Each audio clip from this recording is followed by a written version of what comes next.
Sorry, we're gonna do a little detour right now. Oh, I closed chat. Sorry, one second. I'm back though. Thank you, guys. We're gonna do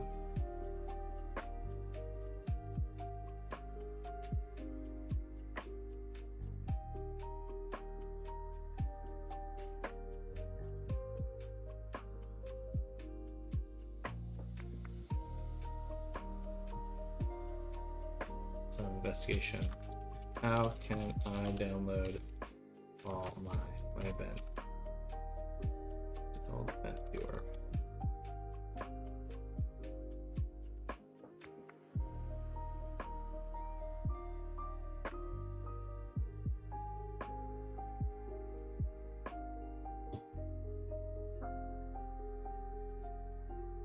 Hope you didn't lose any work. Unity or Blender hair work. Sorry, I have to keep having crashes. That's got to be annoying. It's definitely annoying, but just how it goes. I suppose. I probably just need to take it in at this point.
Let's try that again. Save all events as text. Okay.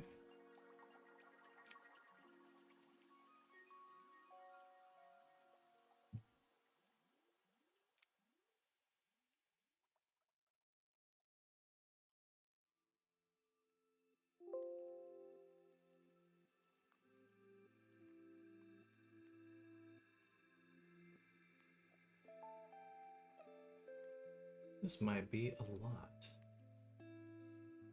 A big ass text file.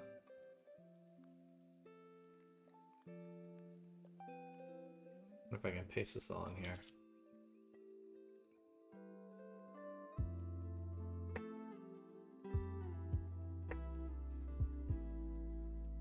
Maybe not.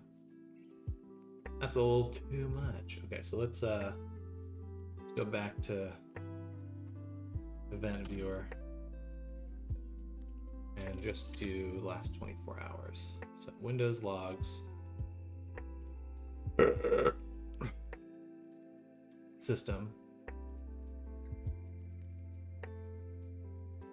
filter current log, last 24 hours. Okay. And then save.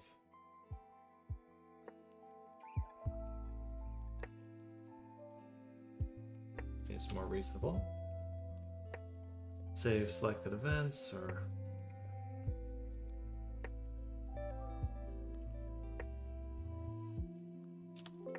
save all of them.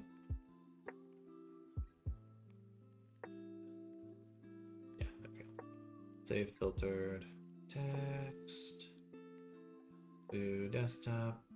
Bam, and I'll just overwrite this one. Yes. Okay. Close that.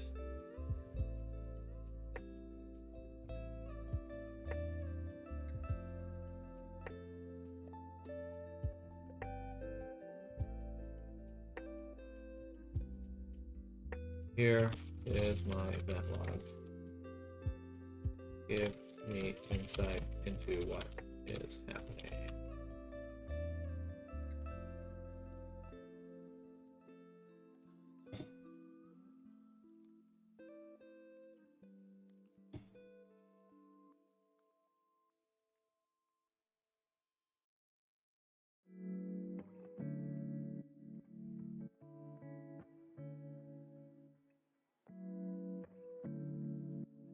Oh, really?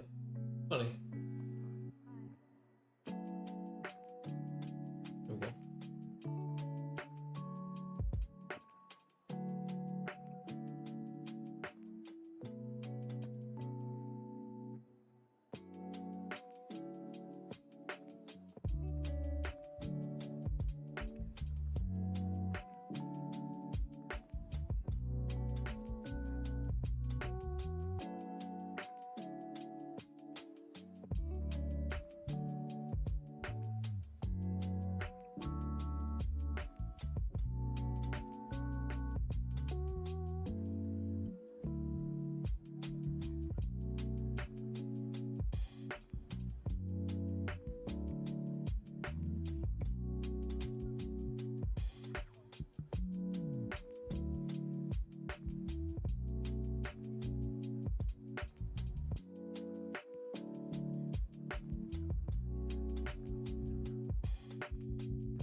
All right, well, it's definitely my GPU and video graphics card driver.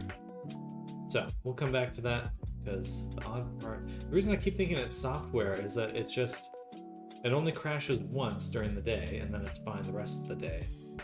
So, which means it's most likely a driver issue, not a overheating issue. And then even when I'm playing VR, I'll play it for a while, turn it off, and then it crashes after I turn it off. Which again, if it was going to crash from overheating, it would crash during while I was playing. Anyway, that should be it for now.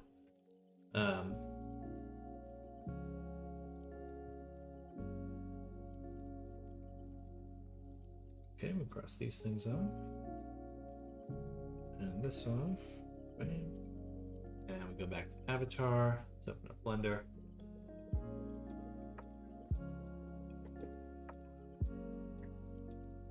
Okay, so yeah, we'll do a clean, probably at the end of day, I'll do a clean install of my graphics card.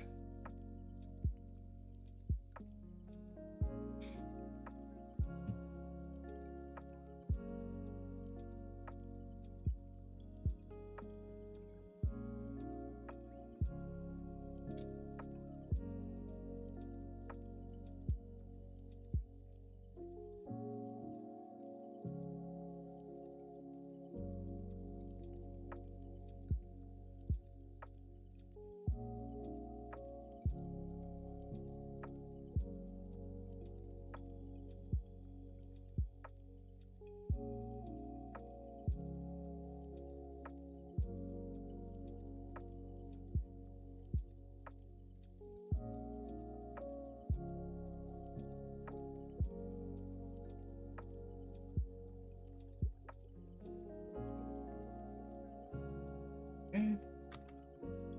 No, nothing lost here. That's good. And then we're just waiting on Unity.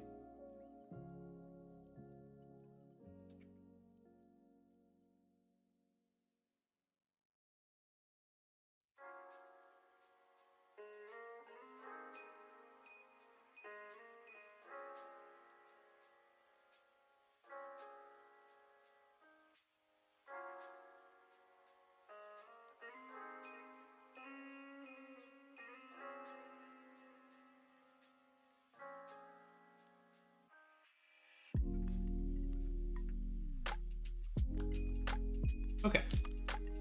So let's take a little look-see. So I had a thought earlier today about cheek fluff over the weekend. I was using these cheek fluff strands. Those are okay. I think we're gonna redo them with just a little strand here, which I guess I could do a cone.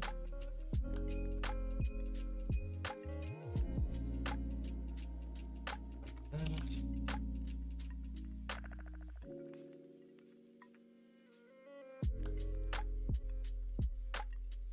that. Bring it down.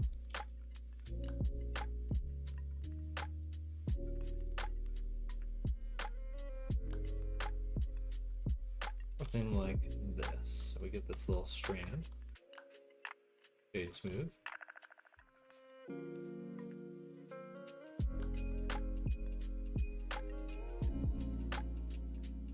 And what I can do, we'll do an edit data transfer. Because what I realize I can do is take not only the normals,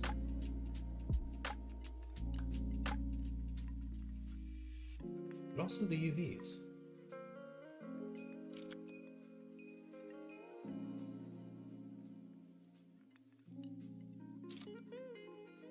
So when I put the strand on here,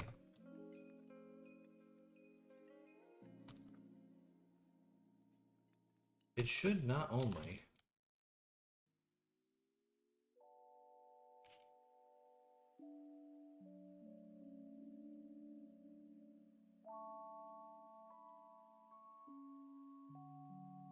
take the normal data of the body,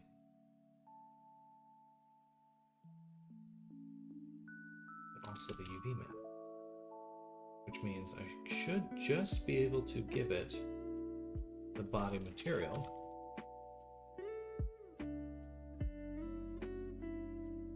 and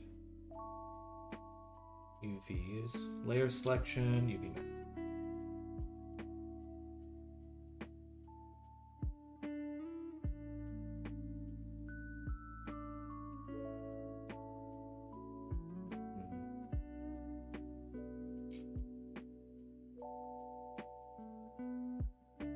I was hoping that would look cleaner.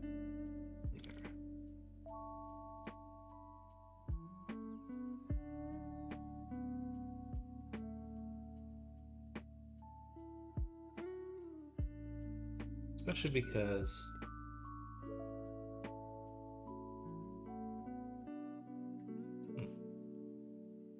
why wouldn't that work? We got the body, we have our UV map.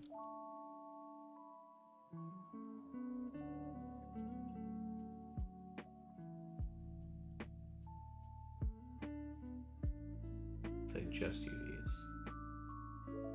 Nothing.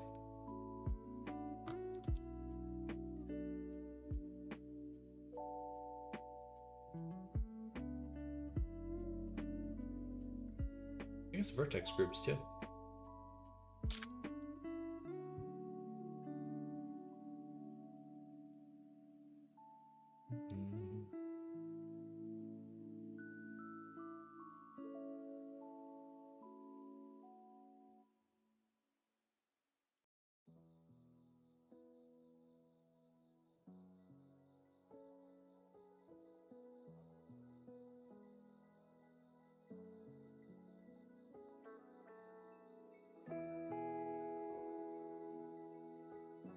All layers. It should take all of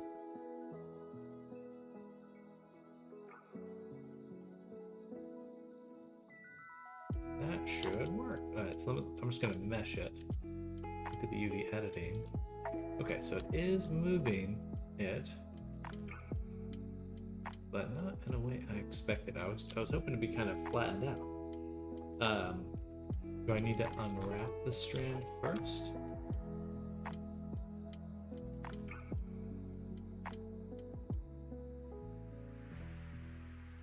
So if we delete the back here,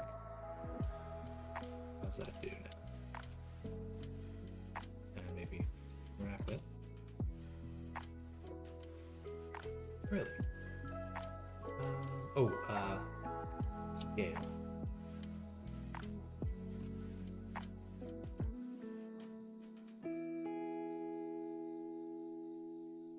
How about if I add more cuts?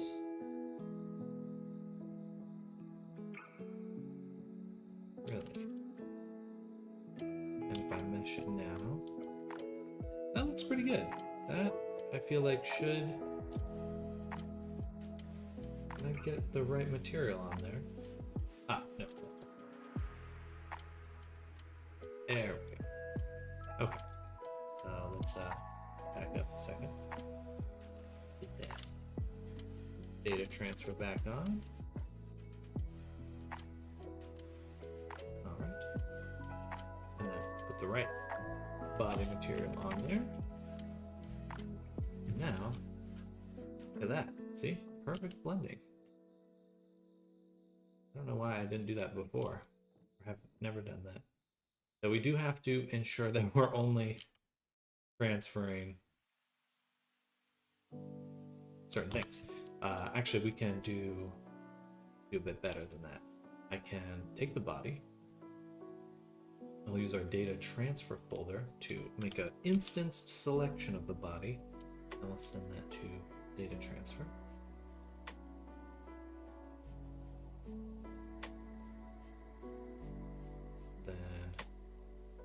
For our data transfer version, which we'll call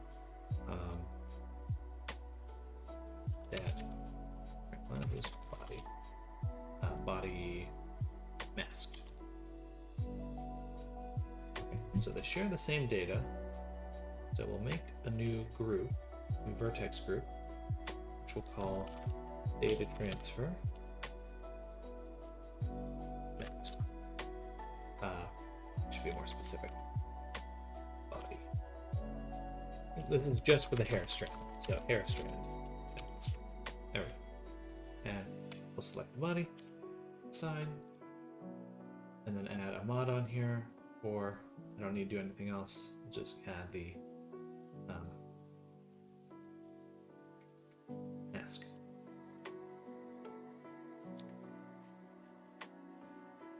That. Okay.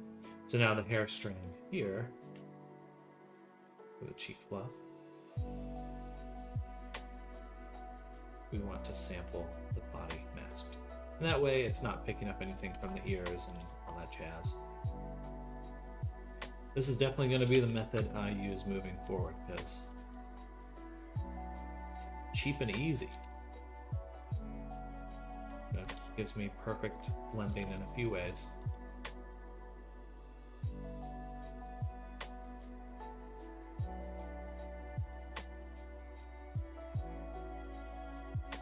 It's so frustrating to work with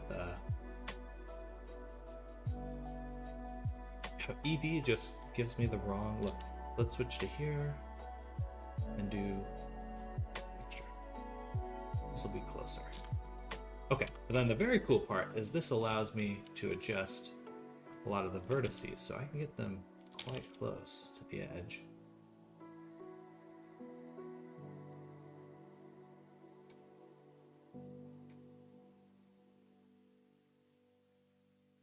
It should hold up a bit better.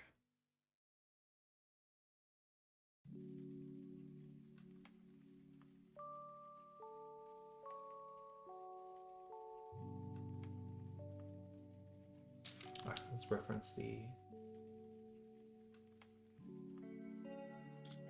character.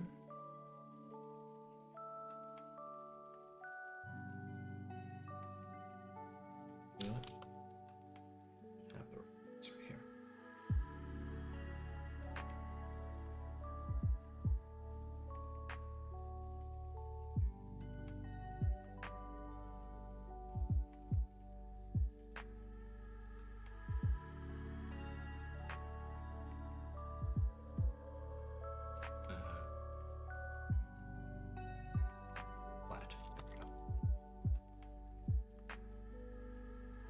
Forgetting something important.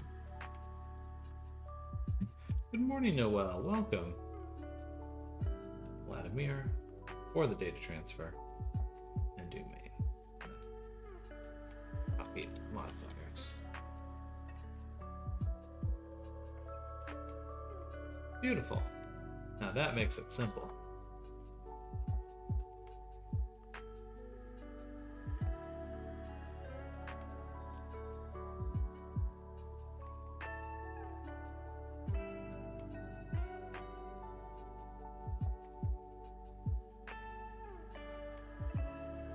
I guess for all of these, doing like a little bit of scaling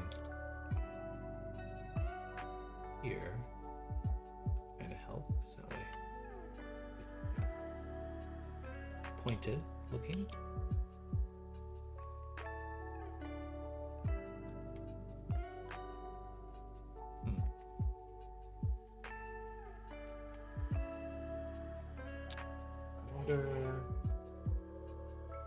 I mean, that's not bad. That's not bad at all. How do you get separate objects to blend like that? That is this data transfer modifier right here. So right here, and we can blend a few different things. So actually, we're stealing quite a few different things from it. So we're stealing the, I guess we're stealing that too. Why did it break now? Yeah, the data transfer. So we have the vertex data, so we can take all the vertex groups. We have the face corner data set to custom normal and UVs. So we get the normal information, which allows it to look smooth, it's like in the lighting, sense of lighting, and then also the UV map. So it's actually, it's taking the color on because it has the same material, and then it's sampling the UV map on the body, and then just putting itself into the UV map, which is super, super handy. I'll never do for any other way now. Because this is as easy as it can get, honestly. Actually, my first time using the data transfer for things other than normals. But I was sitting there last night and I was like, why couldn't I use it for other stuff? Why, George? Why can't I?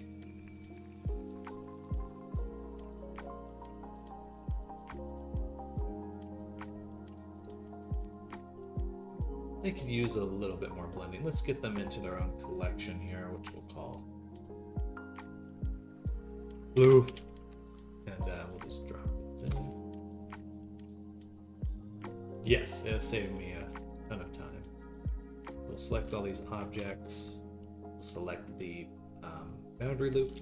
Increase the selection. Select boundary loop. That doesn't help. The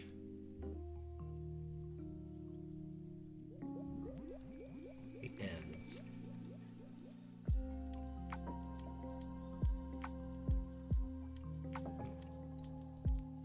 The middle sections.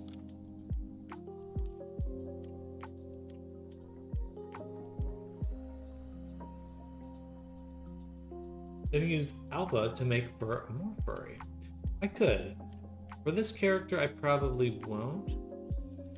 Because the strands themselves, I'm trying to mimic this style here. But you are totally correct. That is doable. That is something you could do.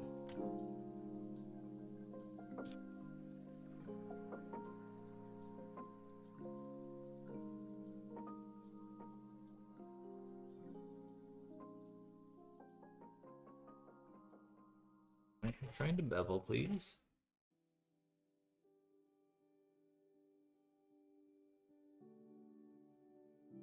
Please let me bevel.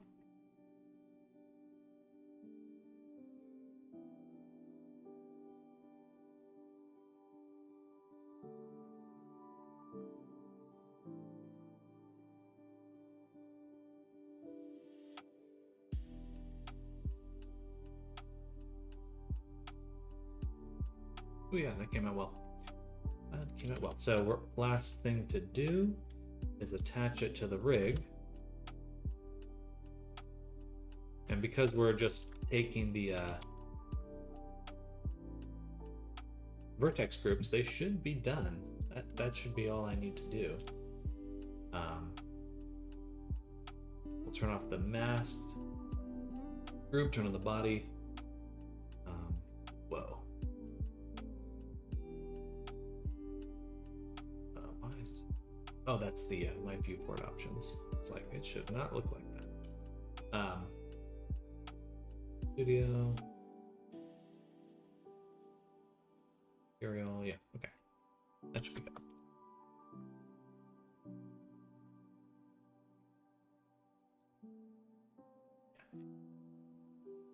I accidentally set it all to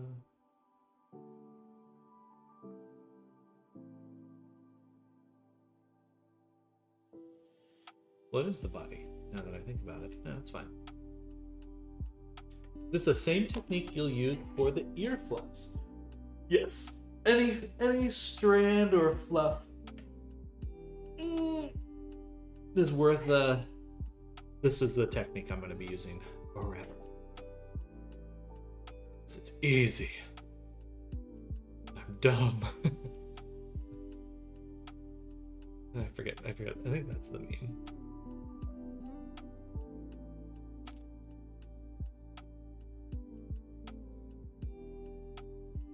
Really convincing looking, much better than other add-on mesh I've seen for fluffs. I've seen on some heavies. Good. Yeah, I'm interested to see how this will work with the material and Unity. Still more things to change, but we're just focusing on that cheek fluff for the moment.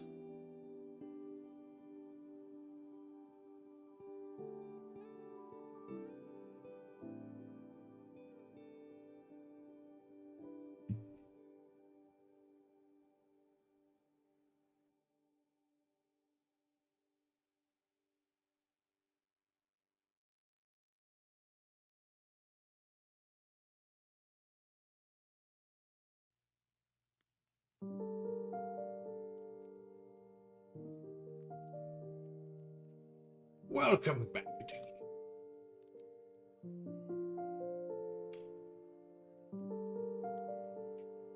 Ooh. Interesting.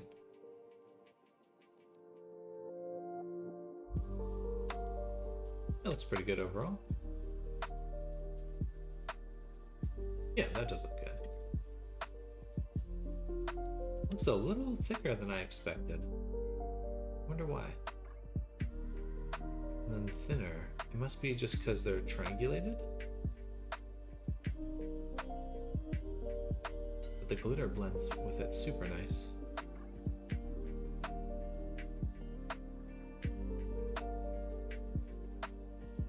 Oh, got a little spot there. That'll be ear spot.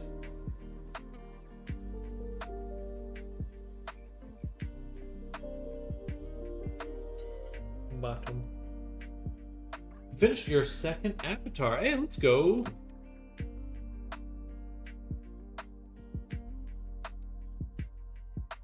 Let's go.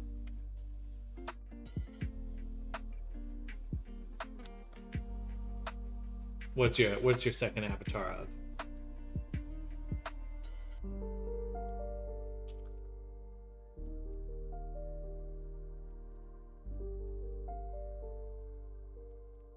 I guess we need one more data transfer. We'll do an Alt-D and duplicate. And we'll call this body ear mask.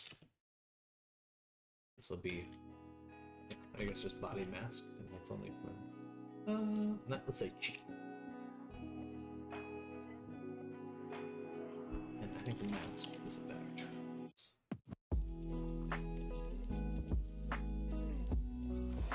Makes more sense. Select the ears. The reason I'm using an instance duplicate is because if I make any additional changes, I want to be able to just have my loof get updated.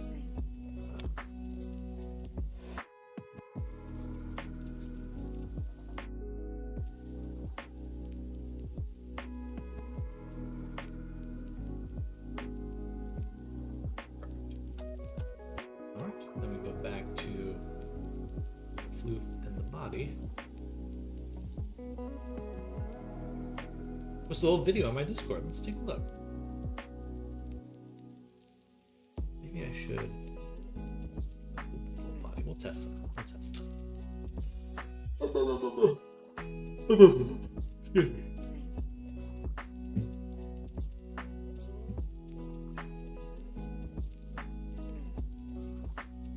Second avatar. Oh.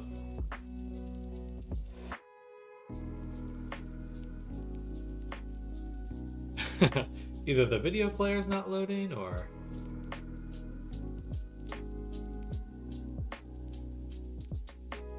I feel like I hear something. Or no, that's probably just my music.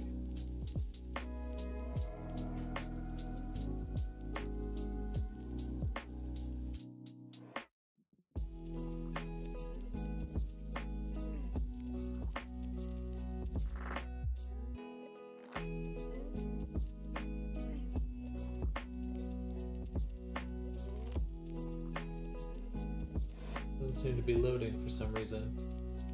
Can I refresh this?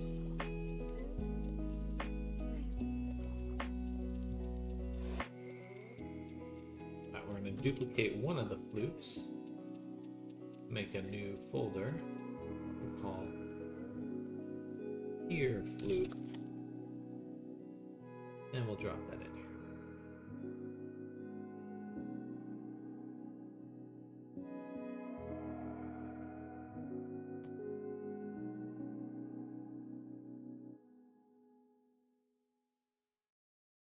And then we'll change the data transfer. Whoop. Not the armature. Data transfer. And we'll do ear.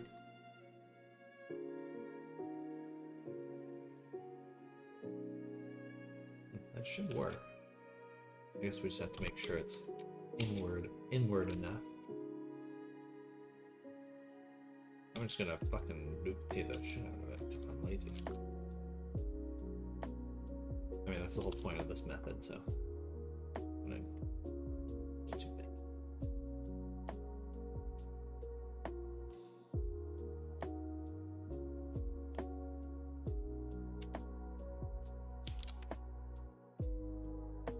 Hello, CG Churro. Any experience using Blender add-on AutoRig Pro to export for VR chat? Came to the right place, CG Churro. I actually have a YouTube tutorial for that. I can remember what I called it. Yeah, so hello, YouTube. This here is an older video. I'm going to go over the process. But I believe I do go over the export settings. Yes, I do, and I go over bringing it into Unity. So a lot of it's going over rigging, but towards the end of this video, which is a longer video, there is the information about my export settings, and that really hasn't changed. But really, you're just using the Unity export settings. So you just want to export basically the same as you would for Unity. There's one thing that I've added since then. So for example, I'm using AutoRig Pro for this character here. And when you're making your custom bones, you do want to make sure that you make a custom eye bone. So I use a full face rig. You don't necessarily have to, but when you want to create a custom eye bone for the eye. So for example, here I'm moving the eye around because Unity prefers the eye bone be pointed upwards. And that's pretty much it. You just want to make sure your eye bone is pointed up because Unity and VR chat prefer this, and that's really your only main concern. I don't think I go over that in that tutorial. That's the only thing that would be missing. It's just make a custom bone, parent it to your head. Make a custom eye bone, parent it to your head bone, and just make sure it's pointed directly up. Because that's how That's what Blender, or that's what Unity assumes you're doing, even if you're not. Alright, look at that floof. It is quite floofy. We're getting an odd shadow here. Which does make sense because there is actually a shadow on the ear. Perhaps I can do an additional to offset that.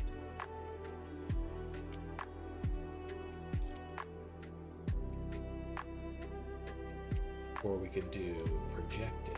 That'd be easier. Instead of doing nearest face interpolated, we'll say projected face. But how is it projected? Do I have control over that projection? Hello, Senor Patolino BR. Welcome.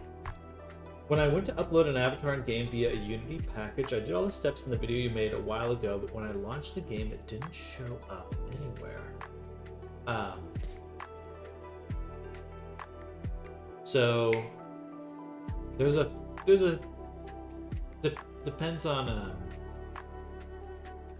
hard for me to diagnose that because I'm not sure. There's a few things that could go wrong, but I mean, if it says it uploaded successfully, then you should have it in your account. Like VR Chat should say once you upload something if it's in your account or not. And if you don't see that, then I don't think it actually uploaded.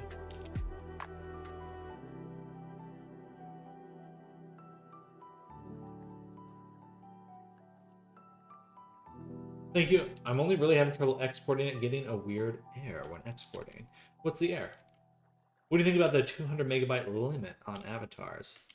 I think it is okay in general. In a general sense, it's okay, though I don't think that there should be. If people really want to do unoptimized, then that's fine. Then they should have the right to do that. But having some default, I don't know, I guess it makes sense because a lot of people don't know that there's issues with that. I might have to think about that a little more. I think in general it makes sense. Most people don't even know that they need to watch out for their upload size.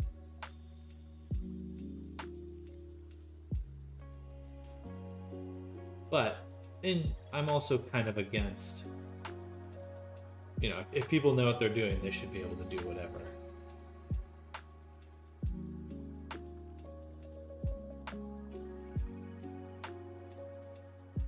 We're gonna have to change up some of the texturing in order to prevent this from doing that. Maybe we don't need the custom, or no, we'll use a vertex group for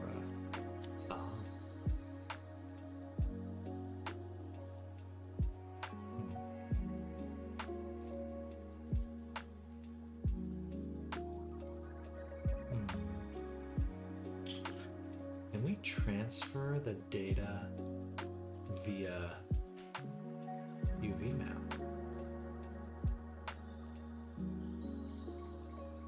No.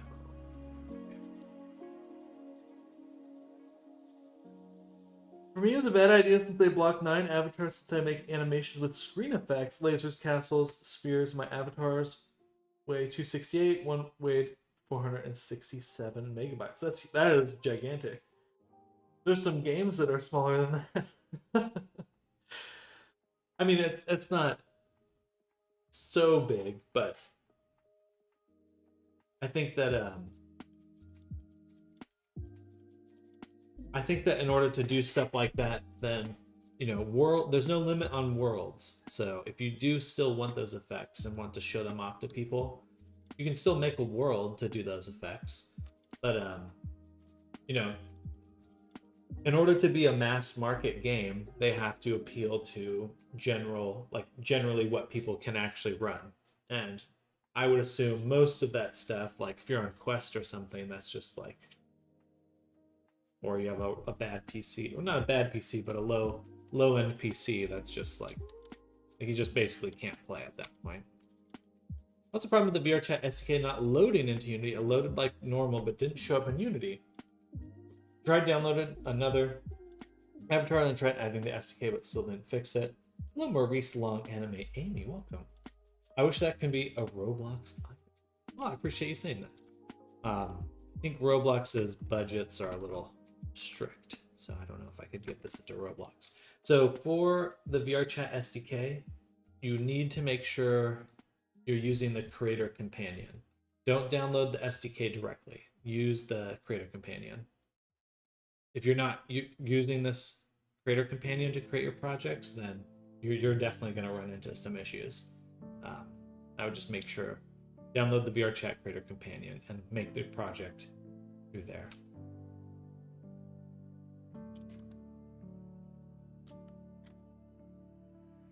And yeah, if you're running into issues with your SDK, then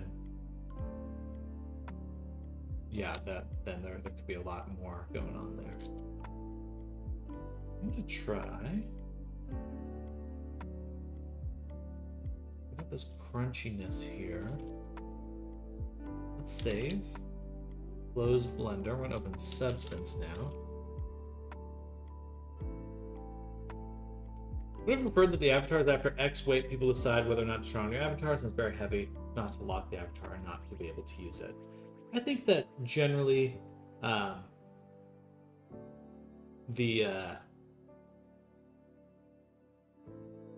generally I agree with that. But for I think that it depends on what you want for VRChat. If you want no limits, that's fine. But if you want VRChat to succeed, I think there's going to have to be some balance there between being able to include everything you want or only some of the things you want. Maybe it's a problem because I did download the SDK directly from the site, and that'll be a much more difficult route to get things working. So I absolutely recommend checking out the Creator Companion. That'll simplify the whole thing. Zoom in on the bottom of the ear when you got a moment. Do you see there's a little spot on the ear right now? This little thing right here. So I need to rebake that. My error, but there's a limit on what I can send.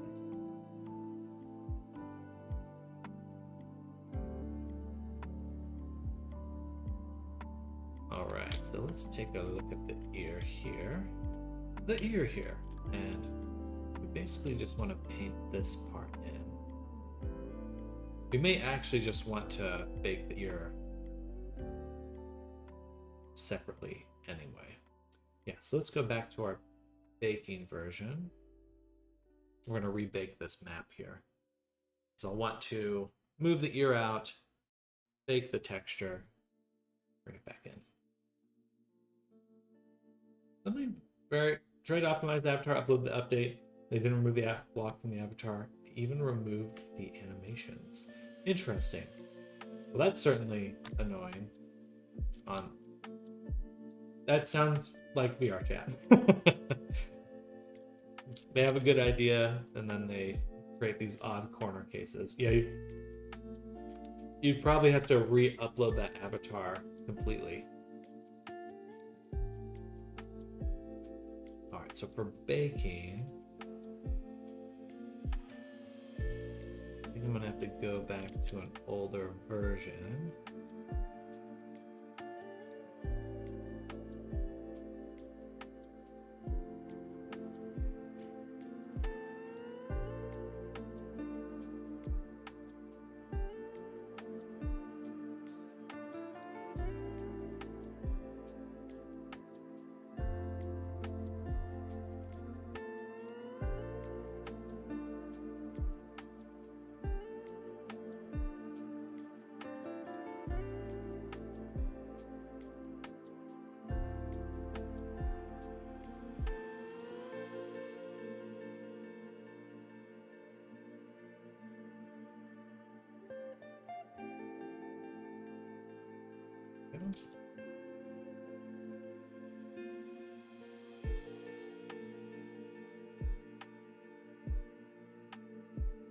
select both of these. Boom.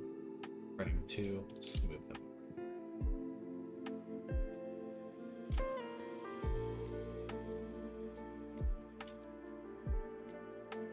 That's the high poly, low poly, and cage. And let's double check that cage.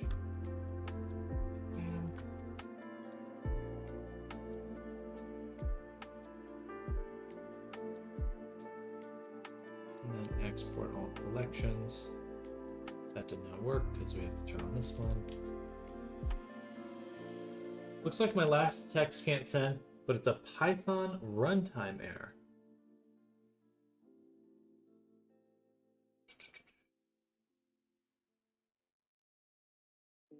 Interesting. Python runtime. That would mean probably the add-ons uninstalled correctly. I double checked that you're on the latest version, probably the latest version of Blender and the latest version of the add-on. Can someone nuke that bot, please? Yeah, sorry, CG. I think it's a Python runtime error. That's like kind of low level. You're probably not doing anything incorrectly. I would assume that there's just some sort of mismatch in Blender in your add-on. Makes me think that people who pay for avatars with effects, for example, floppy avatars are worth like $300 and now they are blocked. Yeah. Dang. Sorry, I'm not laughing.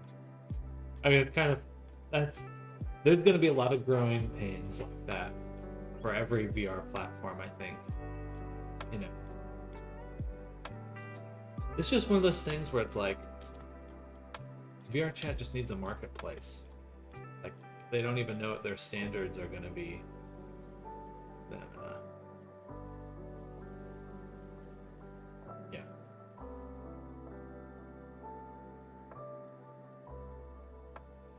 I have some gripes with VR chat as a company. They stay, like, in effect, now I have $300 paperweight. Oof. And thanks for linking the video earlier, though. Absolutely, absolutely. I wish you well. If you encounter any more problems, just DM me on Discord. I'll drop my Discord.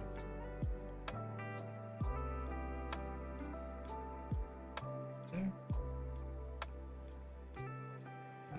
Still getting a shadow. That's because of the mesh map templates here. We'll have to redo the assignment by going here. Then we have to go here. It's body ambient occlusion.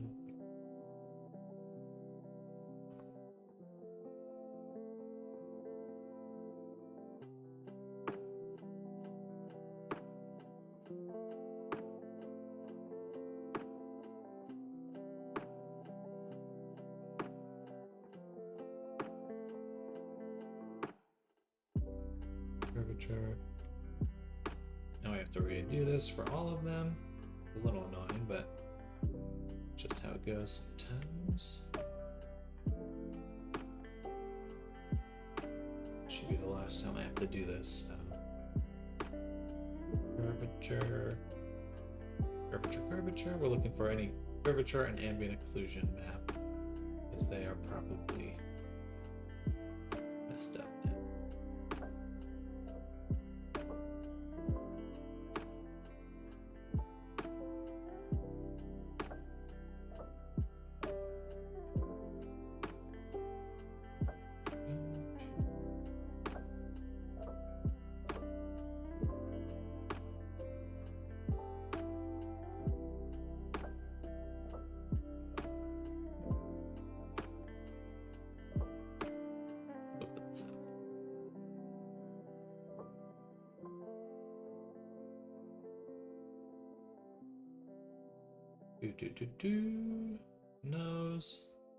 Nose goes.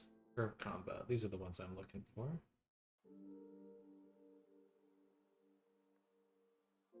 Curvature.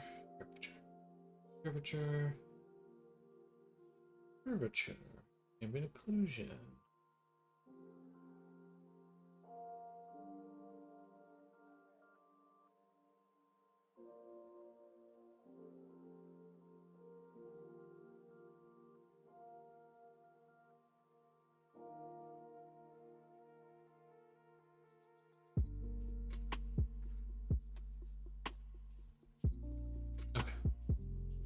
open up every single folder.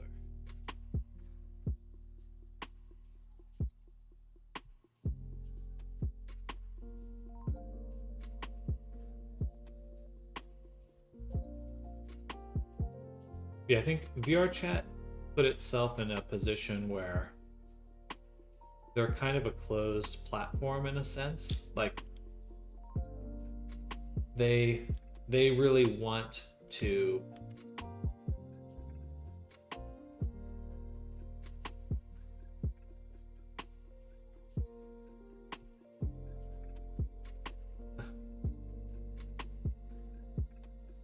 I think there will be more difficulties like this with VRChat, with the ranking and this and that, especially if they ever try to make their marketplace, which they've said they've been apparently trying to make a marketplace for over 10 years now, and have yet to do it. So whether or not we ever see that is another question, but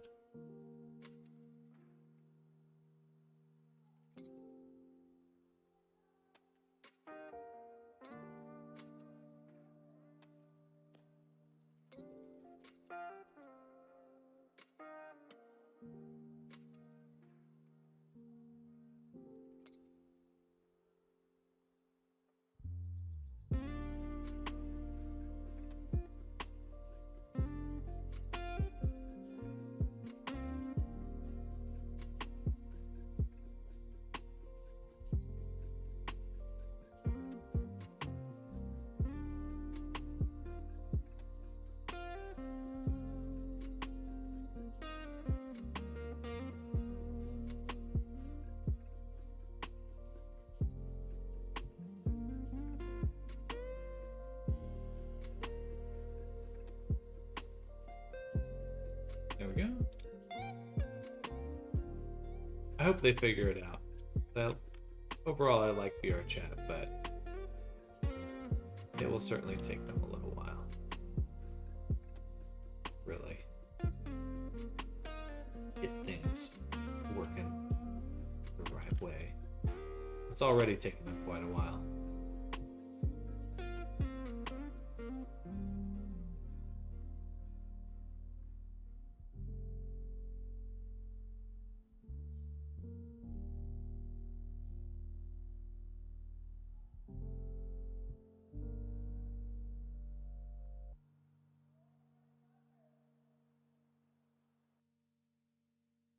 Spacing, let's turn the spacing down. Alright. They recently added world persistence. Stuff can stay in a state when you leave the world and come back. And in the beta state right now, it's a Polaroid photo thing, such as someone can snap a photo and hand it to you in the world, and if you like it on the back, you can click save and save it to your PC. Kinda awesome. That is super cool. That is super cool. If you like that kind of stuff, Resonite is definitely something you should check out. VRChat lagging for all PC users or just me? I was lagging yesterday. There's a lot of things that go into performance. If you're in a world with a bunch of people, that's going to be probably the number one reason you're lagging, is simply because we're just talking about performance. If people have a bunch of really dense avatars, it's going to slow you down.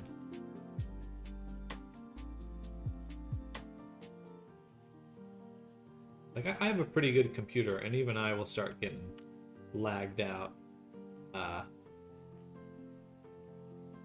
pretty quickly. Pretty darn quickly if there's like 30 people. Alright, we'll save that there. Alright, that should be the fix for the ears. Now our normals will be looking good in Blender. Save that. Close Blender once, open Blender. So my idea, or now VRChat has changed a lot, both for better and for worse. 100%. That's just going to be how any platform that starts getting bigger, you're going to have that for sure.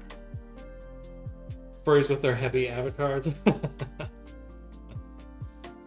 I find it's usually the anime avatars. That's some judgment from my part. No offense to anyone.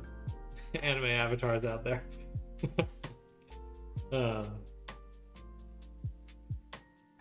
Oh, and then we need to fill in this spot. That'll be tricky. A little tricky. I want to see what this looks like first.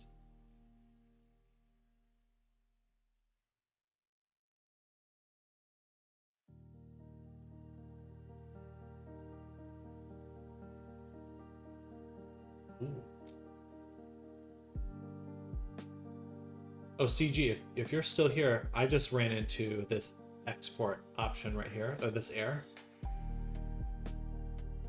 The Python traceback call, this error. Let's see if this is the same one you just encountered, because if it is, I know why it's happening.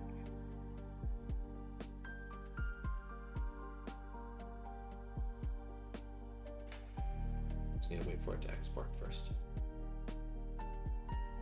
So let's see, what error was that? Let me open up my... So right here, when I tried to export just a second ago, it gave me an error. But the reason was, I'm pretty sure, let me close this, because you need to have your rig selected as your primary object, as your active object. So you select your rig, and then I hit A to select everything else. So select rig, hit A to select everything else, and then I export. I believe if I have my body selected and the rig is not the primary object selected, that will throw an error. So you need to select your rig, select everything else, and then export.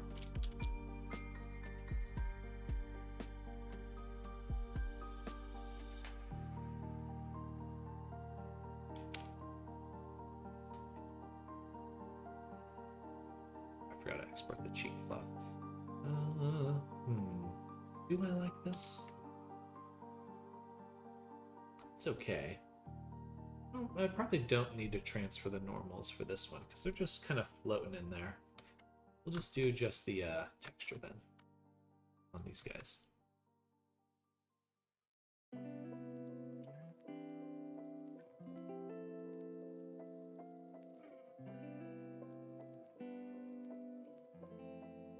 Or maybe like just a little.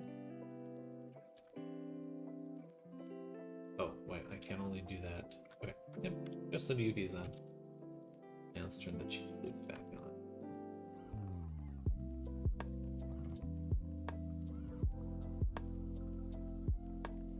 Hopefully that's what it is, CG. And you know what's funny? Sometimes it does work. I'm not sure why that's always why sometimes that's a problem. Because I did just have the ear fluff selected. Here I was teaching newbies about selection order the other day. I mean, technology sucks. Technology was a mistake. There's always some corner case to do something in a weird way.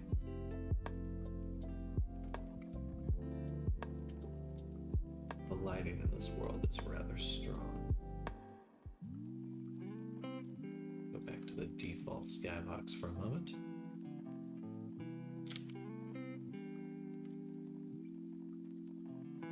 Still kind of, there's too much of a rounding here. I don't quite like that. Round it is. Maybe I can mask out a little bit more. Maybe mask out this section. This section, so it's just the back of the ear that it's getting its information from. Let's turn this back on, and then open up our data transfer ear masked, and I want just this section. It's just that.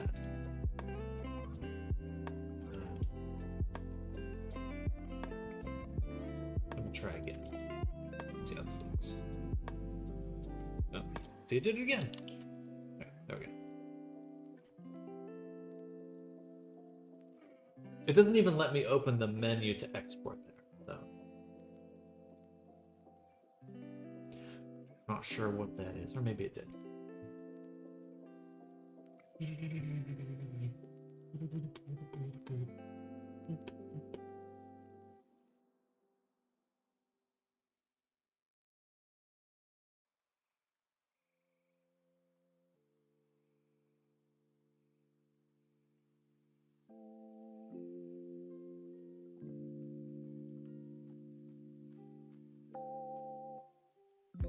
Here's how to implement the face and eye tracking. It's a very manual process or a prefab you add and configure.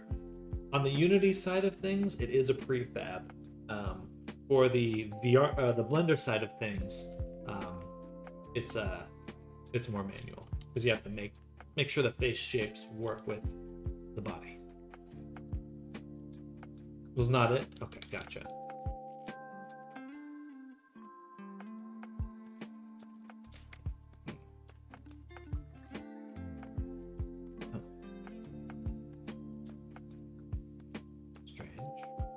Just this side?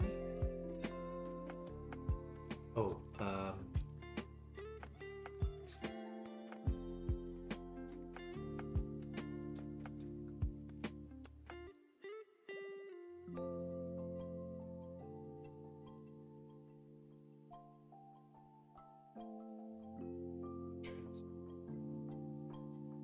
gotcha.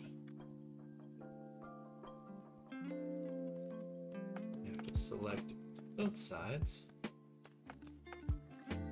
So, side. Secondly, any way I can adjust this so it's not.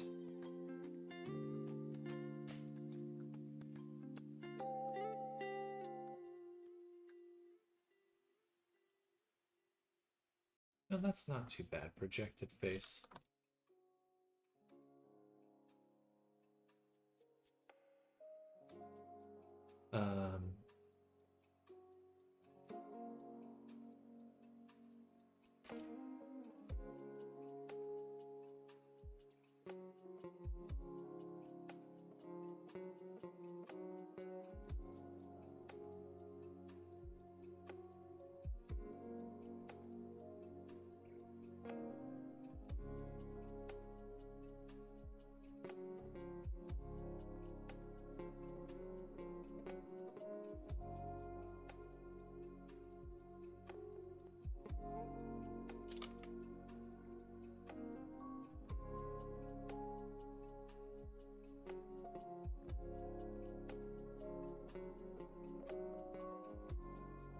I think it's just gonna be UVs only for the body. And then what we'll do is we'll go into the mesh itself and we're just gonna say, what was it again? It's mesh, normals, smooth vectors, and we're just gonna repeat this a ton of times till we get something like that.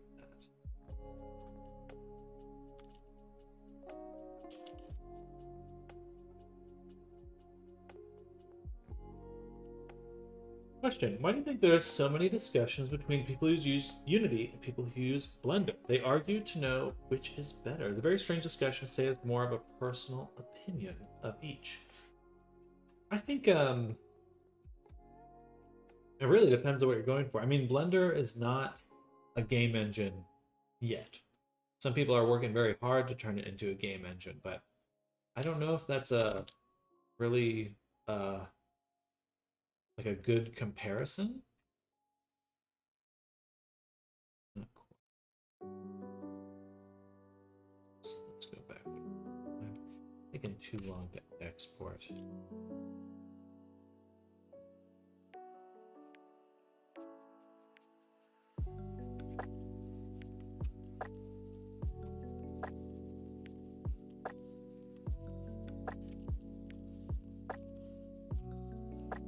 Or maybe, oh, let's try this.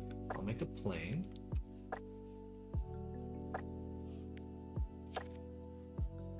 Move it here.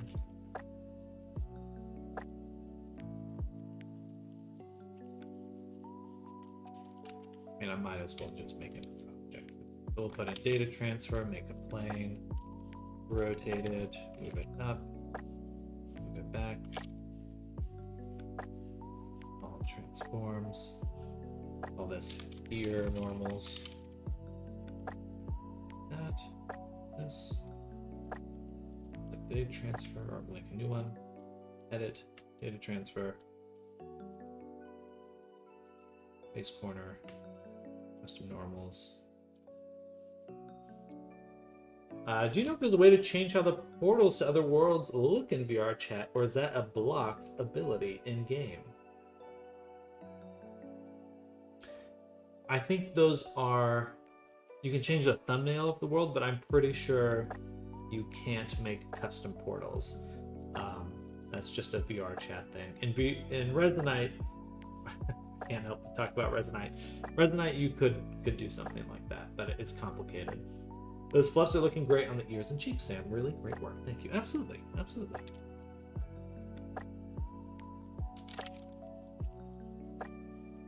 Thank you.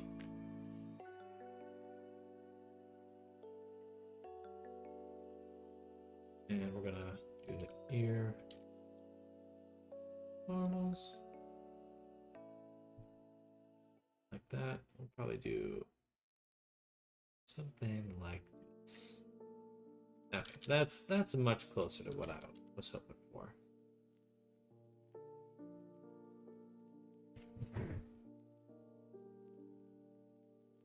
Yeah.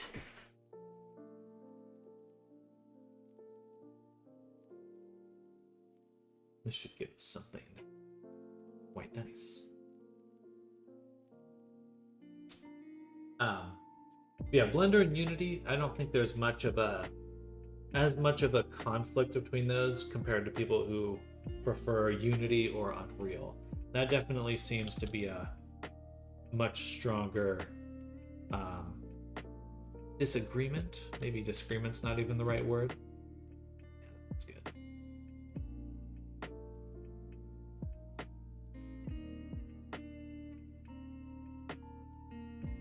Perfect. All right, let's get that texture in on the head.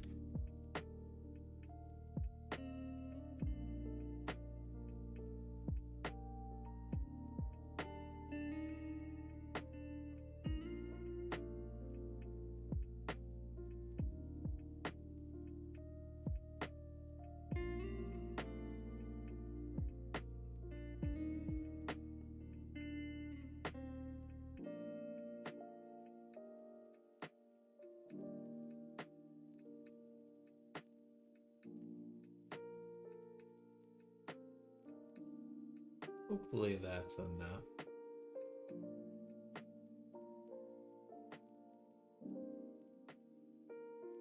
It's gonna be a little hard to see if it lines up here.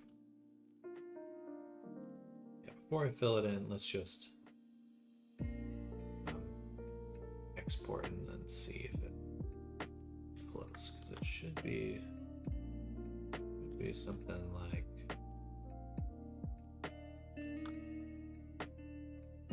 that. I guess we'll fill it in.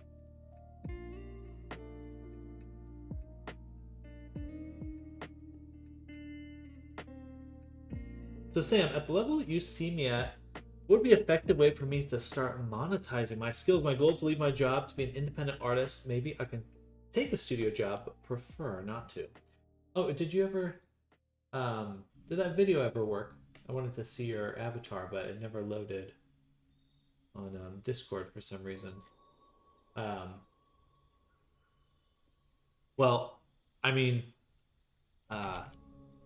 VR chat.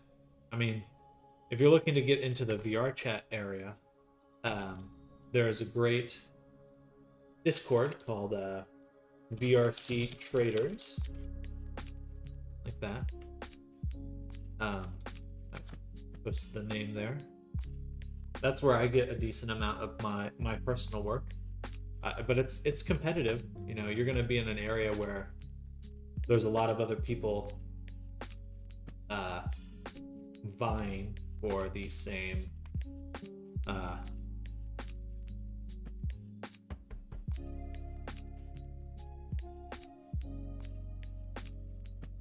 jobs. But VR chat is a big space. Like, I personally think you could literally walk around VR chat and probably get some work just from being active in the space. So meeting people, showing people your portfolio, all in VR chat, because that's possible. You know, you could just walk around there and say hi to people. In fact, it's something I've been considering doing while I stream, is having like a world that I'm sitting in, or going to worlds and just kind of sitting there, like a little advertisement for myself. But really what matters is your portfolio. You can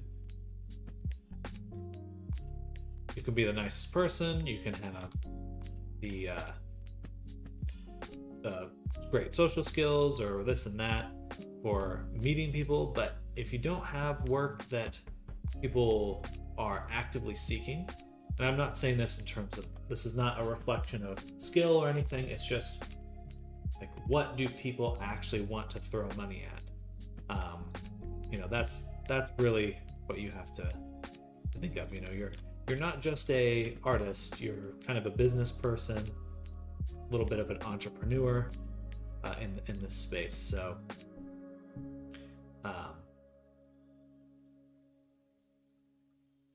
but if you're looking, especially in the world where if you're looking to get work from studios, then your portfolio is 100% the only thing that's really going to set you apart from people. Like, you just have to grind, get your portfolio up to the level, on the level. What's the right phrase I'm looking for? A little bit lower there.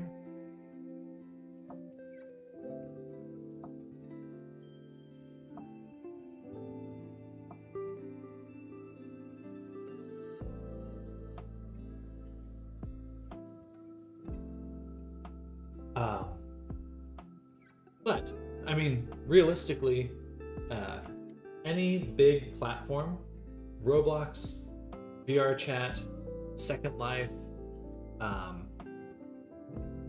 those are all spaces. If you're looking to work not for a studio but just for individuals, you just want to look for any platform that has an active community where custom content can be added to the game.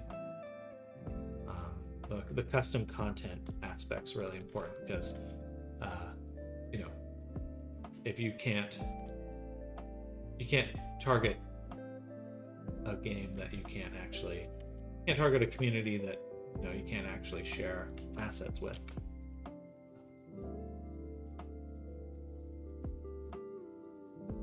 All right, that looks good. Anyway, hopefully I'm making sense. Do you have any other specific questions for me?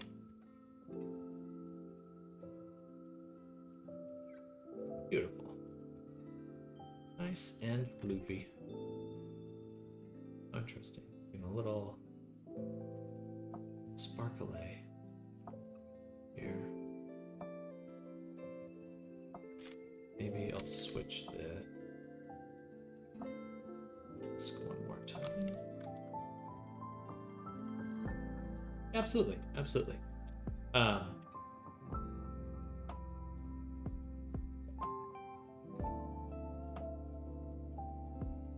I think the last thing I'll say is it's not an easy path, though. It's a challenge. Personally, I think that if you were to get into this, focusing on products would probably be a great entry point. So, like, make a Gumroad or Booth or both. Because making assets for existing popular avatars, do you mind giving the footnotes of that process? It's basically the same as, so two things. First is you want to make sure that you understand the terms of service for that avatar. Not all creators are going to allow assets. And some of them do require that if you are going to make assets for them, that you have bought the avatar itself. So just double check whichever avatar you're making stuff for, that you understand like their agreement. But I think that's a great way to go. Is that, yeah, that's a great way to prove that you've got the skills, show people that you can make stuff, and just start making money sooner rather than later. So I think that's a fantastic idea.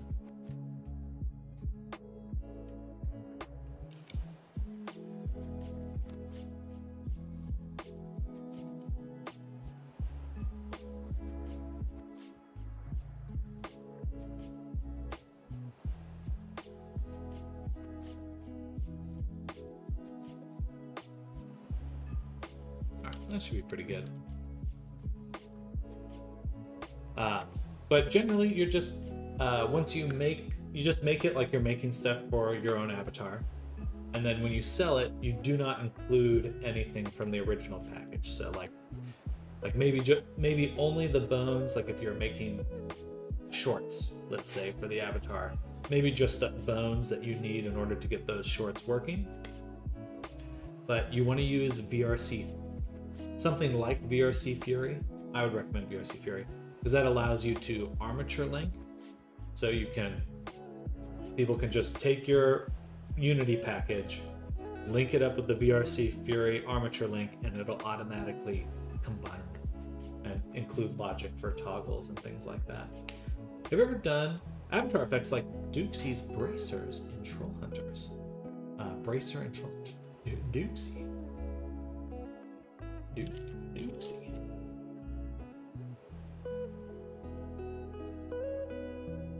Bracer.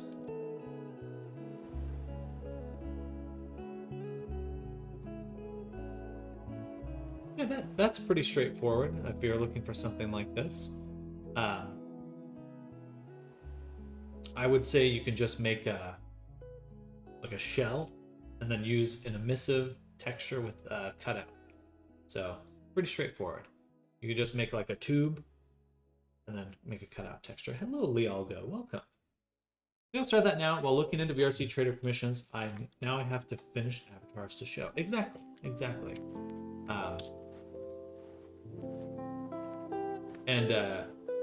Making those avatars public is a great way to get seen too. I posted my commission request on VRC Traders of contact by a number of artists wanting to do the job and about 1 billion scammers too. Well, I was Sam here because he was really communicative and friendly, but ultimately his portfolio contains a bunch of abbeys and a style that really spoke to me. Thank you. So that's why I went with him for this. I think aligning your, Noel, you definitely have more of an anime style. So targeting anime, people looking for anime commissions is good. And then I would just set your sights on an artist that has a similar, I would choose your North Star. Look at an artist who has a style you want to do, that you like and want to recreate, and try to match their level of quality. How'd you make this model? I do most of it on stream, but it's all from scratch. So modeling, start with sculpting and stuff. This is about a month worth of work that we're looking at so far, and we got a few more outfits that still need to get added, but it's all from scratch. Beautiful. That fluff came out super well. Can I transfer shape keys too?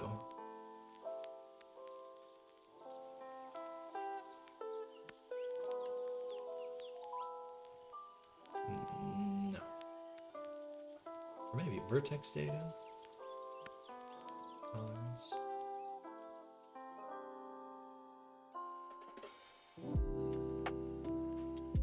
No, that would be so useful.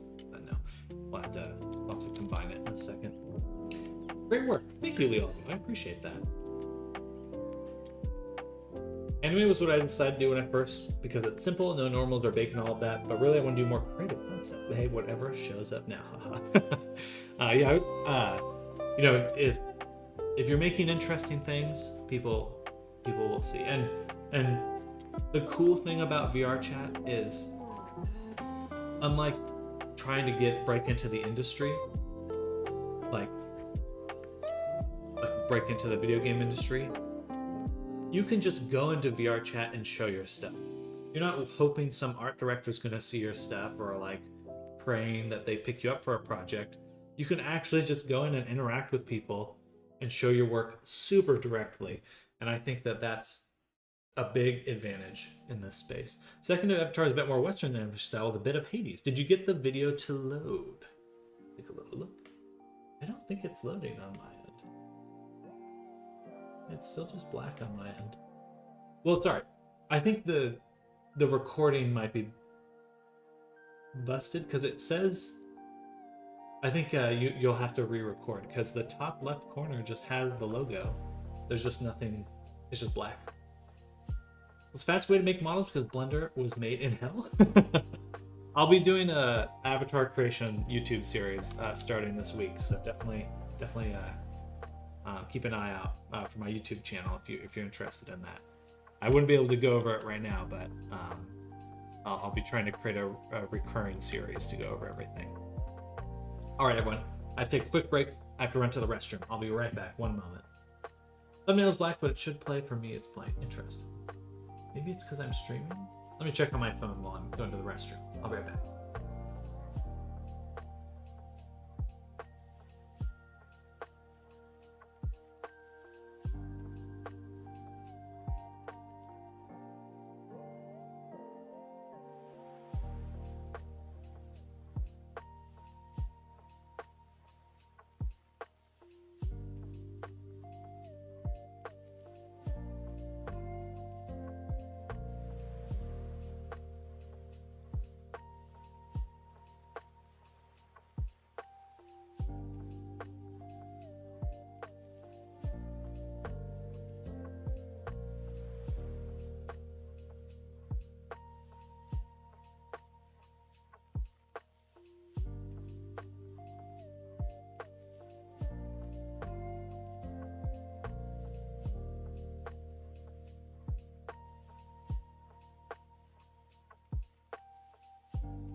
Yeah, I'm still not sure what's going on with the video on Discord on my end, but I mean, you can see me skipping through the video here.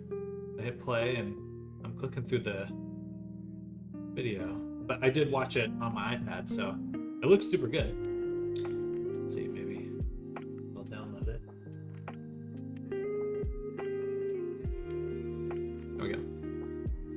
Yeah, this looks super good. I think your avatar looks pretty darn good. I think you'd get work if you posted. You at least get some interest.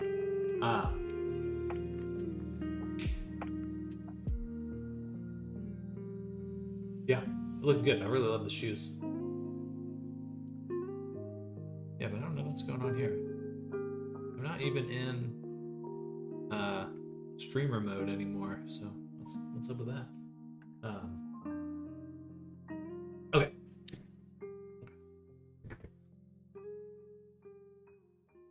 So, a few more things to change. First, we added the fluff.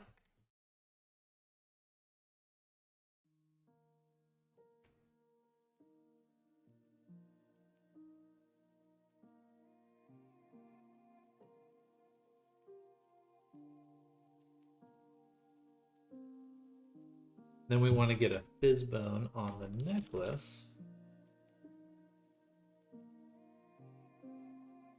And we'll go back and do the hair really quick. Actually, let me save here. Save. Copy. Bam. Call this 20 tweets. Save. All right. And then I'm actually going to take the fluff here. We're going to combine it. And then we'll just apply the mirror and data transfer. And then edit. Body. And then for this, apply the mirror. Let's unduplicate. Apply. Apply. And alright, so now all the fluff has been added. We will need to redo our face rigging, or the shape keys. We already have the animations. Those are good to go. But the cheek fluff won't move. Actually, it doesn't even move anyway. Not really. So we're probably good. There. Alright. So now let's look at the, oh, we did that.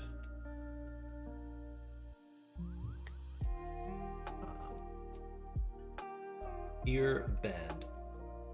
Oh yeah, let's see what it looks like with physics. But it should have captured the vertex groups too. So everything should wibble wobble.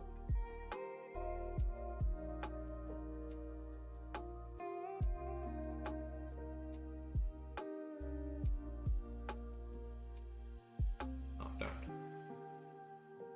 Totally is not wibble wobbling. Oh. Is up. Let's just check here.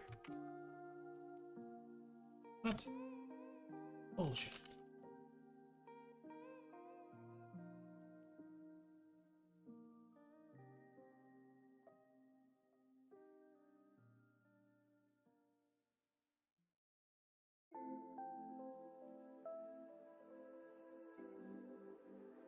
Text data vertex groups, nearest face interpolated.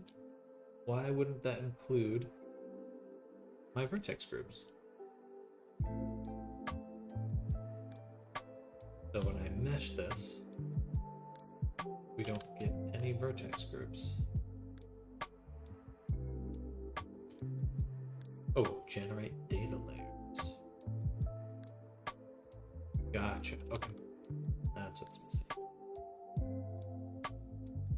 Generate data layers. And now. Okay, perfect. Now that should work. Hello, Bird Gains. Welcome. Is that Thingy? Welcome, welcome. We're doing some stuff right now. We're making some fur and floof.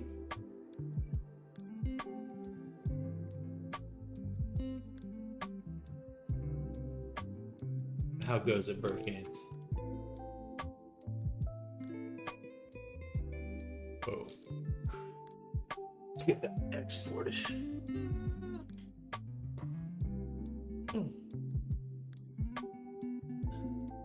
I'm holding account. All right.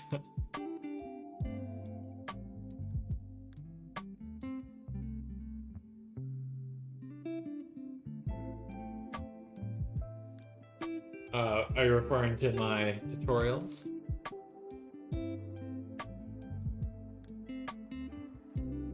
I installed Blender 4.1 and my export works since I got my copy of AutoRig Pro for free on Blender Market when it was free for 24 hours. I think it doesn't work at all.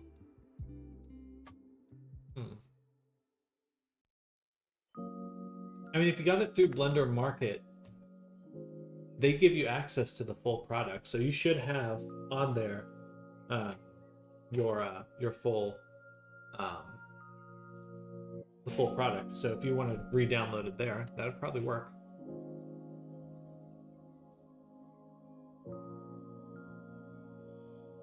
You do Unity also, right? Yes, yes. Do the full shebang.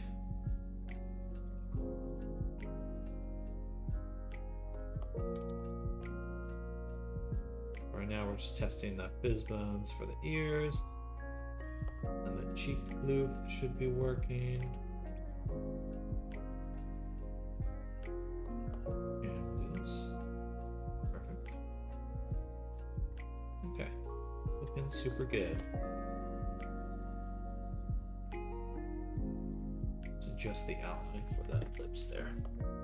Can I call you to do my toggles? Yeah, I mean, didn't think to check the market. Thank you. Absolutely. The mouth outline. VRC Fury makes the toggles quite easy, most of them. So, like for example, VRC Fury right here, I have a toggle, and I just say clothing / collar to toggle the toggle that on and off. But I will go over that in my Avatar series. Don't do furries, it's an e-boy. Well, same concept. Same concept.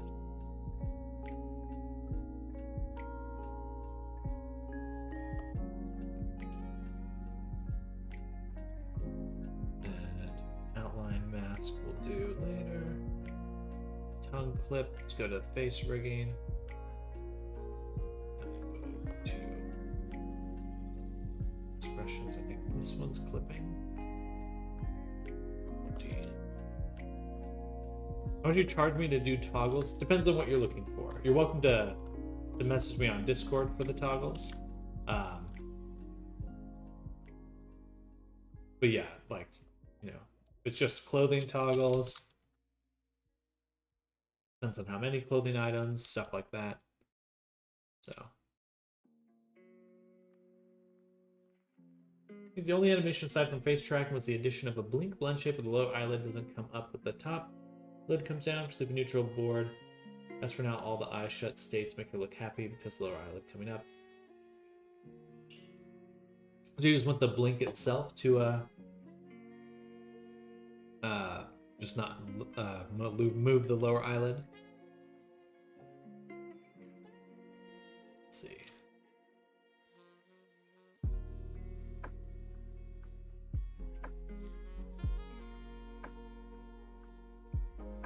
Get right about there for the main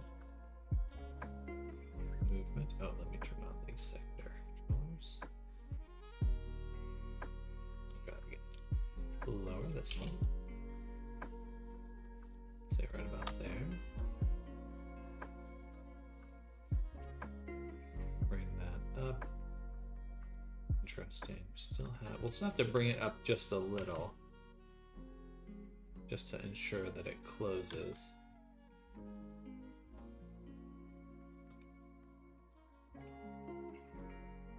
Up there.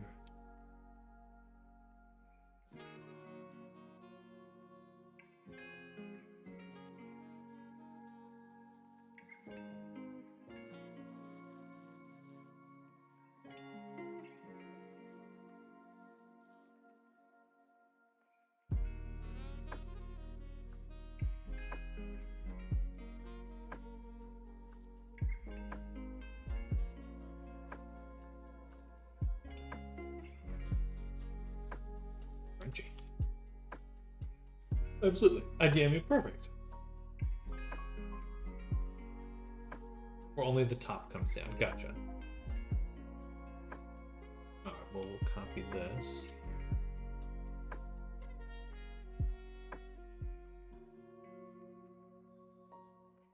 Then we can add. We'll just put it within the blank here. We'll do.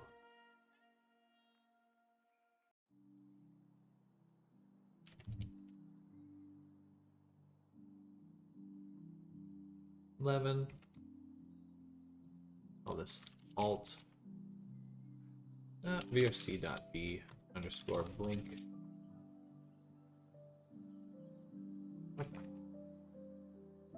Blink.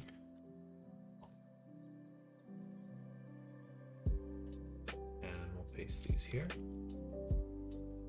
Save.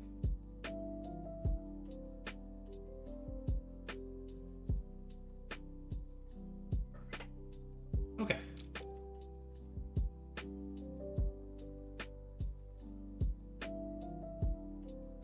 See my DMs, yeah. I can take a look.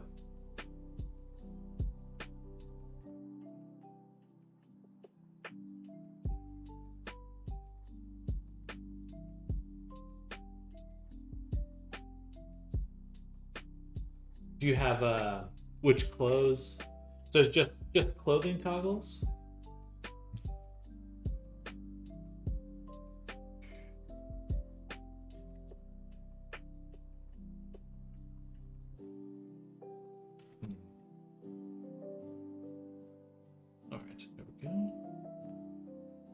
Did the tongue clipping, and we did the alt blink.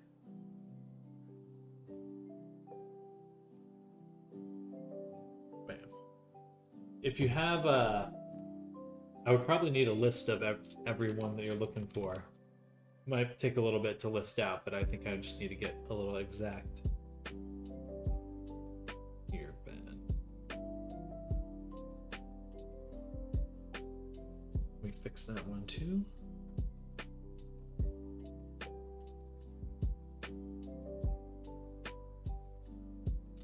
So for the ear bending,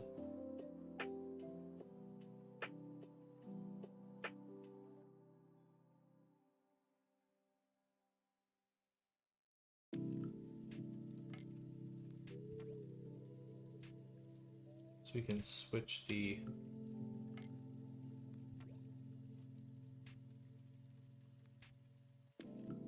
origin of this a little bit more.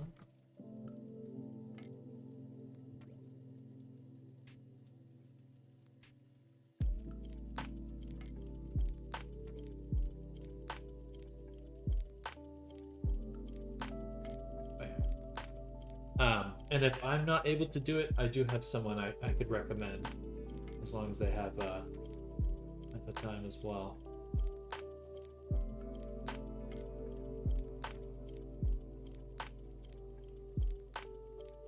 My queue does go pretty far out at the moment.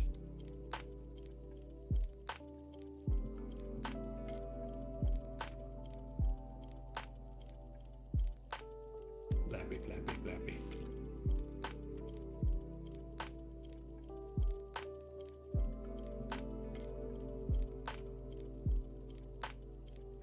Okay.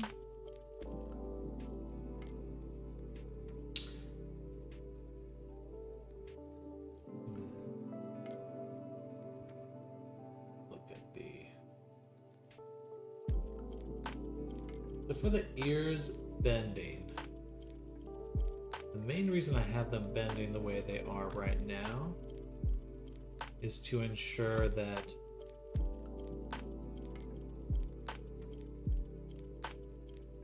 well, two things. First is that the hair, or the shape of the head, like the ear starts here and ends here. So it's kind of a bit of a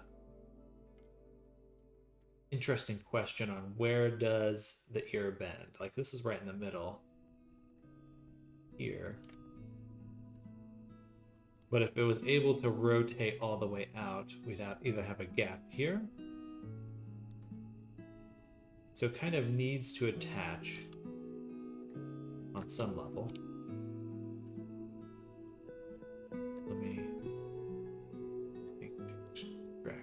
throughs really quick.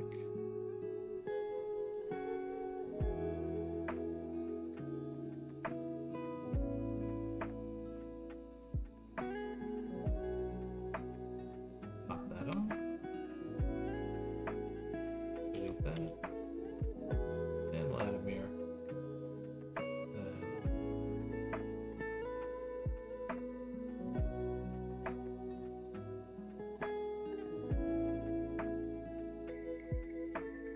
That weight painting a little.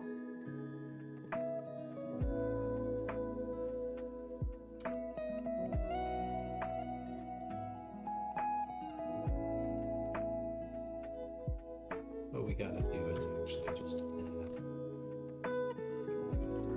that's here.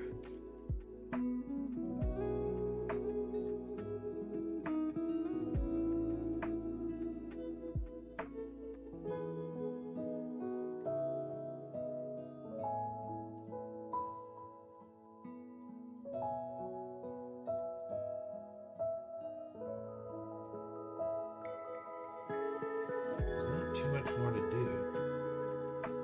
And we can't have it all the way off the head.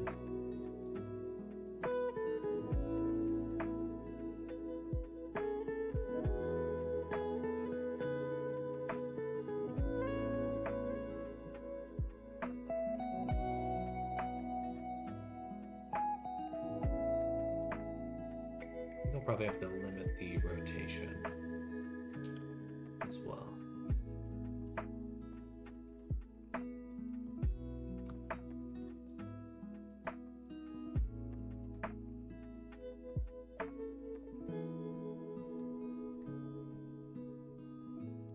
Something like that.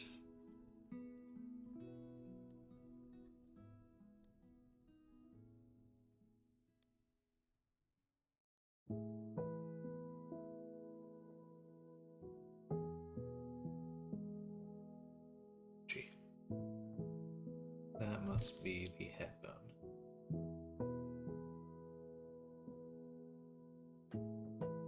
Yeah.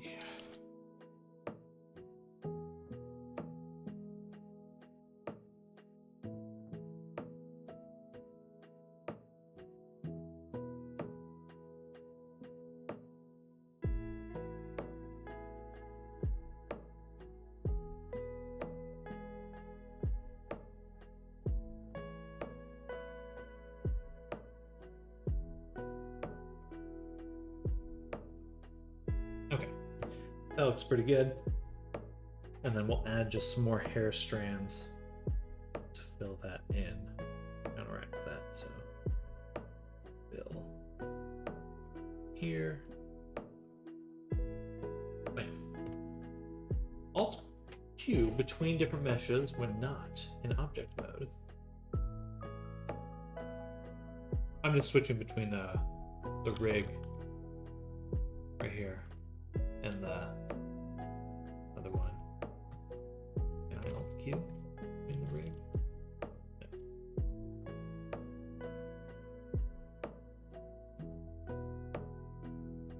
And we'll save this one.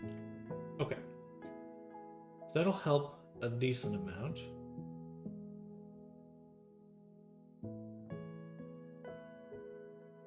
Then the neck bone, or not neck bone, but necklace is boons here. Excuse me. We're totally missing a fizz bone form. BB necklace. I swear I made one yesterday. Or Friday.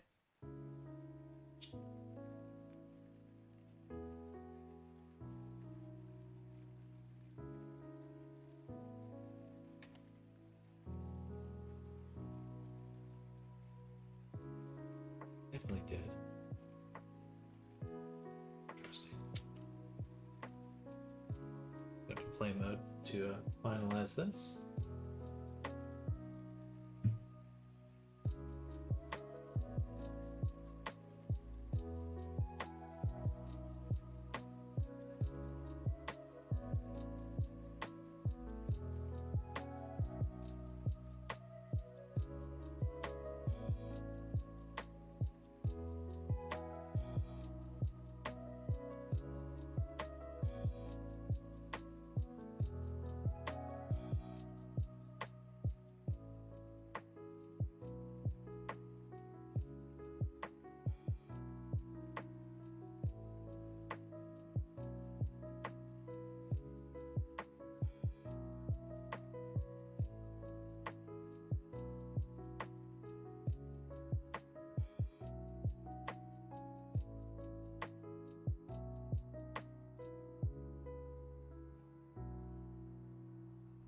But that should prevent it from going through the body. Good. Now take the pendant, necklace, copy, and paste. That should be good.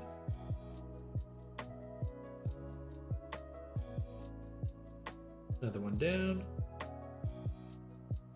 All right. Got another thing. The shoes are a little too big. My shoes are too big. That's perfect. We'll take that. 0.6. I'm just gonna squish it. Right about there or so.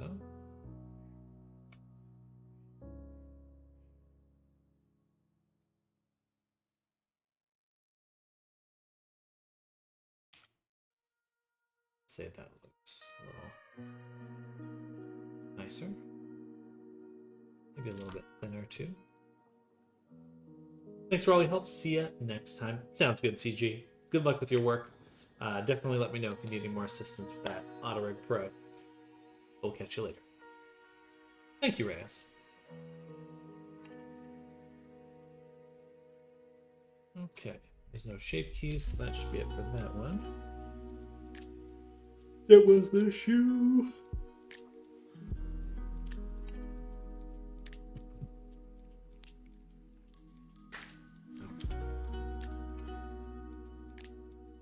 Let me go back to here really quick and hit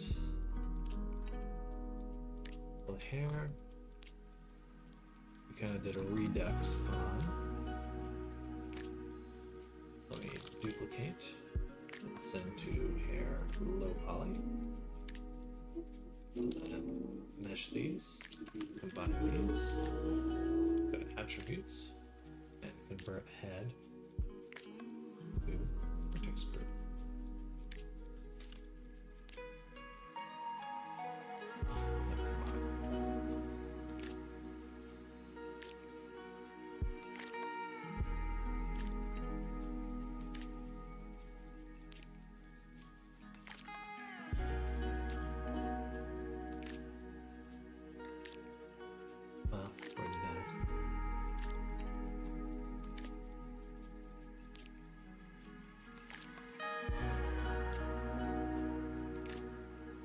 Still get a big gap here.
That should be better. Should close up most of the gaps.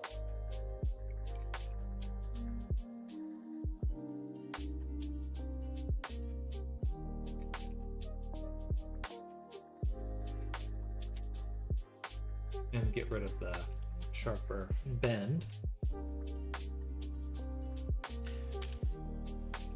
Let's go ahead and export one more time. And then take a look at the physics of things. Flopping around. Ooh.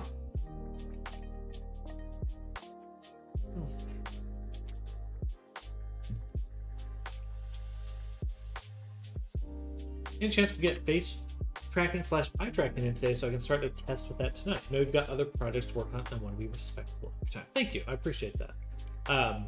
For the face tracking, I'm able to test that directly.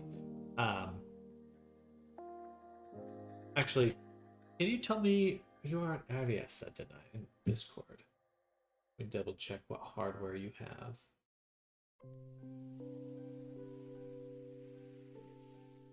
Please.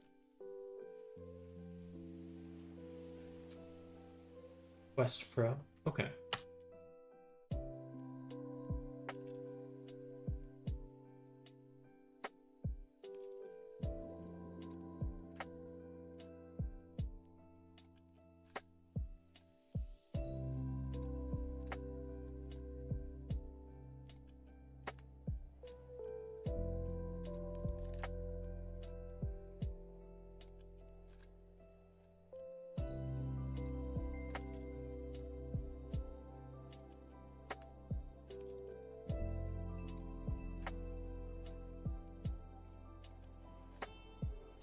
Woo.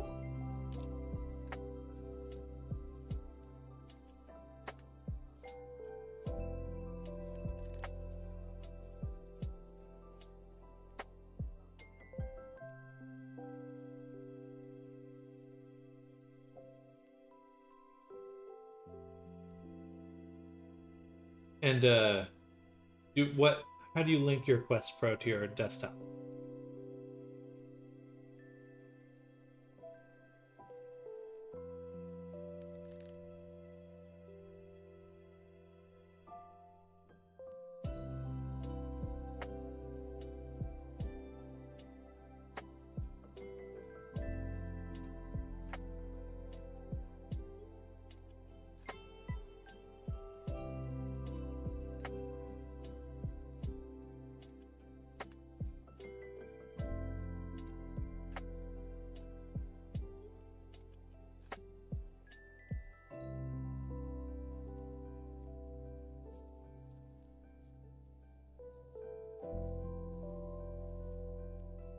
Okay, ears look good.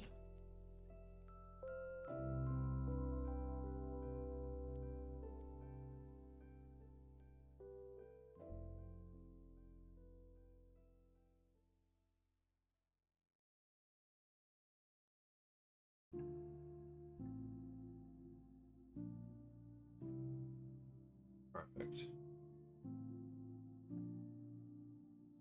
It's grumbly.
That's right. I always forget. It is the same set of blend shapes. Okay. Right, because no matter which hardware, it's all feeding in to the same set of driver. It's getting translated to the same set of drivers, which runs the same set of blend shapes. So we're good. Okay, perfect, easy.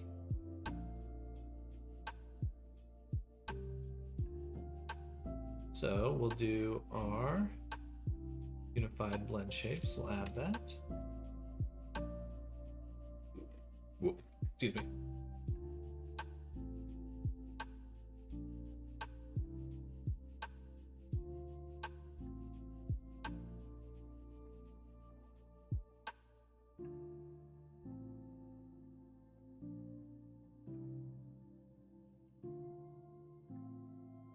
That's 400 over. Ugh. I'm gonna take the color out of it.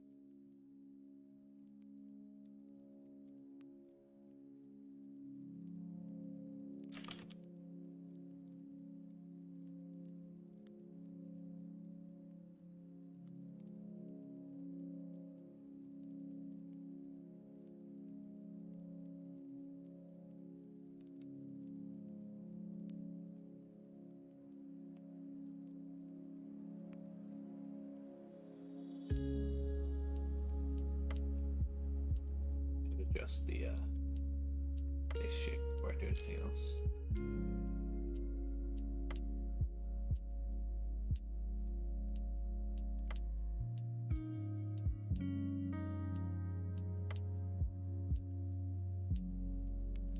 It's mostly just the forehead. Filling in with hair.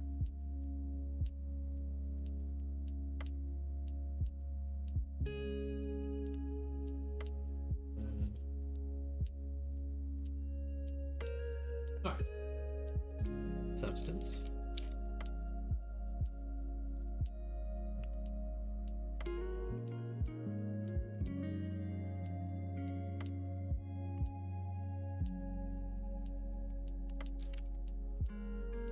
Sorry, it doesn't matter what hardware you're using. As long as I'm adding unified blend shapes.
Did I turn off the arm? I swear I had an arm pattern. I don't know where it went. I do not know.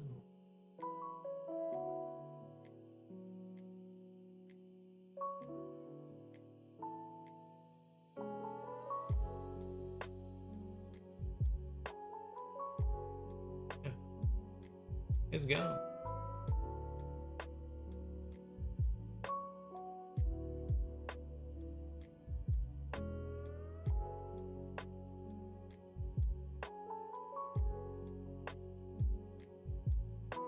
Oh, here it is. Okay.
But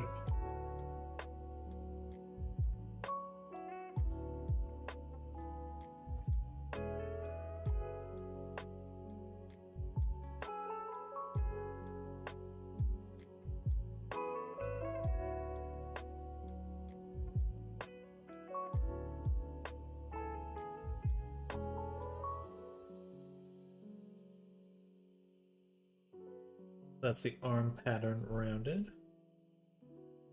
Hello, JM Torrente, welcome.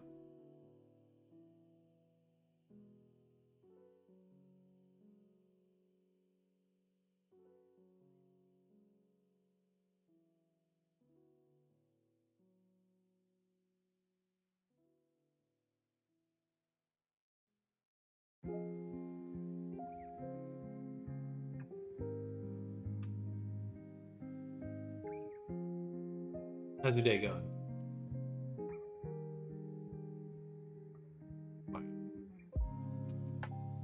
Alright, fix up those arm patterns. Is looking a lot better. And then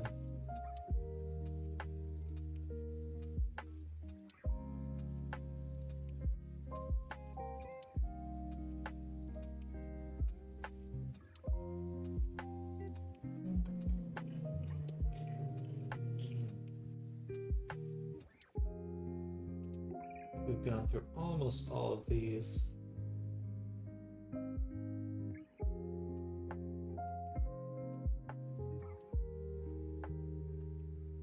Let's see if the sizing feels a little odd. Let me turn this off.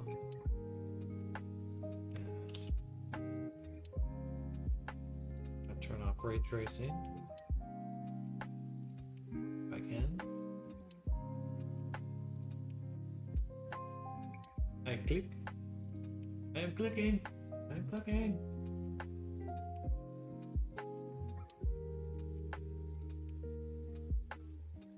Oh. Let's see if it's ever happens.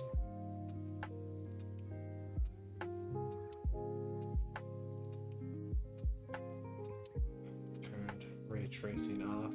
That looks really odd for some reason. Just on the clothing.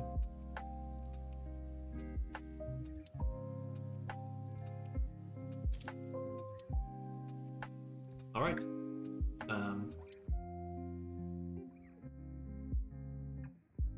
Go ahead and hop in VR so you can think what is.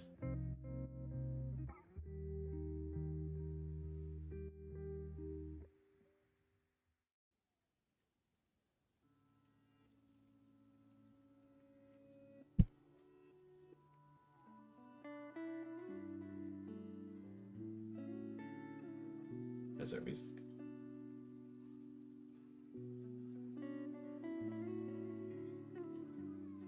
Oh, right. Forgot about the lo-fi. Let me do this.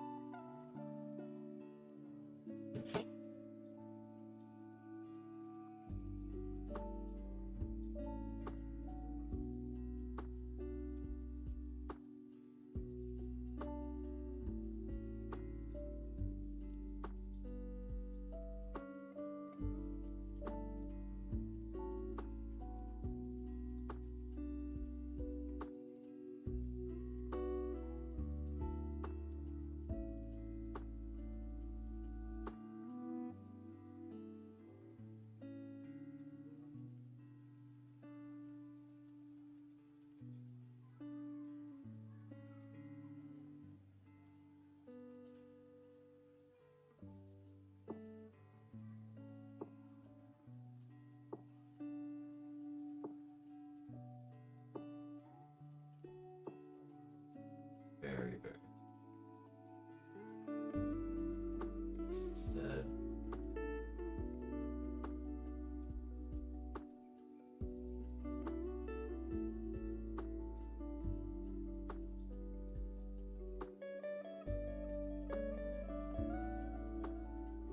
I can squish the head down. No, I feel that. It feels fine to me, but we definitely squish the head down a little bit. Shouldn't see.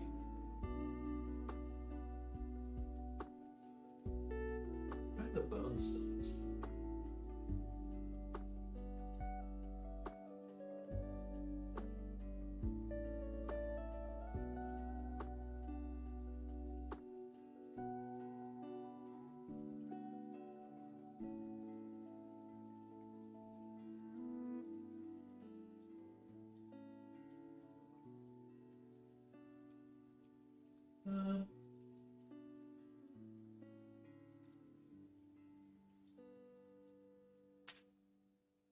That's pretty nice.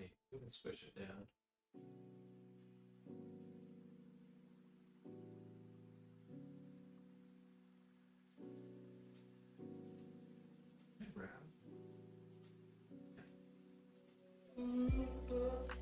Yeah, moving myself.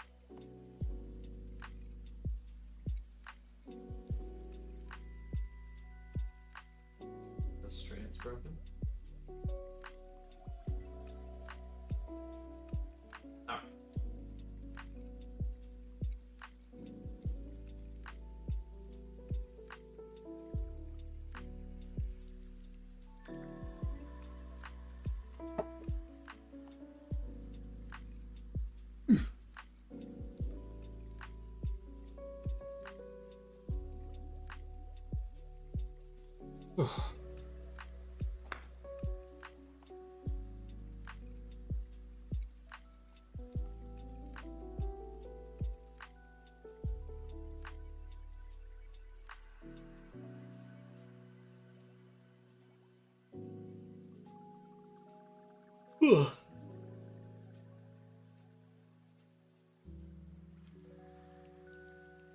Now, if we wanted to, oh, I see.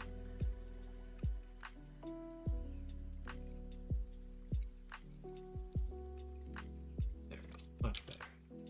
I feel like the face looks pretty thin. Maybe because I changed the hair, it doesn't feel as wide to me now.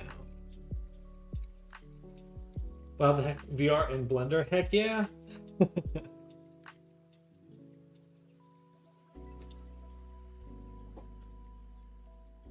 Heck yeah.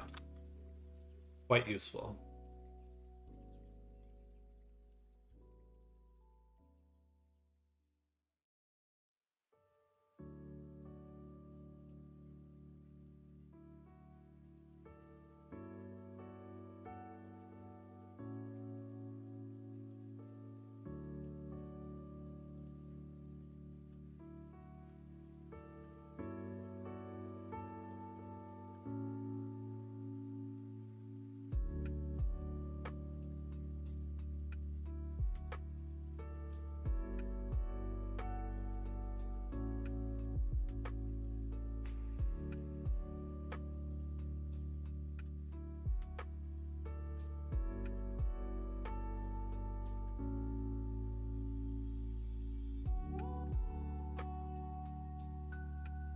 Senor Patolino BR, welcome.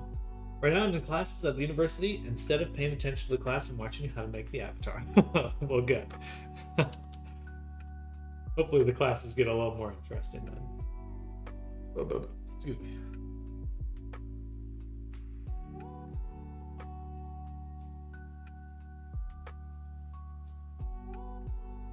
Well, where the hair is kind of bowing out, if it comes out in slightly, it might feel different. IDK, I think you already fixed it with making the hair thicker, and the cheek fluffs helped too. I do think the cheek fluff helped quite a bit, kind of softened up the side of the face. Yeah, for the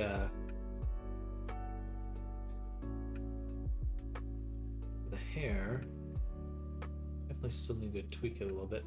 Have you ever had to deny a person's commission due to complexity of it or the request given? Yes. I mean, complexity is an interesting question. I think one of the most complex things that can ever happen with a commission is if someone doesn't have reference. Then it's instantly one of the harder commissions you can ever do. So, because that just makes it super hard to, it's hard to find a design while you're doing 3D shapes. I would almost say it's almost impossible.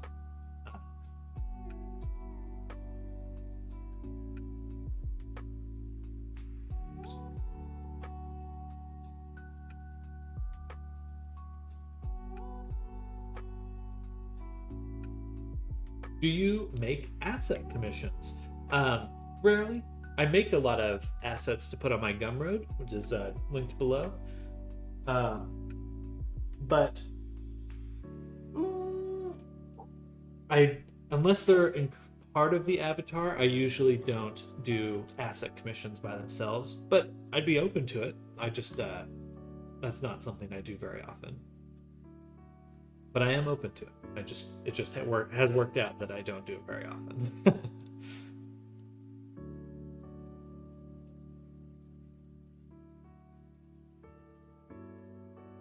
Yeah, there's my hair curves. I guess I want just the fan curves for now. Sipping away for 5 minutes sounds good. No reference for me is an instant can't do it. My biggest weakness in my bad conceptual brain, I need a concept to go from. I definitely prefer, it's mostly for me a matter of just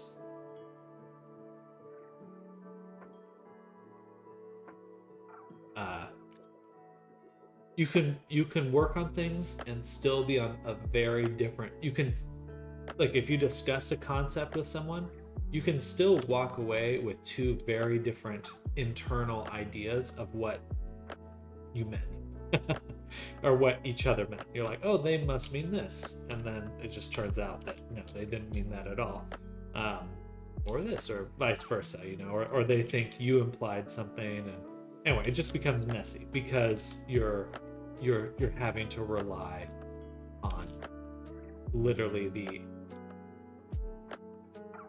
guess. You're just guessing. It's just a guess at that point, and that becomes quite exhausting.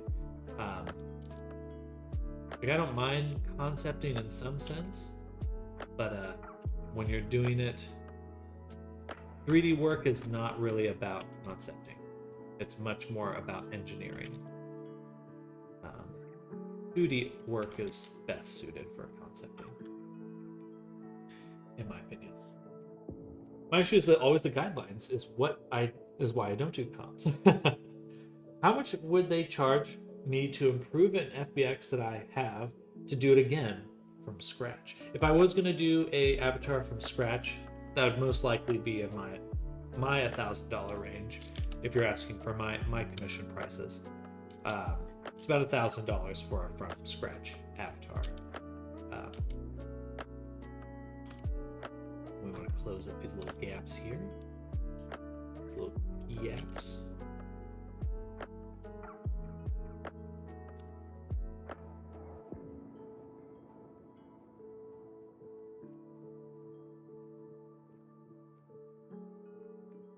I don't understand. Could you say it in Spanish since I don't know much English?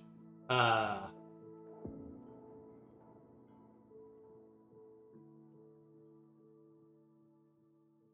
forget what 1,000 is in Spanish. I've got the inverse. Let's see.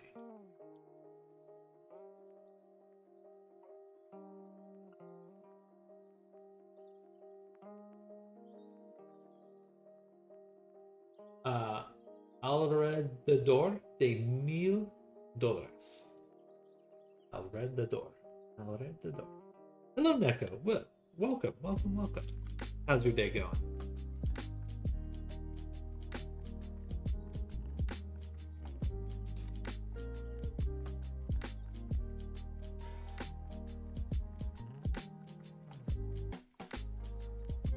Sleepy, but all right. Well, good. Yeah, hopefully you're getting some good rest then. Right now, doing pretty good. Enjoying the day so far. Ready to kick some butt and make some avatars. Skull with 2 claws. Interesting. I think I would just need to see the object. So if you want to DM me on Discord, I could give you a more exact quote or hook you up with someone that can help you. Looking great. Thank you, Neko. Thank you. I agree. 3D is more technical, 2D is more abstract, generally speaking. Of course, there are many exceptions to the rule in this case. Many concept artists currently are ZBrush sculptors. That's true. That's true. There's certainly a lot more crossover these days. I think for me, If you were just doing concept art, it's fine. I think it's when when you're trying to do both at the same time. That's really when it becomes this kind of impossible task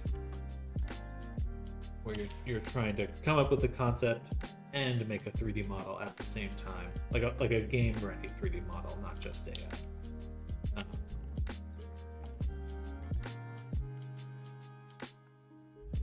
let's put this one into the I like this curve here.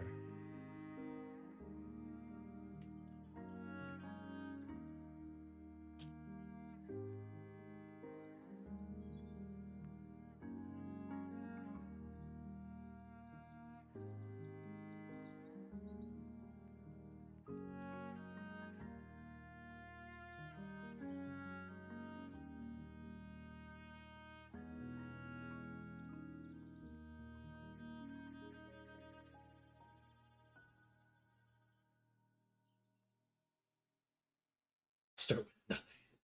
That's looking great. Good. Good.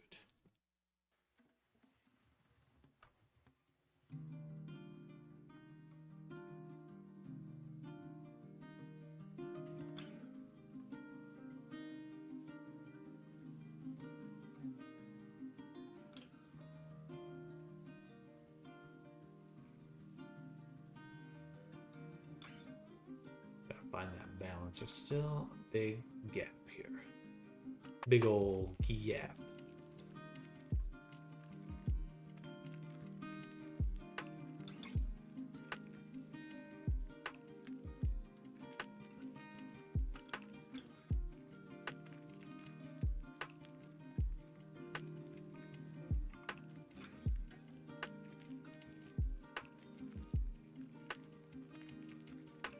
Right, I did decrease the thickness, but they can't.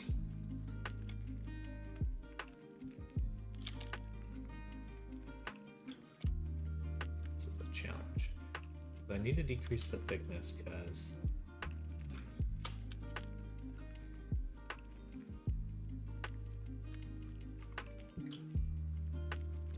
okay, I think I prefer this. I think that's better. It's better.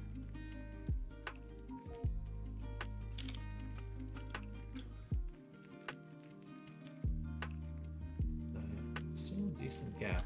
You know what? I'm just gonna go the other way. I'm gonna take the forehead and I'm gonna make the forehead bigger. I think that's gonna be easier at this point.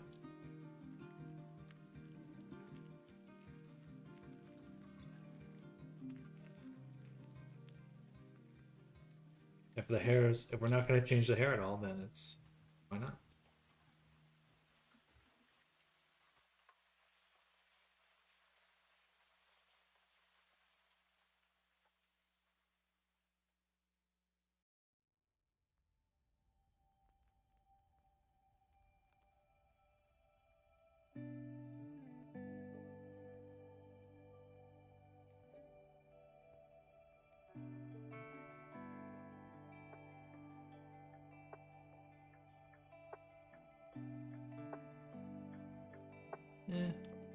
No, I take that back. If we ever need to change the body, I would prefer that the head not be distorted. Okay, then let's just move the hair closer. That's the only other option.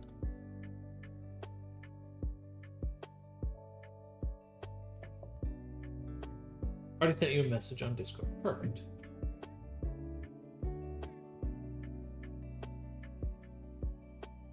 Dope. That looks really cool.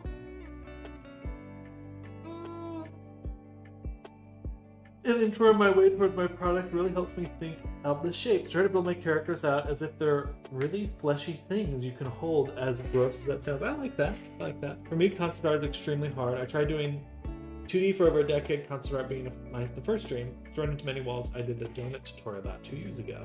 Now I don't feel like I'm running into walls. It's more like obstacle things to learn. Never felt that with 2D. I'm 100% on the same page, Noel.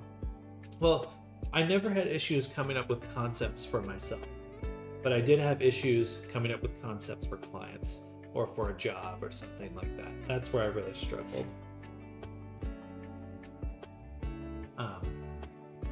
The better I become at 3D, the better my 2D gets. I'm loving my current process, but I need to just create more small stuff. Fair. Well, I'm glad you found finding a good, I can't grab the hair now. Finding a good, knowing that what you're doing is helping you learn is such a great feeling. Truly a great feeling. You're like, oh, I'm just learning now. I don't have to. Yeah. I think we kind of come from a similar perspective then, because I felt the same way about switching from concept art to 3D.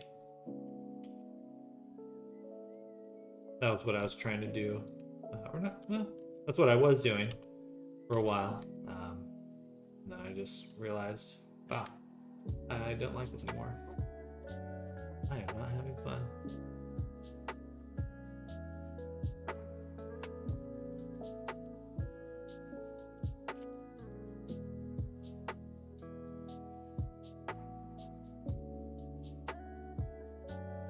Alright, that fills in the head. And my eyes are perfect right now, hello Shadow. Entertaining, please tell me Discord and I'll translate into Spanish. Very cool. Very cool design.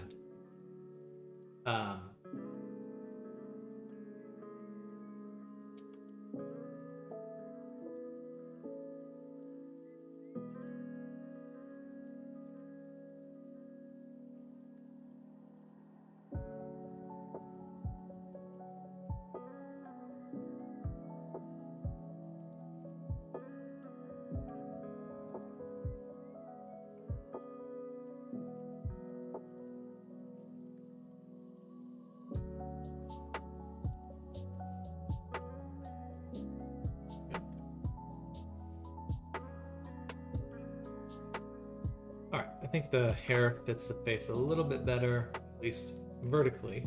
Now I'm going to check the reference image and just double check that we're filling in these gaps. So we just need to kind of close in. We did fill in the view from the side, but I think we could close this up a little. Just this one strand can be moved in a little.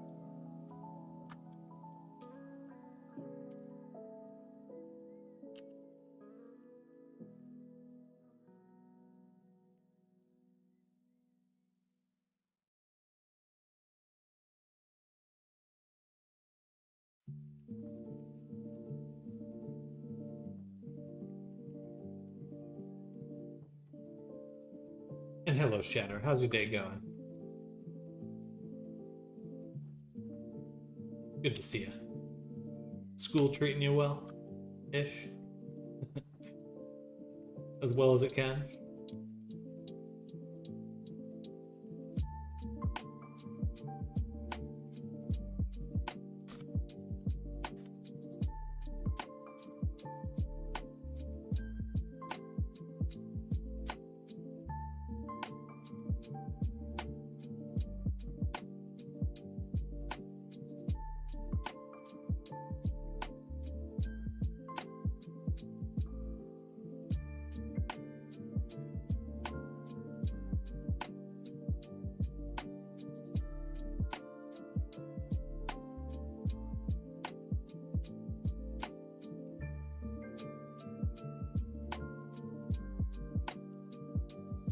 That's better. Yeah, we'll just tilt it this way. Perfect. And then visually that'll close that up. Okay, good. Good stuff. And I'm gonna look at the back curves a little bit.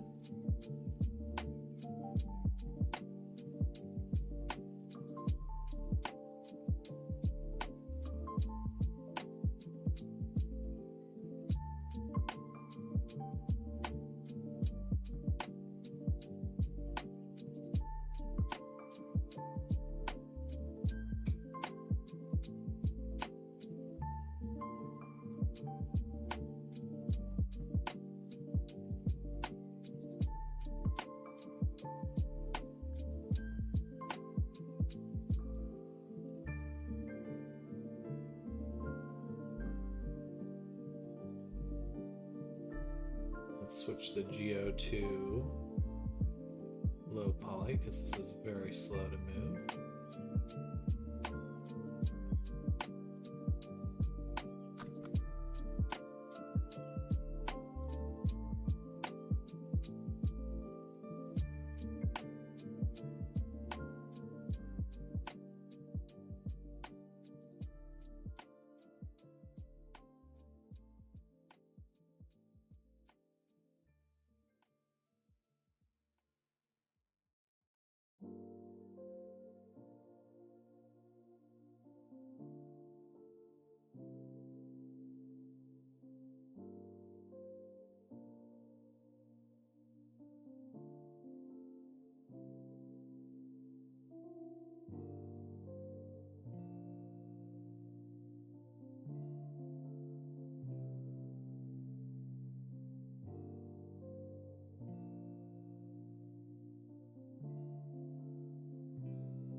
Oh, is there a way for hair to react to expressions / toggles? Is that your question there? Yeah, you could definitely make your hair like move or react, but it all depends on kind of what you're looking for. If you have like a specific kind of reaction in mind. But yeah, you can definitely tie that into VRChat is quite customizable when it comes to integrating that with reactions or kind of things you might want to move or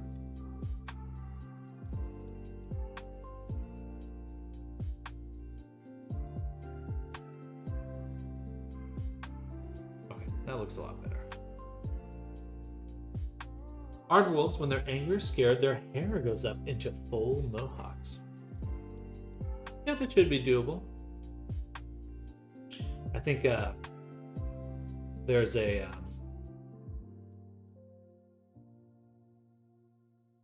it's already gone. There should be some ways to do that.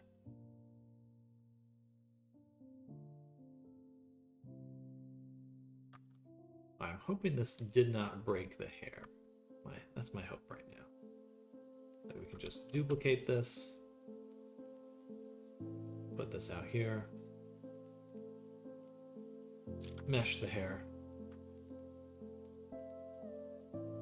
Fine. Convert to vertex group. Yeah, I'd be happy to give that a try at least and see how that goes.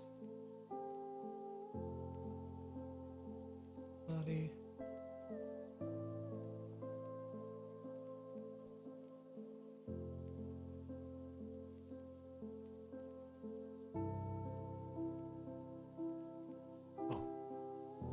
All right.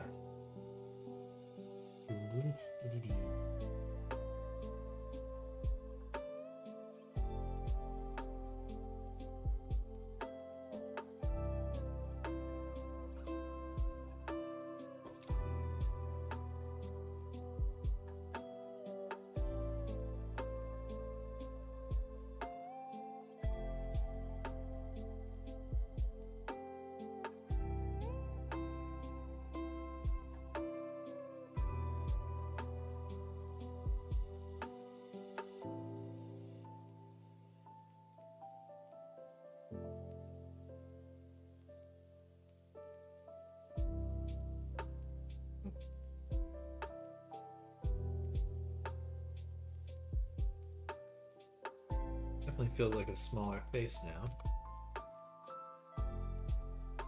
Let's double check the hair. Okay, can the bake remain the same? That's most important. I want to tweak that there.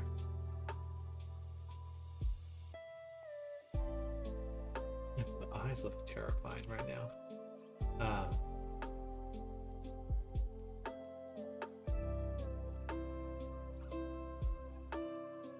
Gonna tweak it one more time.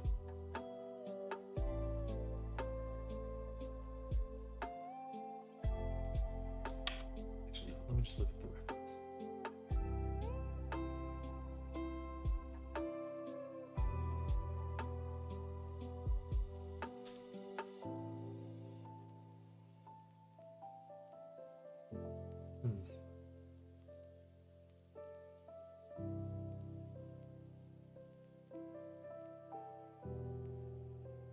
I think I might do a little bit more work on the hair next session.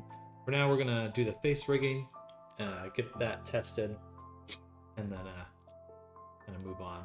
I'm gonna do a little quick test of how the hair is coming out. How the face tracking is gonna come out. So, what we'll do. Good. Yeah, so what we're looking like in Unity, right here. Very cute.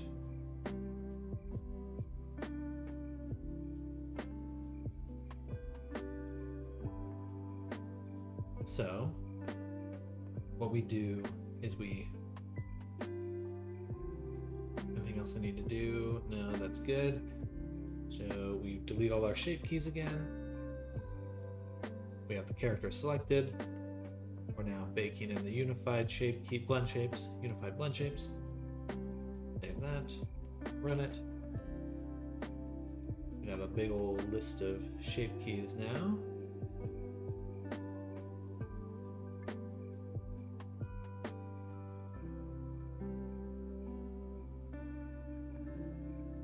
That alternate eye closed. We have the individual lip movements, which are probably going to be way too strong. Most likely. But I want to see. I would like to see.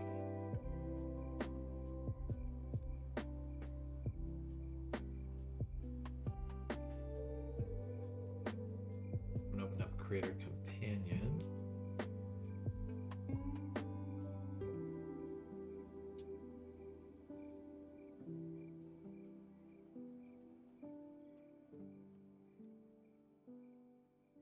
I want to see if you have any updates. Okay, Jerry's template's updated.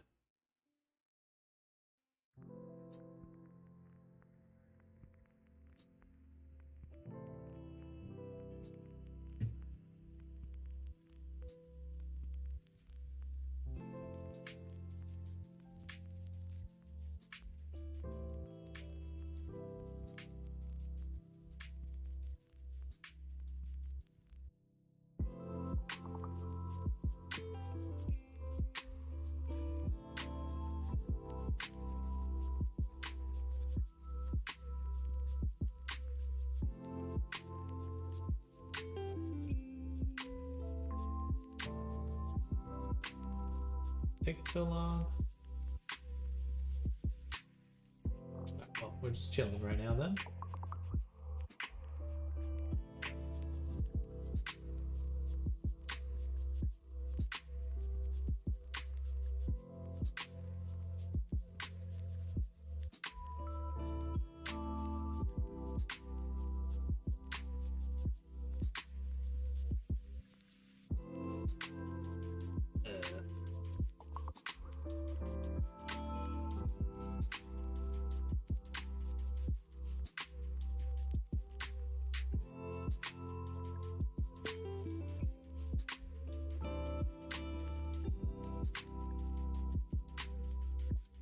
There we go.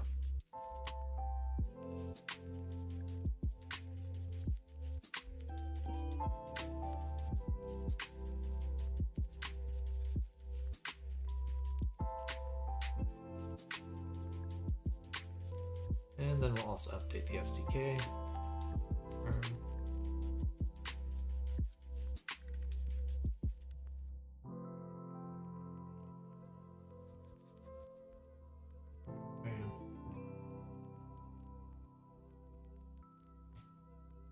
Alright, now the project is completely up to date. We should click it, load in our new packages.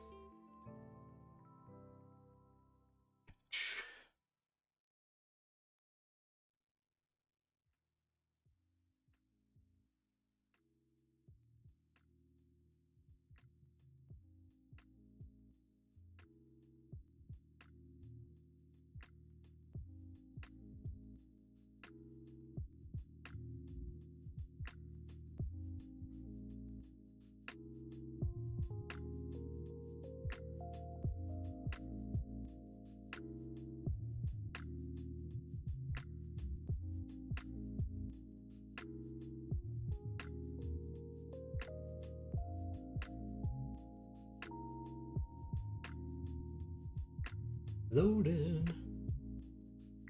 Loading, loading, loading. Alright, we really are just waiting for this to load. It's gonna take a while though.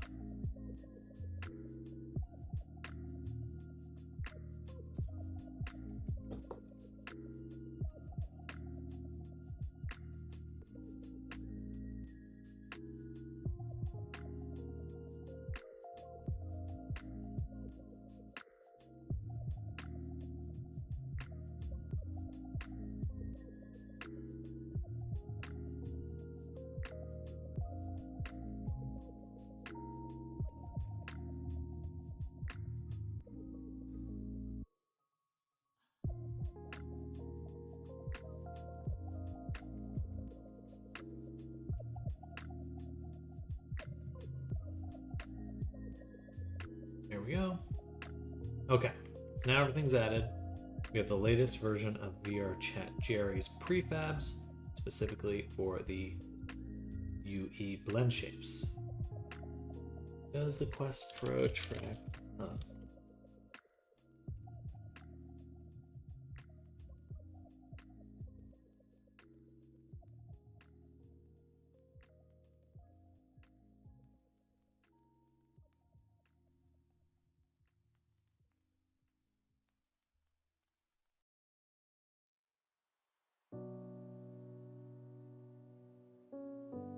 So guys, we finally got enough, right? Like, it's just really don't care about tongue tracking that much, especially Pro, and it's awesome.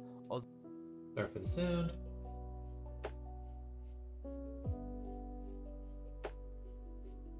We'll just do standard for now. Drop that here. Okay. Now play. I always have some trouble getting it working on the desktop, so we'll probably have to upload and test in VRChat itself.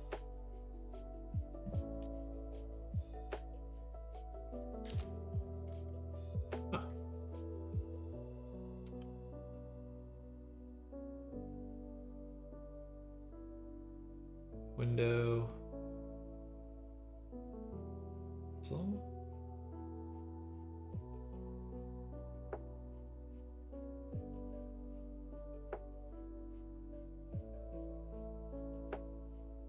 Dynamics, why is it pushing her down? Got the emulator. You shouldn't be moving like that. Or you need right now. Can we watch it? I think we're just seeing Blender right now. Oh. Sorry. Sorry, everyone.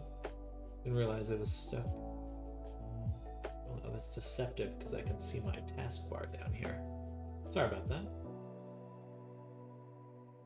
Oh, it's because of the crash. Duh. It's because it crashed. Should have realized.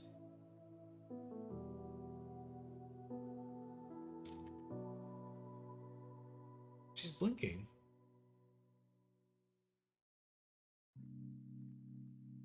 Let me restart Unity.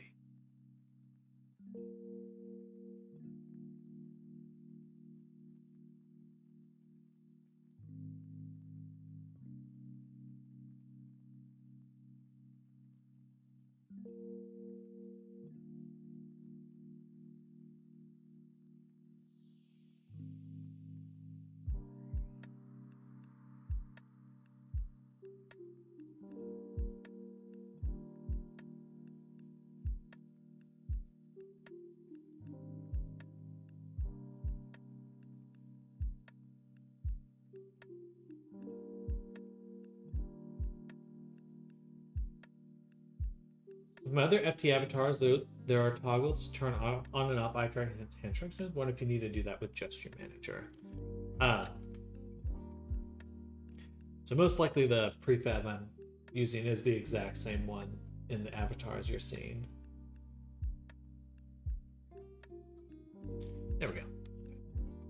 For some reason it was just... The only issue was that it was moving her down.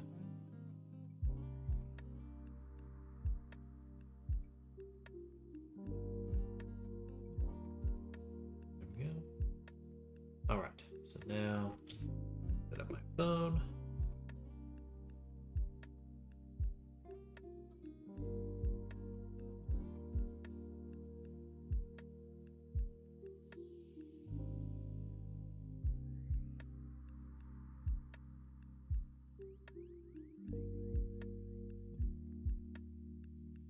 It should be porting out, and I need to do face tracking here.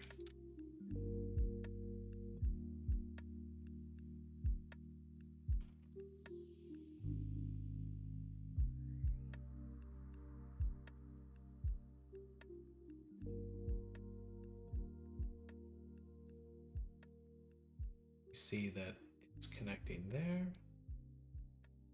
Doesn't load the avatar, but I also have not enabled. There we go. Number of OSC messages. It's a good sign, but it doesn't see the avatar here. Let me just turn it off and on really quick.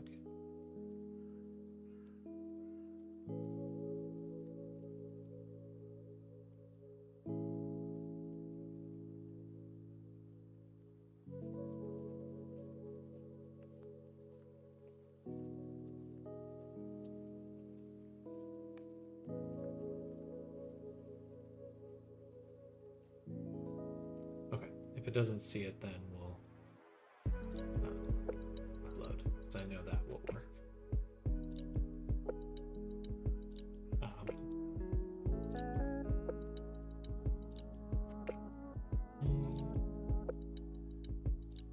Alright, okay, this is the usual issue I have. So, upload.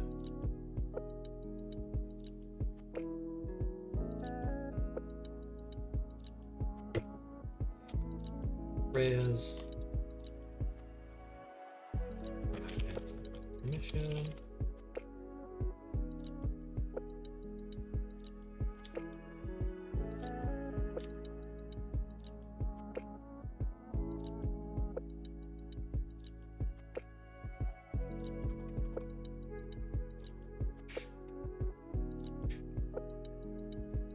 Boom. And yes. Build and publish. All right.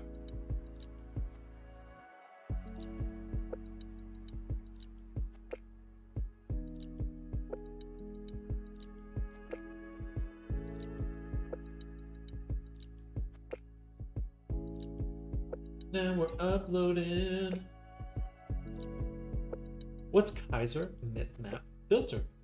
I believe mipmaps are a type of texture filter to assist with the visual clarity when you're looking at a texture from an angle. When you look at something from an angle, basically, there's certain algorithms to assist with it looking better. Pretty sure. It's kind of like anti-aliasing, but specifically for angles. I think.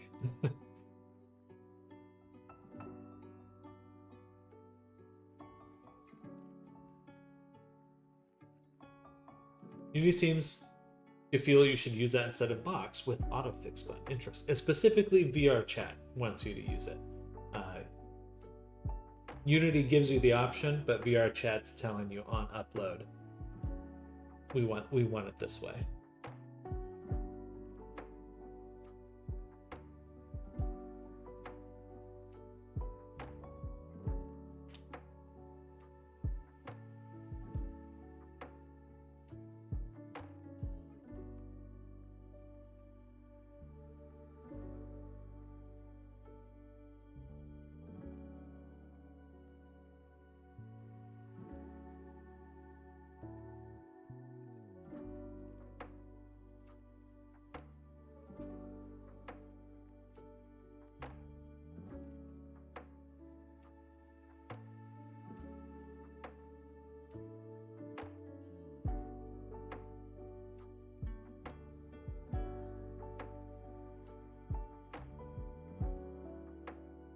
Boom, uploaded. So Steam.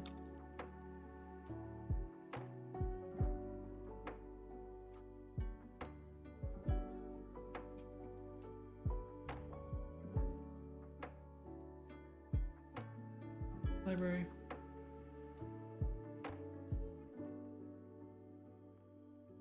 Update. Be able to try those left and right hand things, I suppose. Maybe you'll see what I was seeing or my controllers weren't malfunctioning. I'm actually gonna play in desktop mode. So I don't think I'll be able to see right now, but I'll have to check it out. I guess I could have done it in VR. I really wish there was just one VR mode. I really dislike that VR has a separate desktop and VR mode. It should just be one mode. You can take your headset off or put it back on. That's I don't know.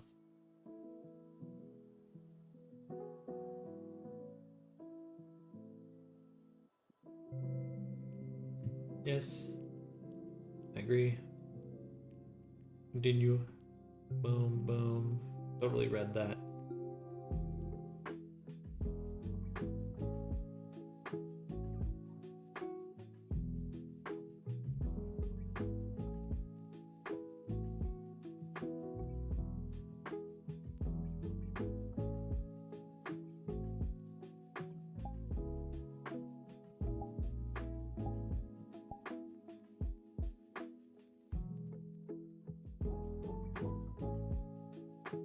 I don't know why I put the mirror so far away. Ah, okay. Looks like the face tracking's on. Wait, what? Why are you making this face? Why are you making that face?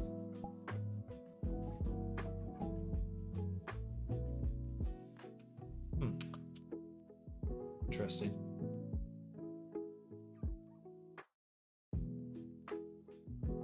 Funny.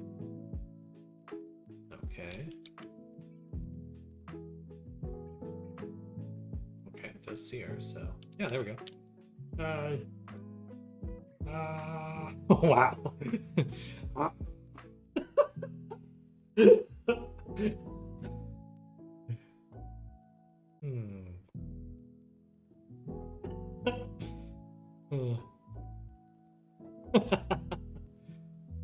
Okay, so at least the tracking's working, but definitely some improvements are needed.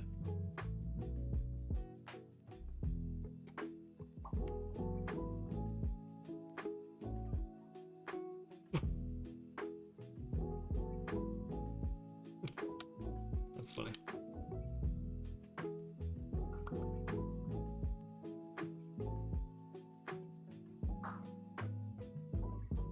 Okay, it's 11:48. We'll probably need to switch over to a different avatar in just a little bit. It's just the blend shapes.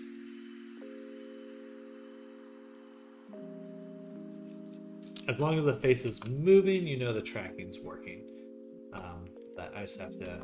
The animations are not adapted. Ooh, that was nice. A nice fade out when we're exiting. Go VR chat, you're upgrading yourself.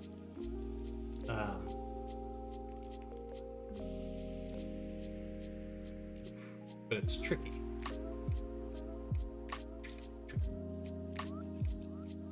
14 to 1 day.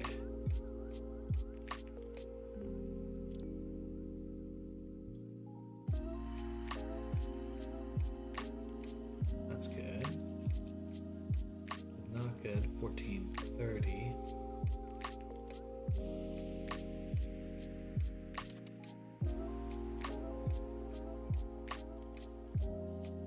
Oh,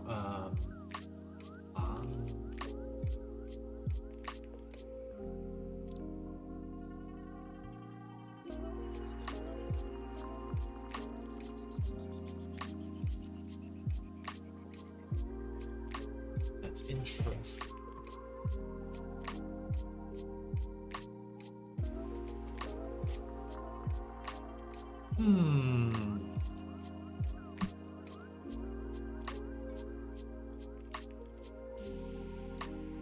Is that working with Viseams or Bones? So vice seams are just the mouth moving shapes. I think you're asking if it's working with blend shapes or bones. So I always make my blend shapes by doing animations. So I back up all of my vice seams here, and I have this little script that will take a keyframe or a frame position, and then just bake that into a shape key. So I have all my vice seams here. Look nice.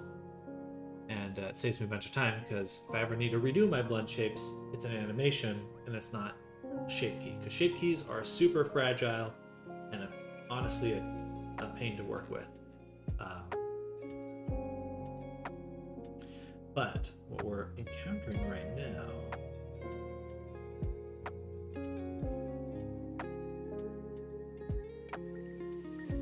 is that all of the motions, so it's kind of a question of what's the default expression, because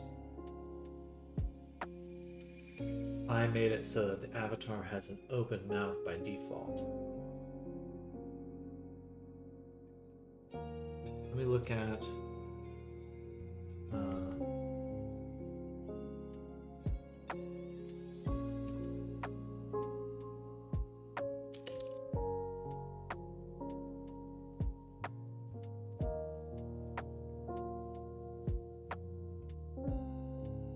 but the face tracking was the reason bones or shape keys. Yes, shape keys, blend shape keys.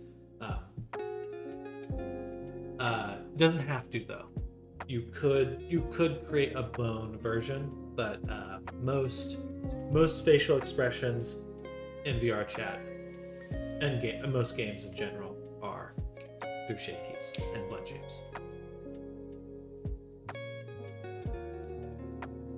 Because bones can be tricky in an import-export process, because the orientation of bones can get fucked up and the scale of bones, whereas with a shape key, it's just an offset on your geometry. So it's usually a little more stable through the import-export process, but harder to work with in some other ways.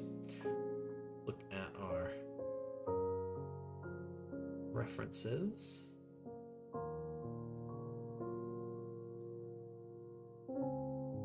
Just show me the unified expressions, please. Thank you. Okay. So they do have a reference shape.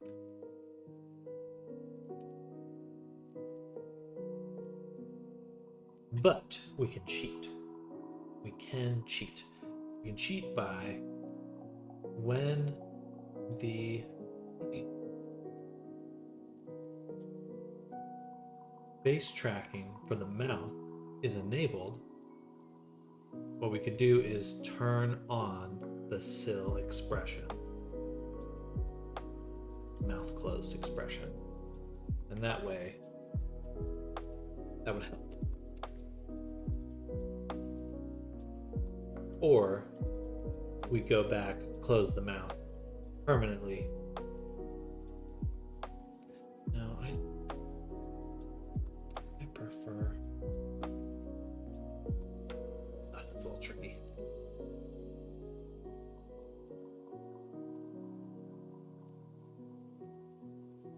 How does it know how to transition? I'm guessing that the software algorithm. Do you know if there is an Android version?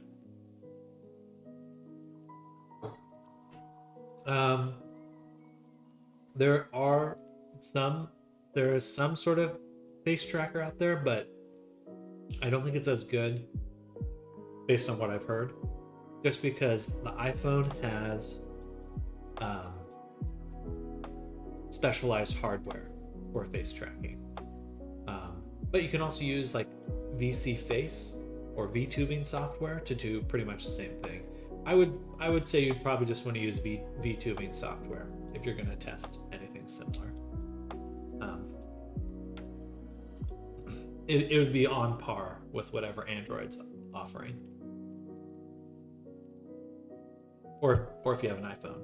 That's what I'm using to track. I'm just using my iPhone. If you have an iPhone, I'm guessing if you're asking if there's an Android version, that's because you have an Android phone. So scratch that. But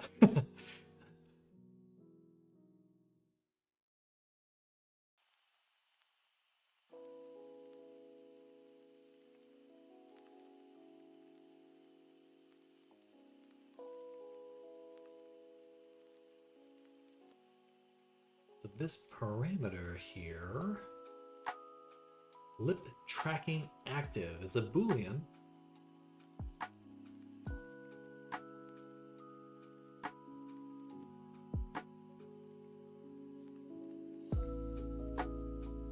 But is it the same Boolean when we go into VRC Fury?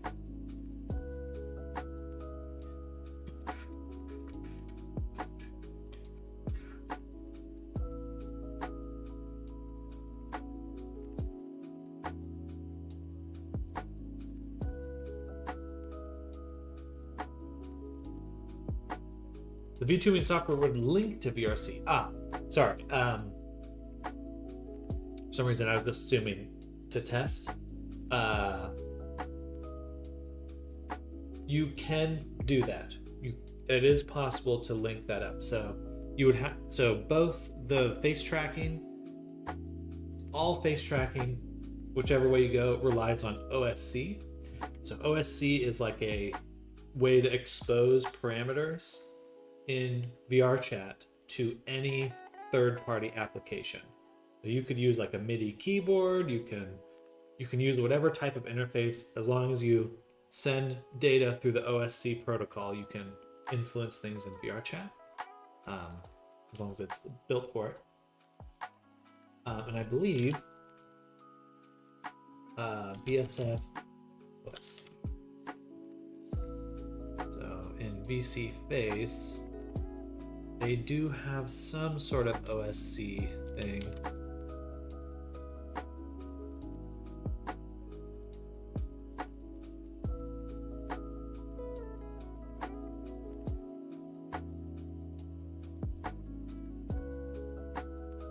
Gotcha.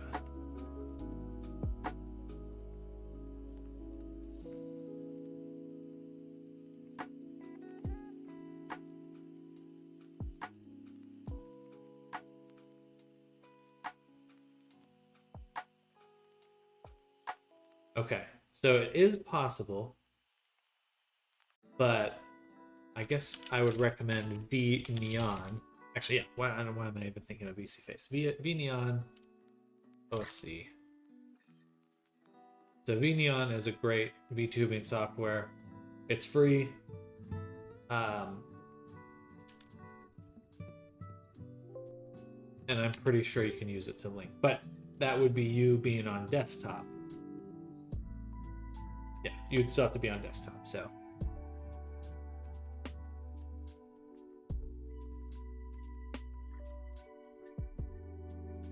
So, we need to check now our parameters here. Lip tracking active. Okay, it doesn't look like it renamed anything. So usually VC or VRC Fury does this, where it adds this prefix.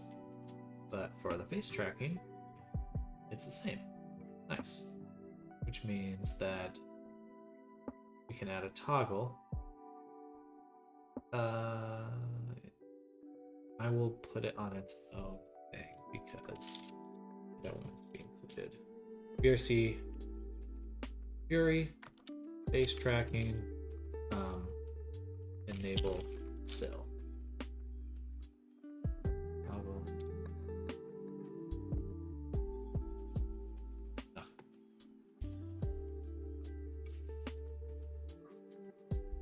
It's a red shape, and it would do SIL 200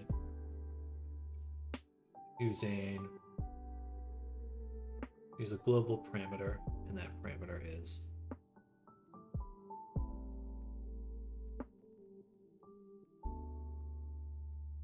lip tracking active.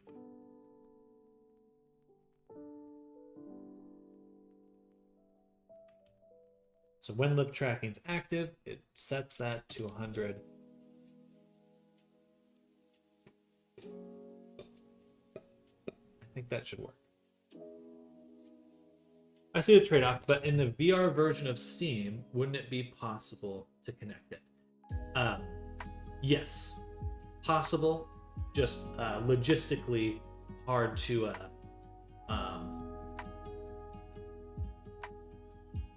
to where hard to coordinate that hardware. What does SIL stand for? I'm not sure actually. Silent, perhaps.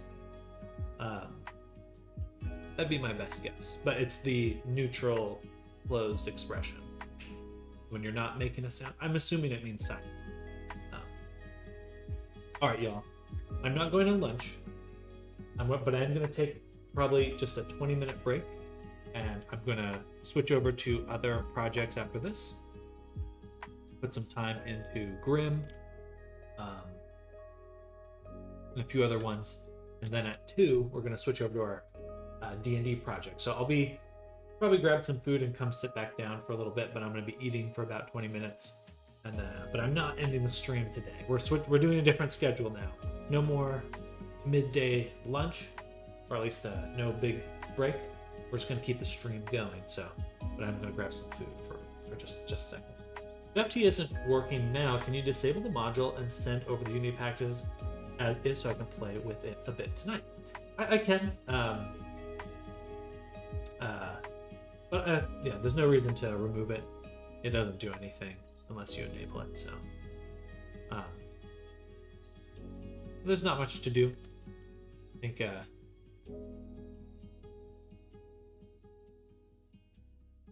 zeroing in on getting stuff done.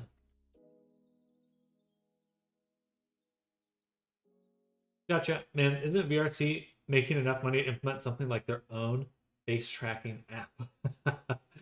You know, you would think so. There are a few major questions I have when it comes to what VR chat prioritizes. I mean, just really, I really can't emphasize enough that they have sat on their hands opening up their own store for 10 years now, going on 10 years.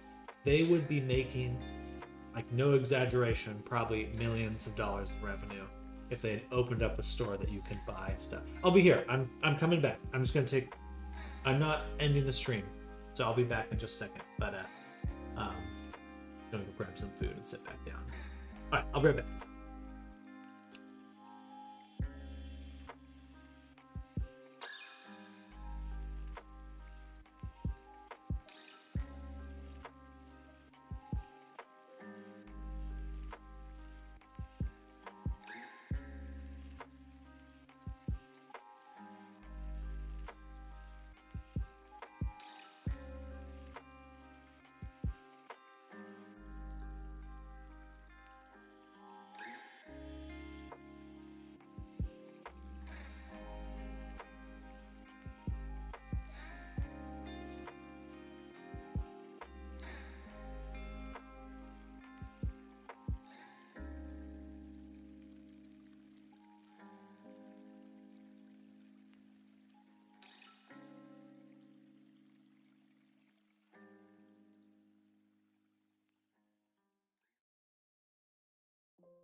And they still call it a beta. Those are fools. Maybe the beta is separate. There is a beta version or a kind of like a dev version.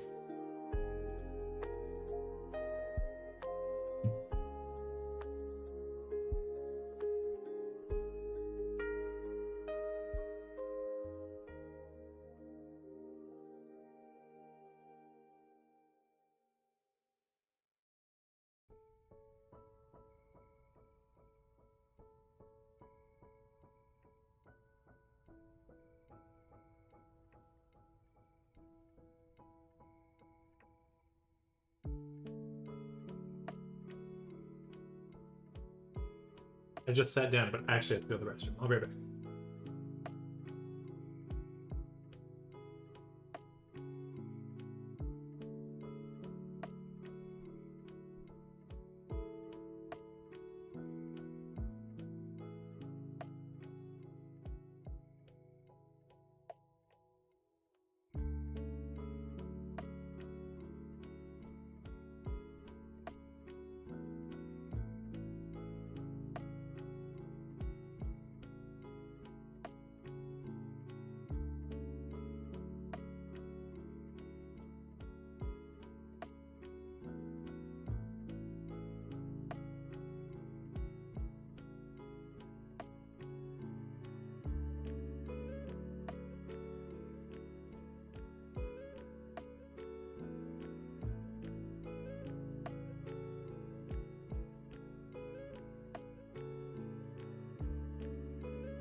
All right, back again.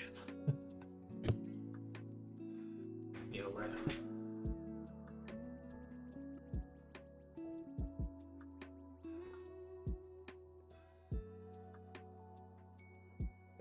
Oh, thank you, Neku. So we're gonna put a pin in Reyes for now, for today.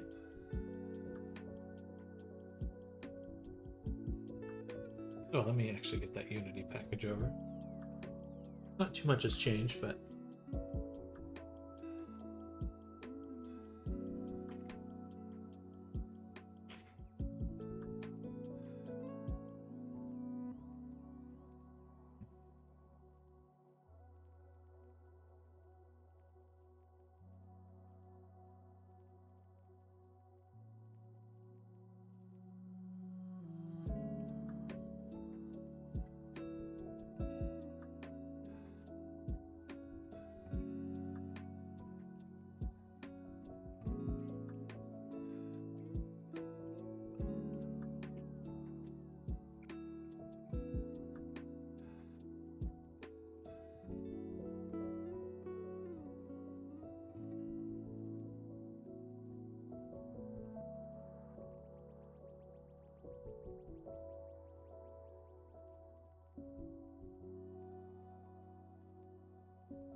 All right.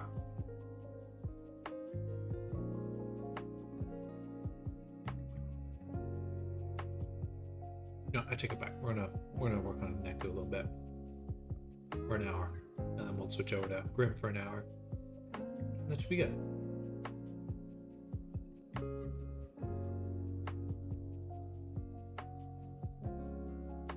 So much to do.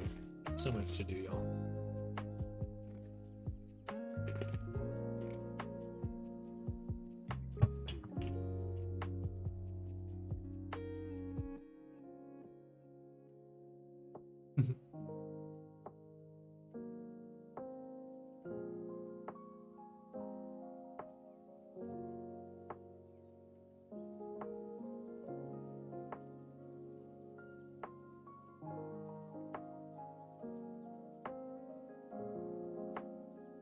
What's going on with the curve for the teeth? Wherever that went, there's a curve there. Must be a curve here. Yeah. I can change the curve, but I was noticing that the teeth are rotating on their own. Why is that?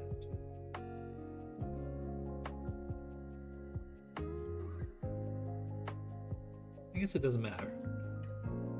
Yeah, it doesn't matter. Because as long as they're in the correct pose, we're good to go.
I would say Matribia.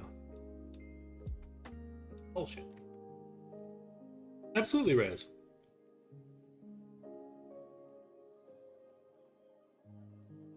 Very excited to see the Avi coming together.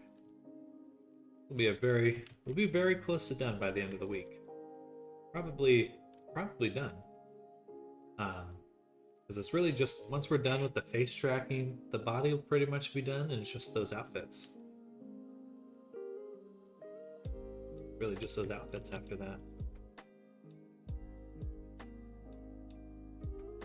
Gotta go for now, Sam. Thanks for all the help and encouragement. Absolutely, Noel. Good luck with your work, and we'll catch you later.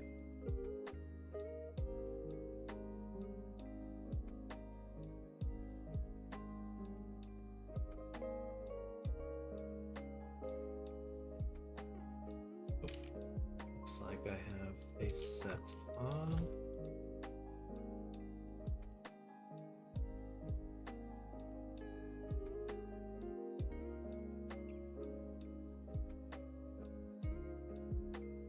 Head's definitely a bit bigger than where I started, the starting point I had.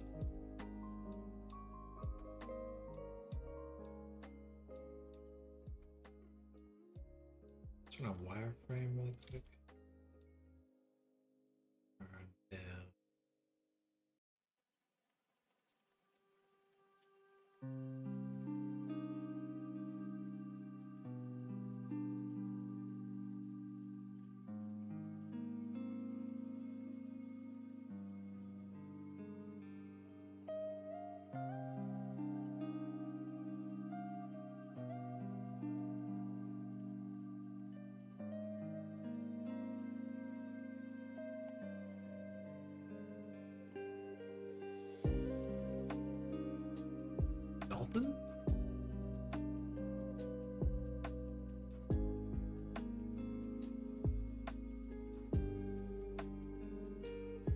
Corpusona.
Got car back. Now I have to do. I do not have to die biking around for work again tomorrow. Let's go! Let's go, Arctic. Crushing it.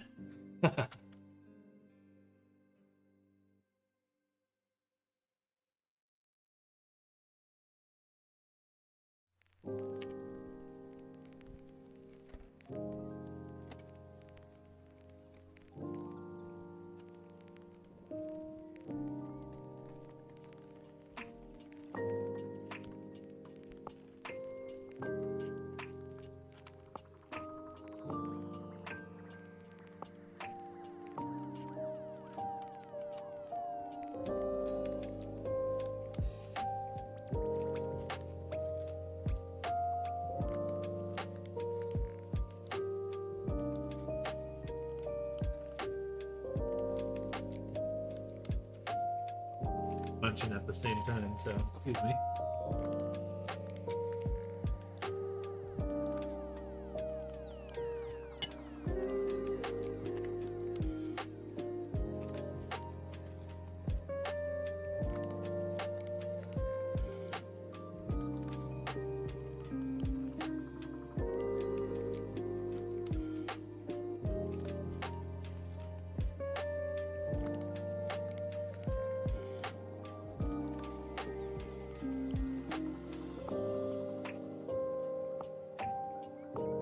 Other news, I completely mangled my FX controller in order to iron out some scrunchiness. But if I fix it, it will be super nice. Believe in your power, Arctic. Crushing it. Are you making more features of some kind?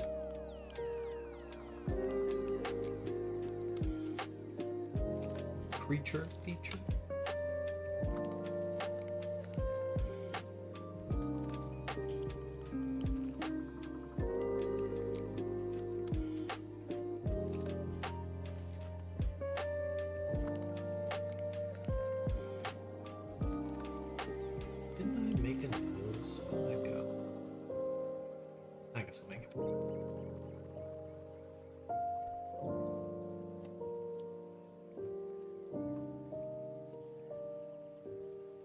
Oh, there it is. No, I had one.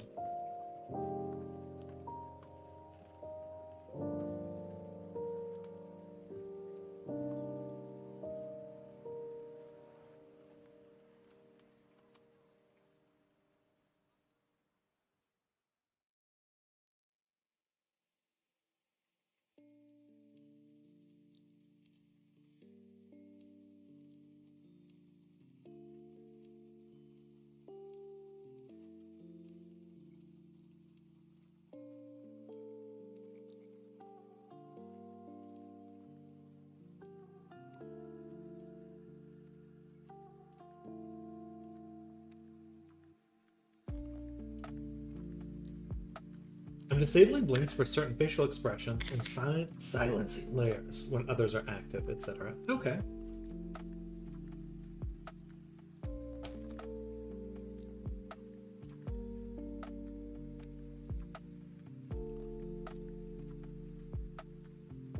The parameter driver thing in the animator is super useful.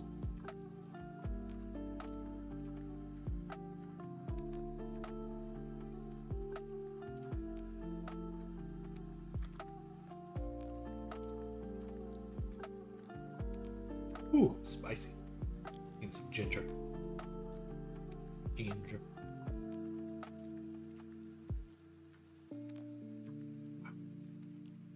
It is spicy.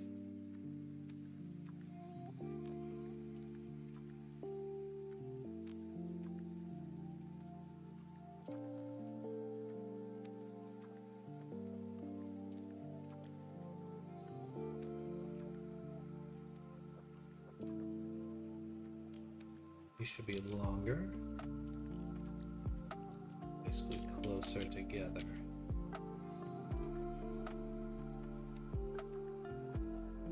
Should probably really only work with it in the high poly version.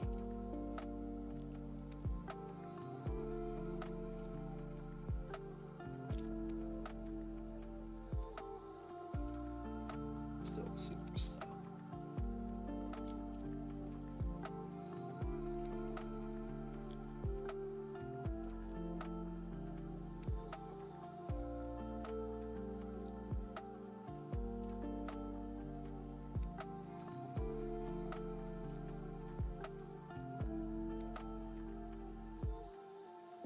Goes past the eye and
excuse me. Say we take the profiles, we kind of do what we did on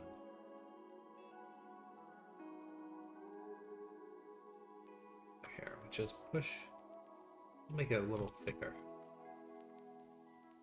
direction.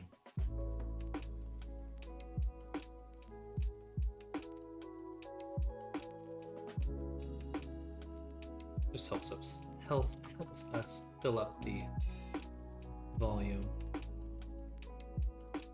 Okay. I'm gonna delete these two because they're kind of in the way for visualizing how the front should look. This will be this one here.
it should, looks like it's just a little bit higher than the ear.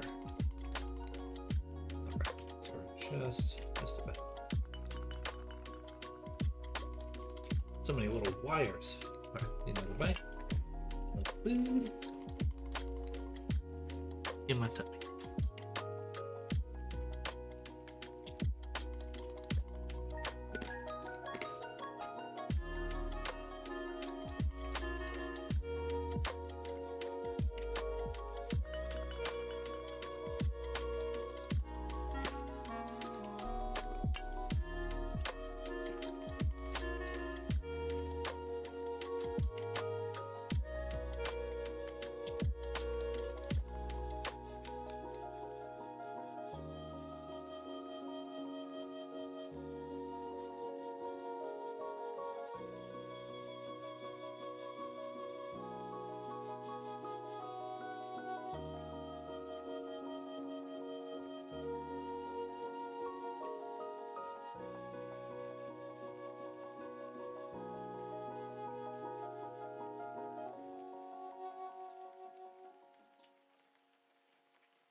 I need to figure out a way to subdivide these just a little bit more.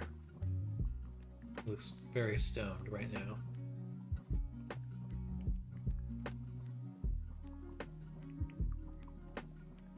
Neck should be a little bit thicker.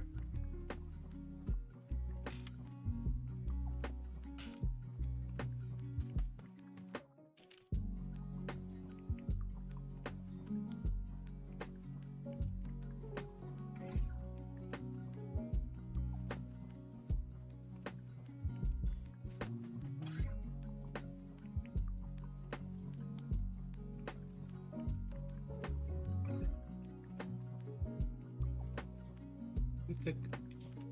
Oh.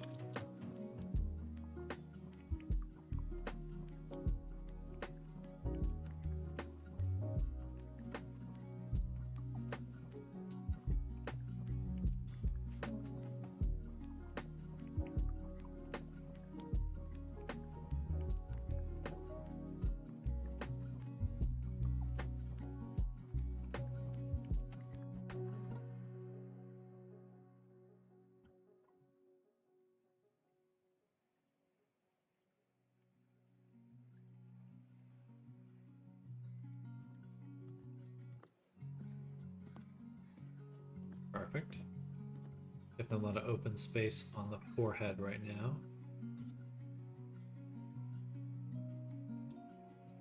Isn't there a character from... what's it called?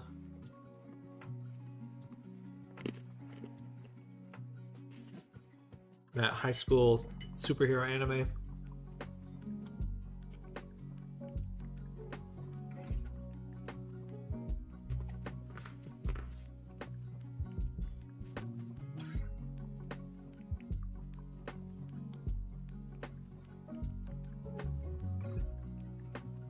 Yeah. It's like a blonde kid. Yeah.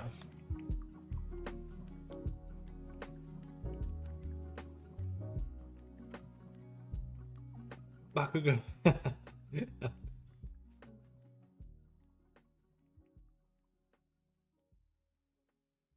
Getting a little bit of those vibes. Or what's his name? No, I don't know if it's Bakugo. It's the...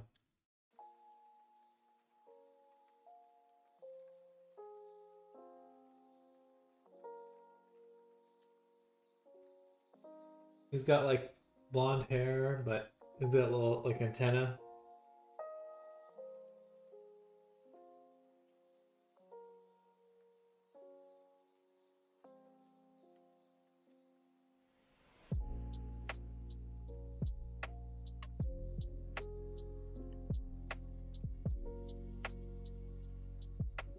Weird AI thing, but this guy. I forget his name. Yankee? I suppose so. The vibes I'm getting right now.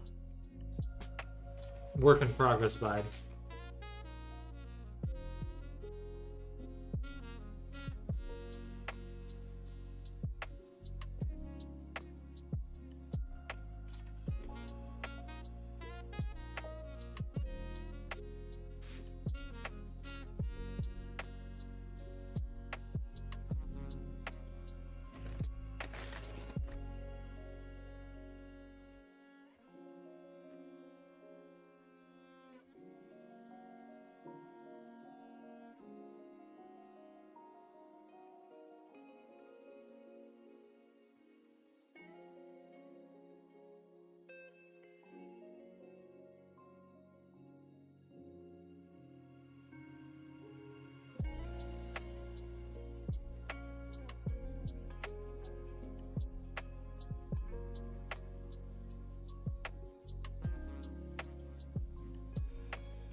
Looking pretty good.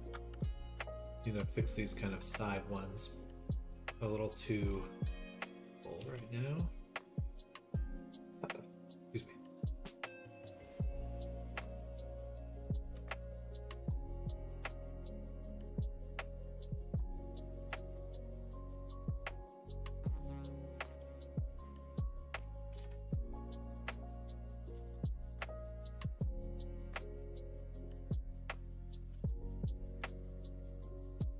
They just don't look smooth enough. I do think the ears are higher.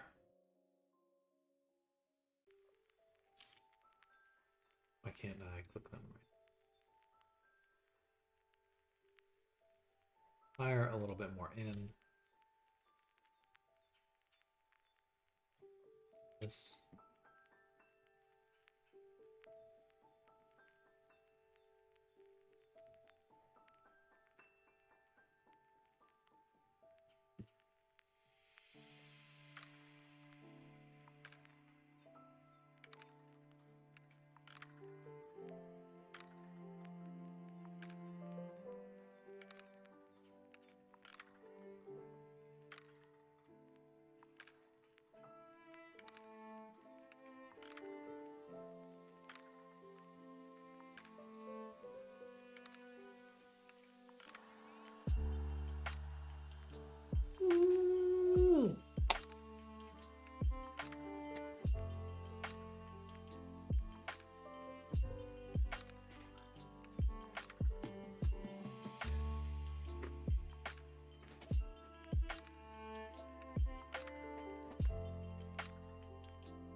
All right, let's hide the hair curls. We're just gonna kind of focus on the front view right now. The shoulders can be bigger. Need some eyebrows. I need some eyeballs. Need some balls.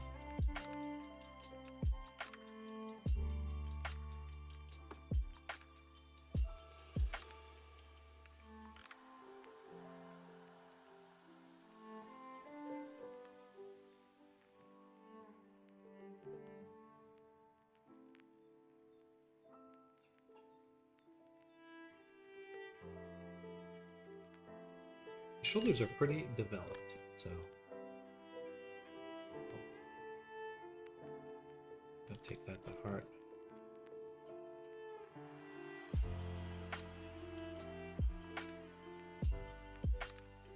And balance that with the actual muscle wrap set.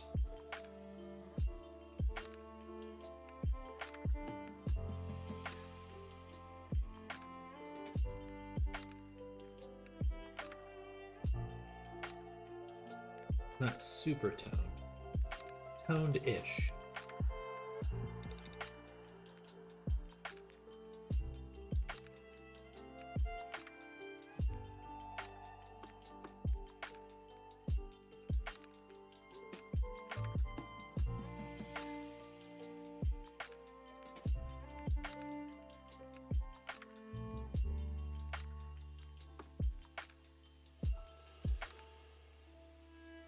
Coming together. How do I do vertex painting on multi-res?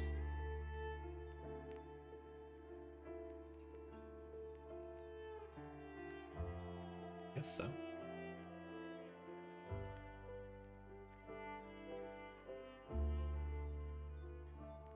Kind of slow.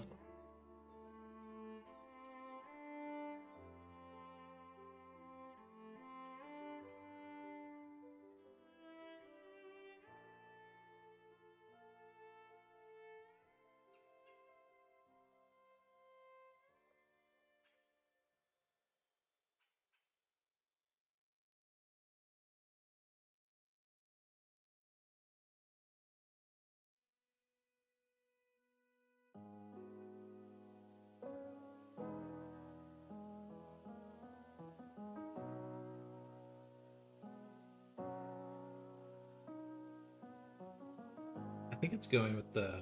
It's only giving him the lowest...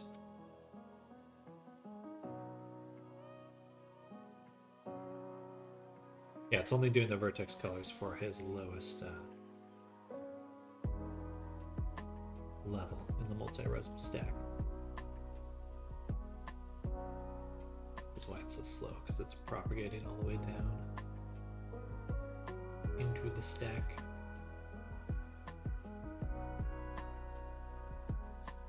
That's okay. Just need a rough block out. Something to help get the feel for the character a little closer.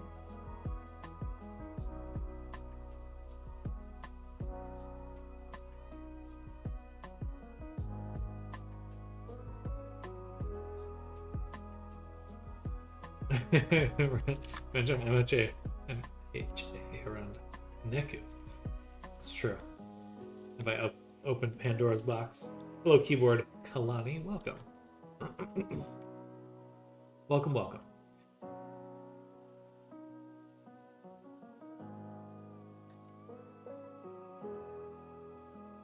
Really want to get the eyes a little bit closer.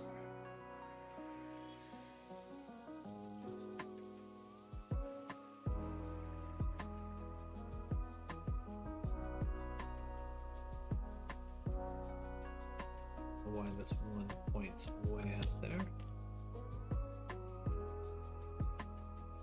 Do that instead.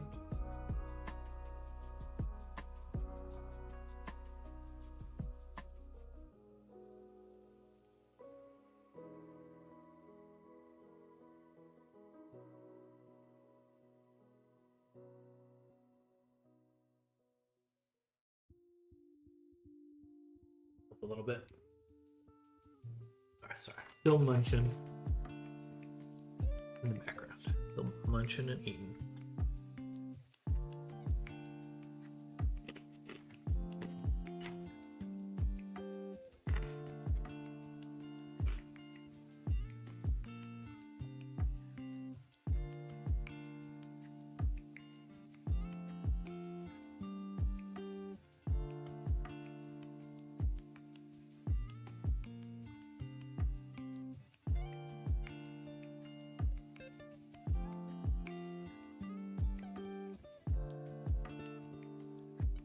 Closer, close-ish.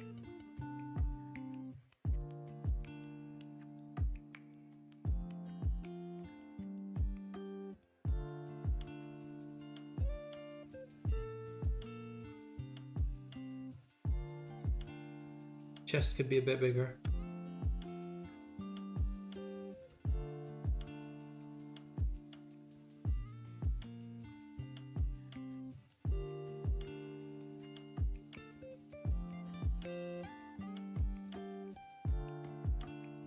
Missing some quads.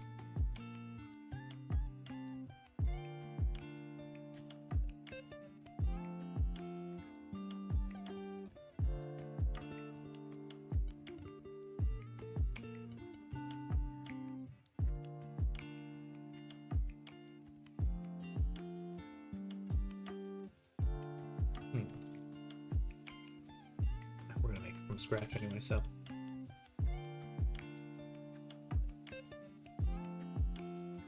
Oof.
All right.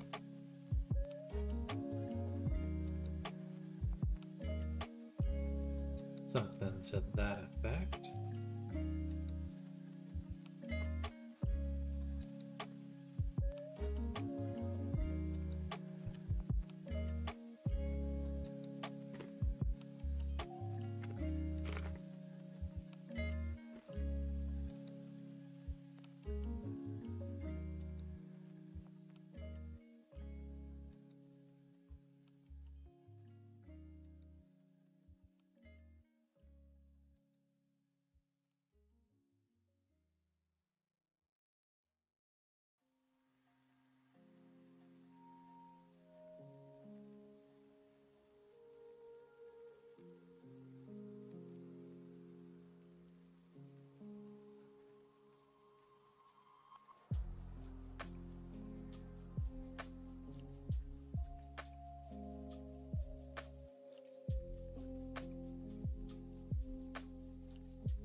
Oh, I cannot type today.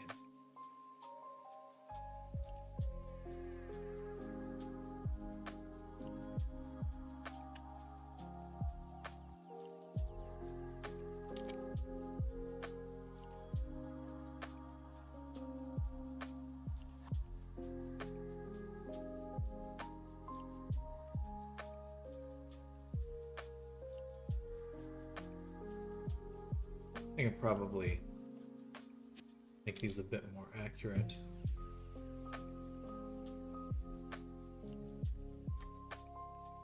The mirror modifier.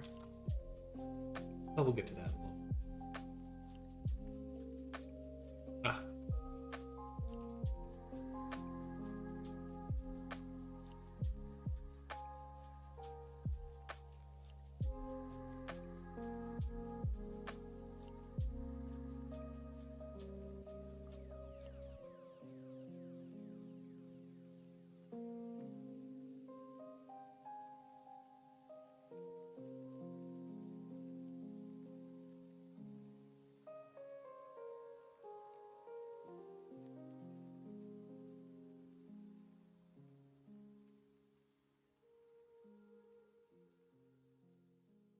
Yeah, I'm gonna use a. Is that a empty here? Scooch that over right about there. I'm gonna call this mirror foot. And we'll put this into the hidden layer. That way. And all these. I can add a mirror. Set to foot.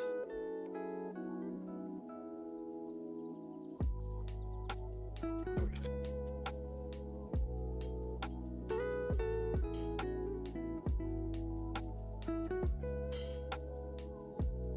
A little bit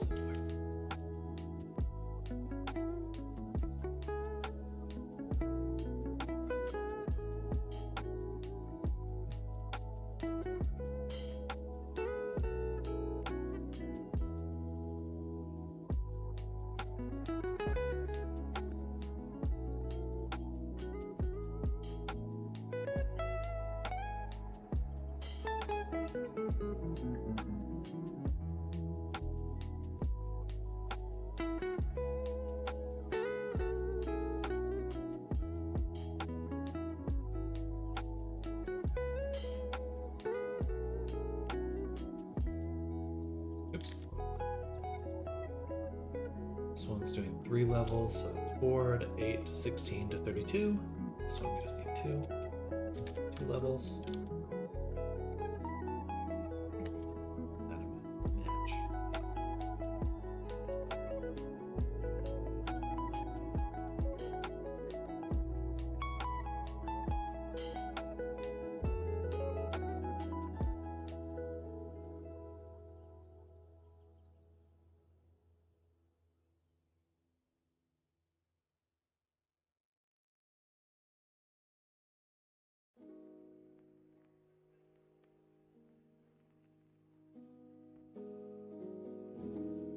Not quite the pod we're looking for, but a good placeholder until we get the main one in.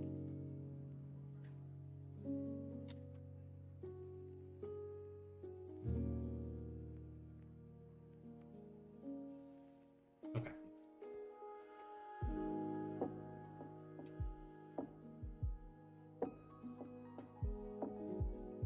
Good stuff. Another bite.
Right.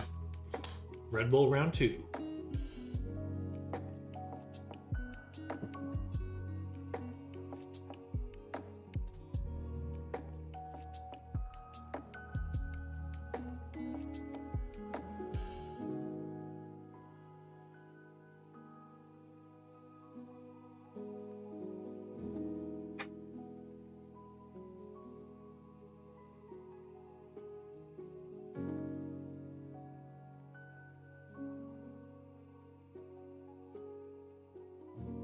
Eyebrows, eyelashes, hand claws, and then we'll switch to a different project again.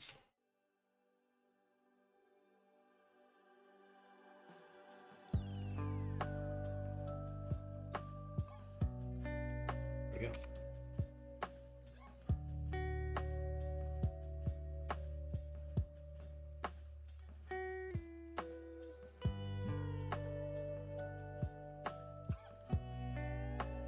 This is very thin eyebrows.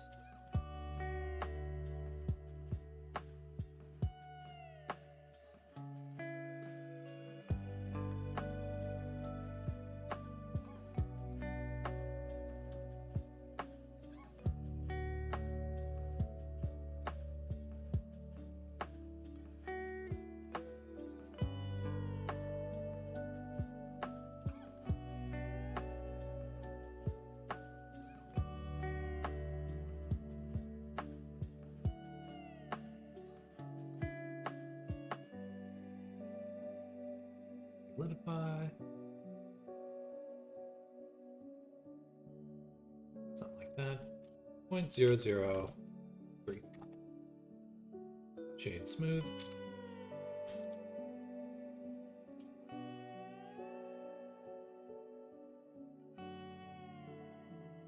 Do one more subdivision.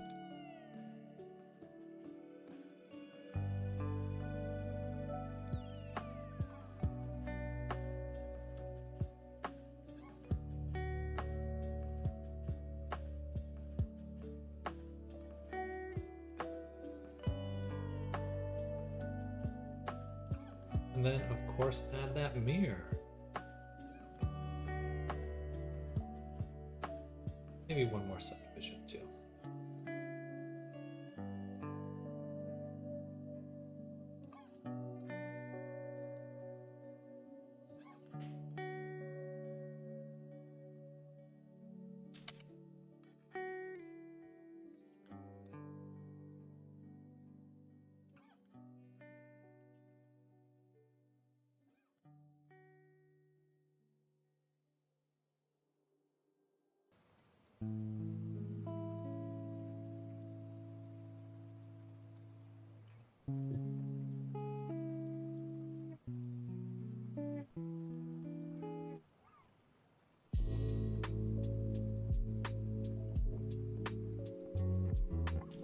Remove the texture, remove the shader there. Oops.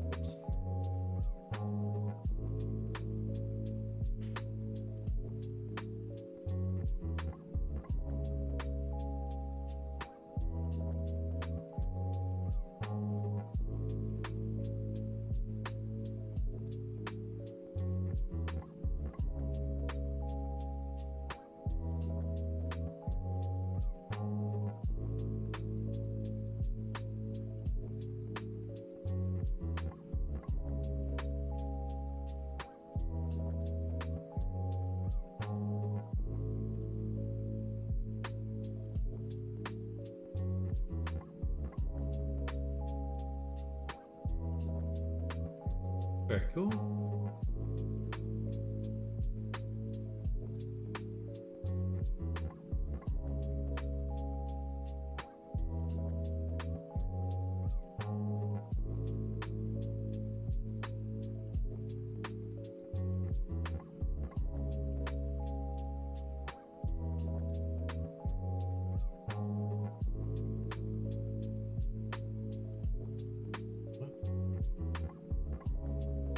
Why isn't it setting the vertex colors?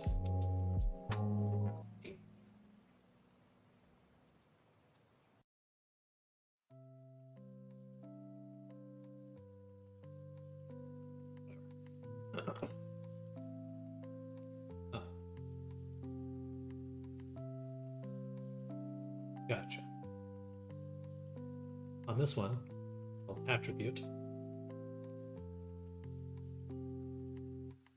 when it should be called color. On this one,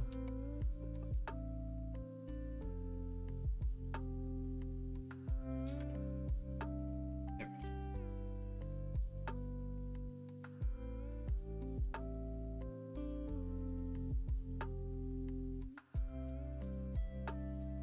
All right.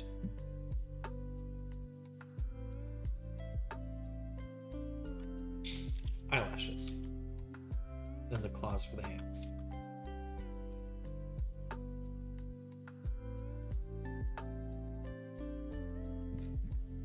Ooh.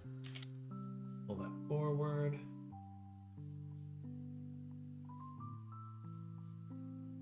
I'll turn off the hair one more time.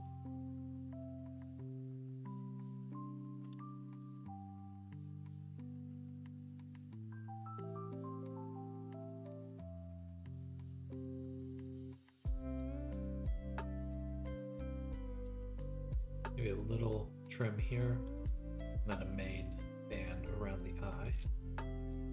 Okay. We'll start that main band.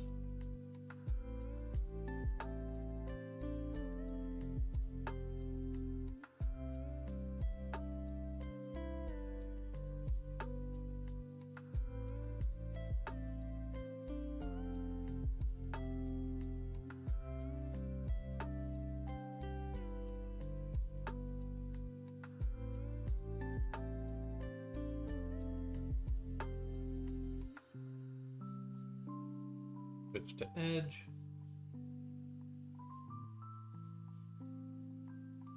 Crease here. Cut down the middle. Crease here. Push it out.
Try to be quiet. I'm just kind of spacing out right now.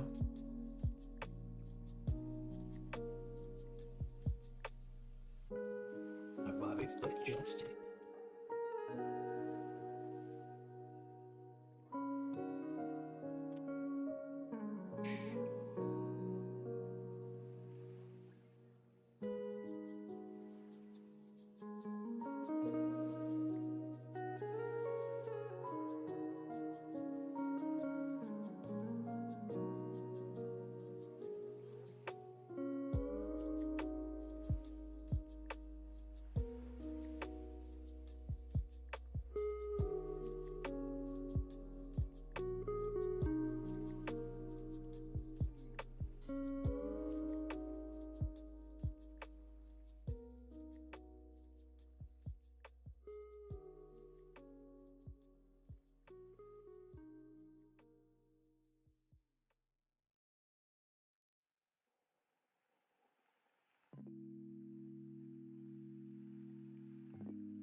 Got rid of. Ah, I see.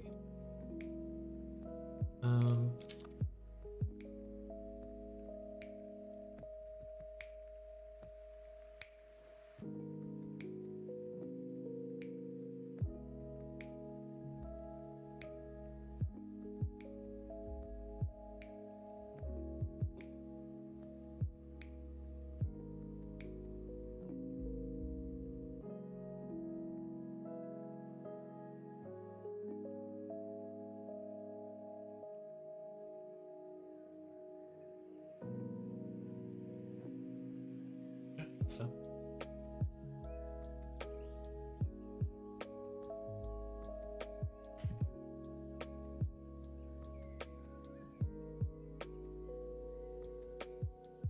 Actually, no, these ones I will want black.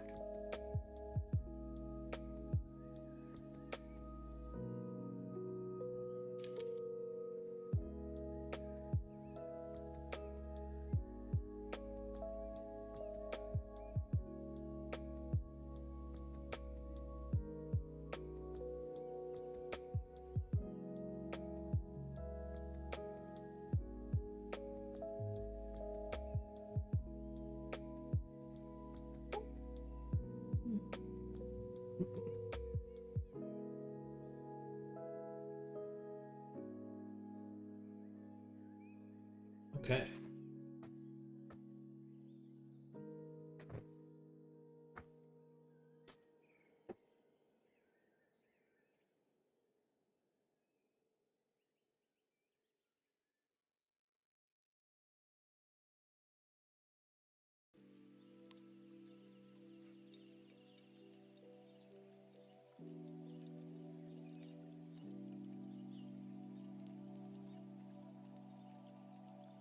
Decent amount of work so far.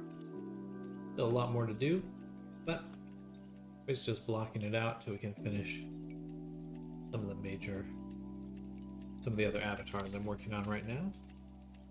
Let's just make sure the ball's moving down the field, so to speak.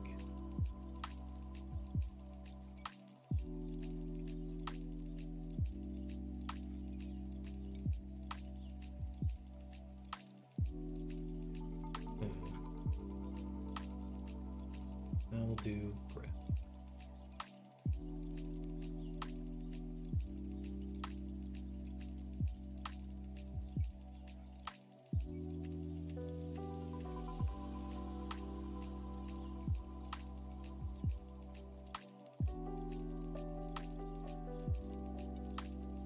Boop.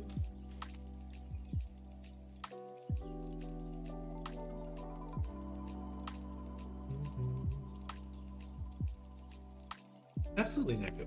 Yeah. My pleasure.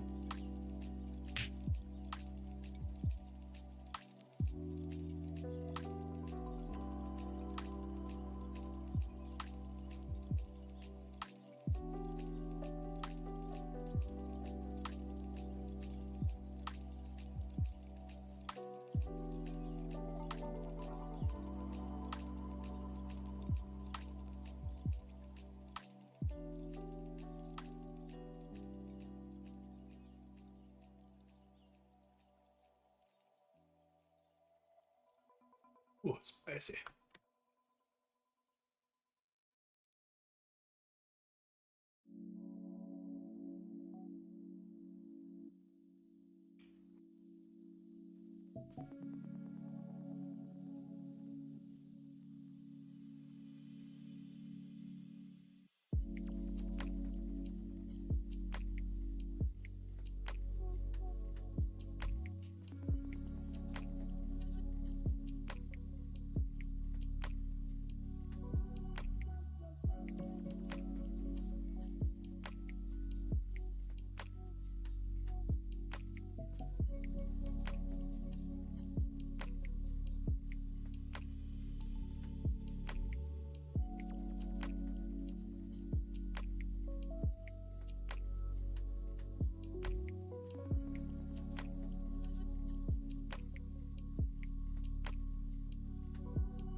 Sleepy.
Shoulders are a little too big.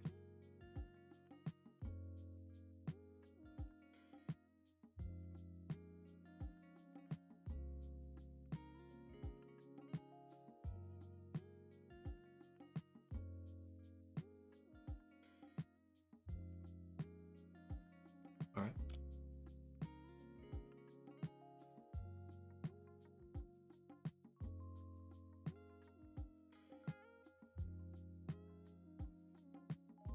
Man, should I really be doing this subdivision workflow for this?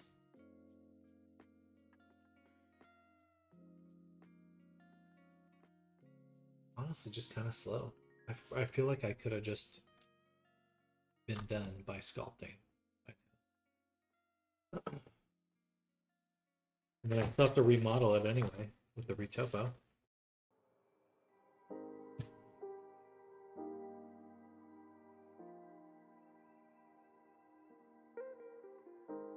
I think we're going to switch it up a little. There's certain things I'll have to do subdivision, the tubes, things like that, but There certainly are other elements I can sculpt. Certainly need to make a backup copy now.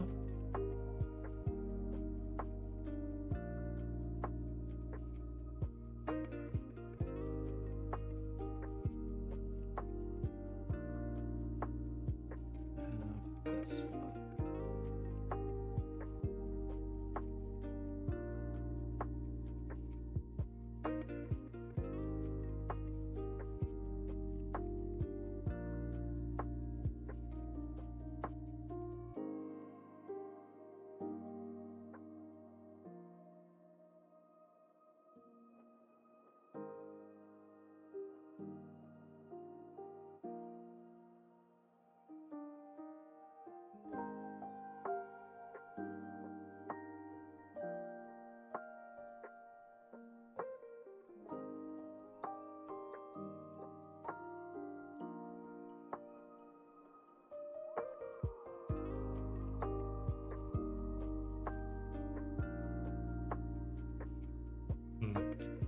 Not sure.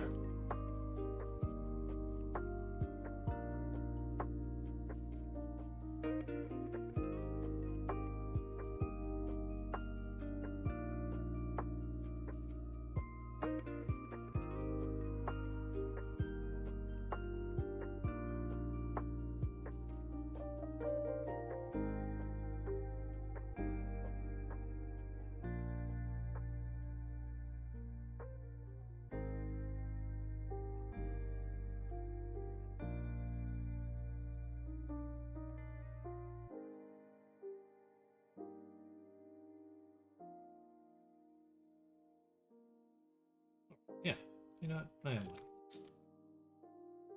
I changed my mind again.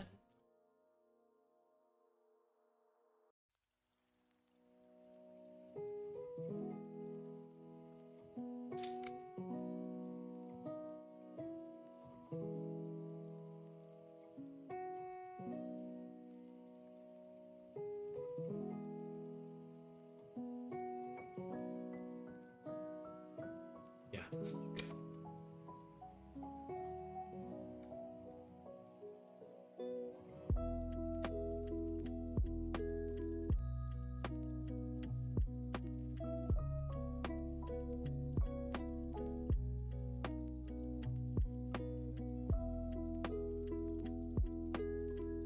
The paneling, these like little grooves here, I should probably leave for substance. No. Yep. Should.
continue to try to talk through what I'm doing because I'm just kind of spacing out right now.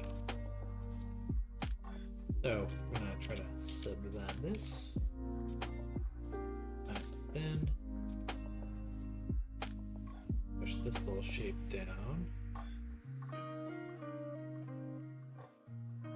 don't really like that I'm having to contend with the back of this at the same time, so I'm actually gonna clean this up, but just by deleting things.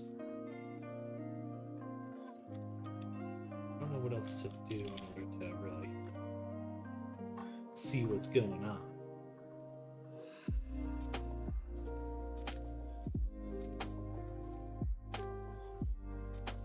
I'm just gonna have to do like 1/2 at a time.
Make it a little bit closer.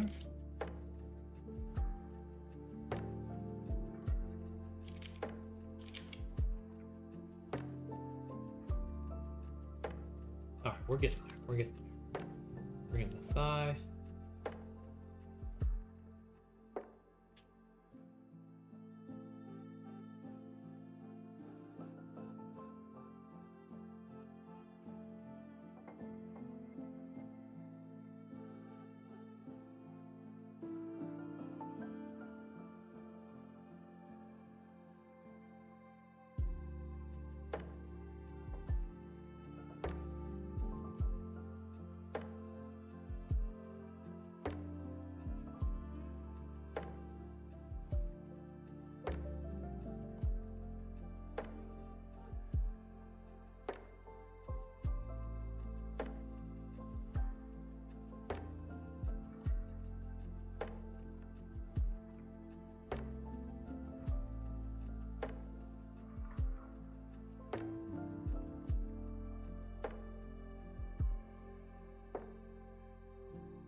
There we go.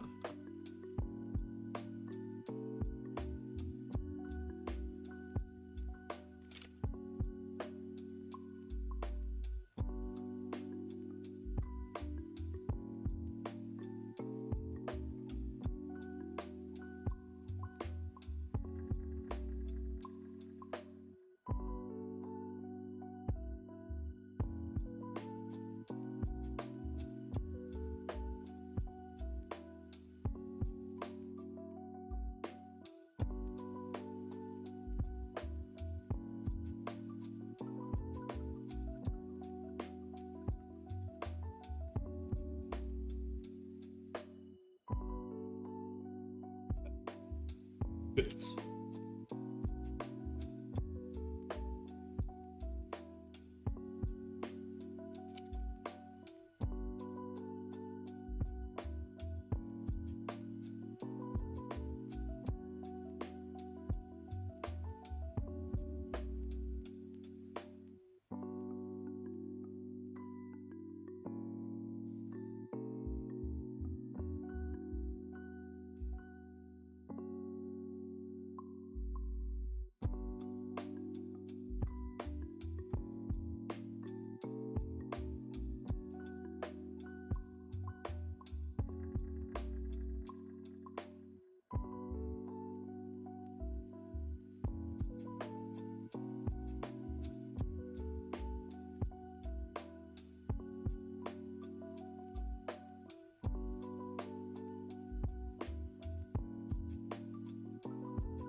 god. Excuse me. Whew. Oh god.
Excuse me. Gotta be so burpy, y'all.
This is kind of just slow going, steady work. Subdivision modifier work. Subdivision modifiers are not my favorite thing to work with. They are kind of painful.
Hello, Jeannie. Welcome.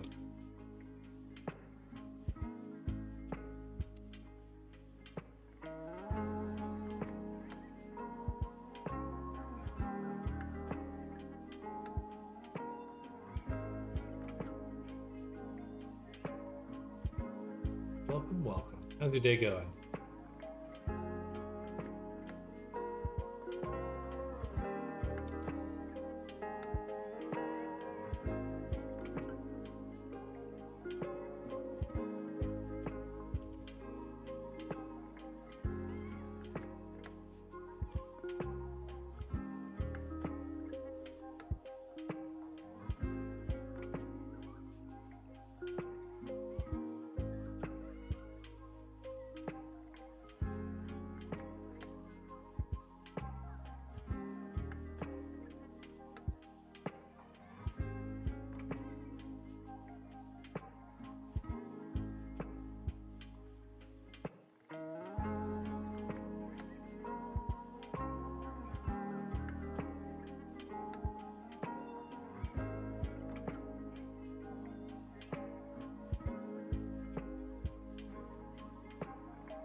I'll be right back. Just one moment.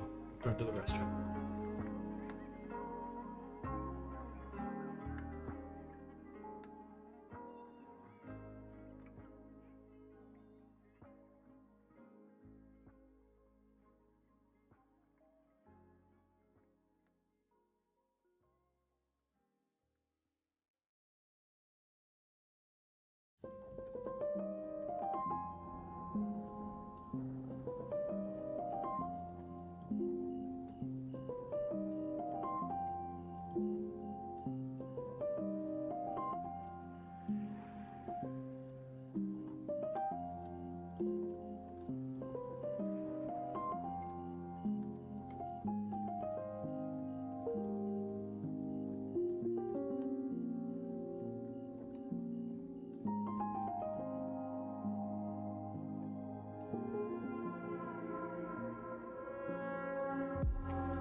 Hello, Frank.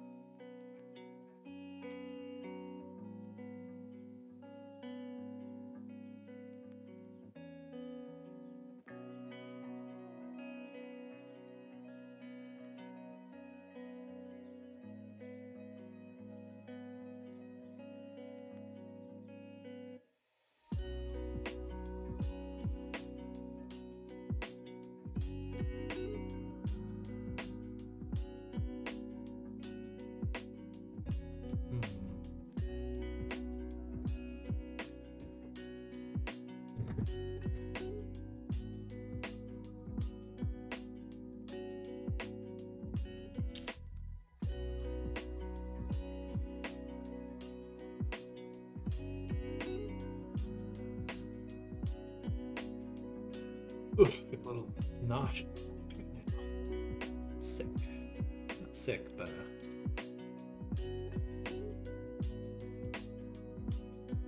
eat too much.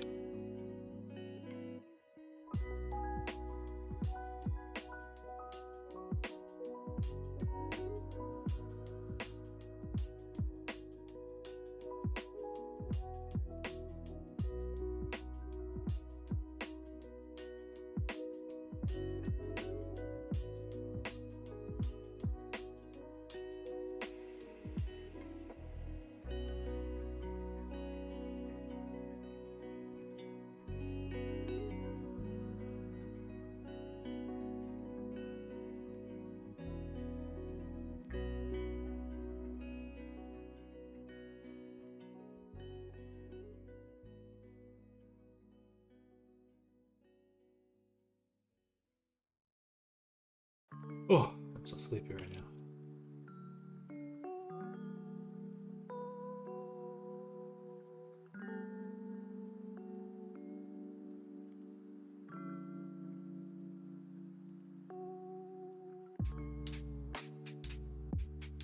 We are going to be switching it up again in just a moment to do our final chunk of work for the day, which will be VR Resonite work. So should be kind of fun. I think we'll be doing stepping into Resonite actually. Actual actual work in VR.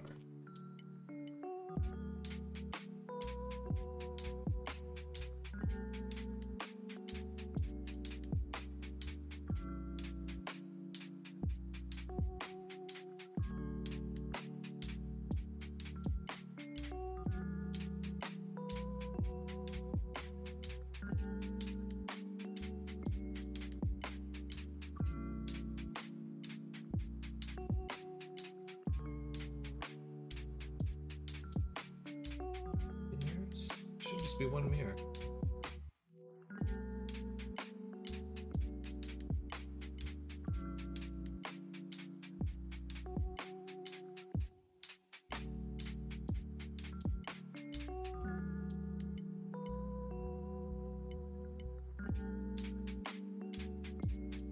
Excuse me.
space between all of these? Like right here.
The goal doesn't go all the way up.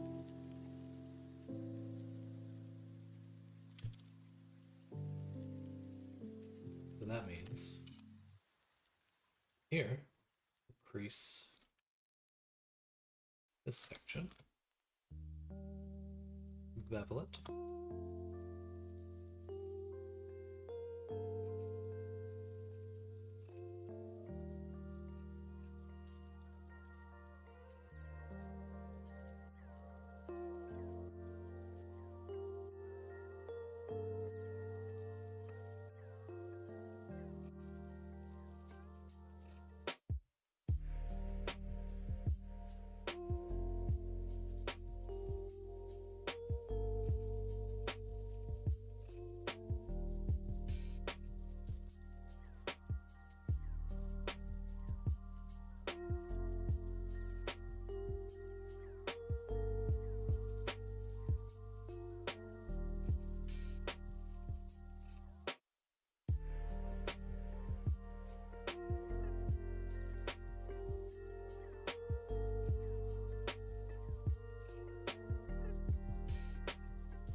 Making the optimized version of him should be pretty straightforward.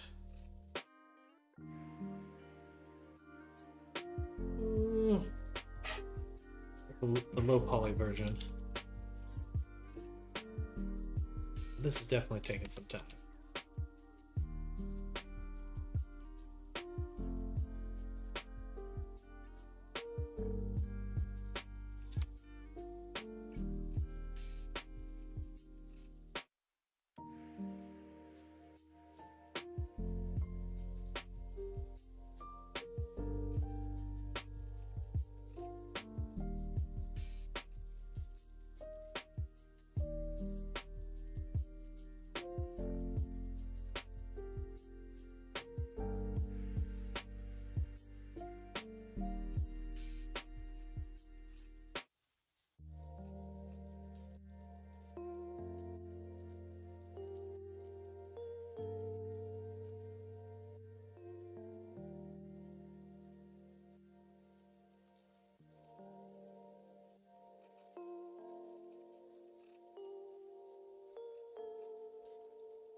All right, it is 2.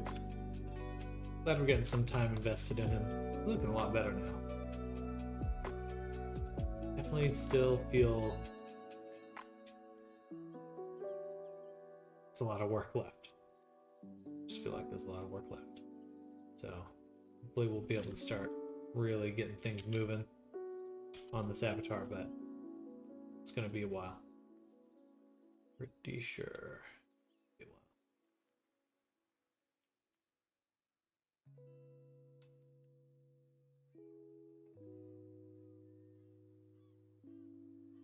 You know, that looks really good though.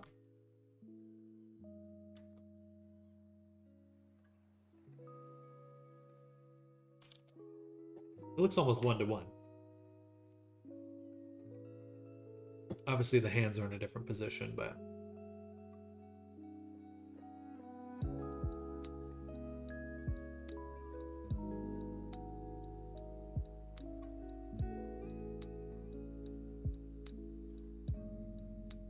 do I have to design him in an A pose so exactly?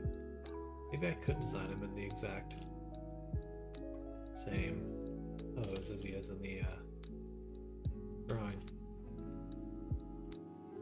To the T.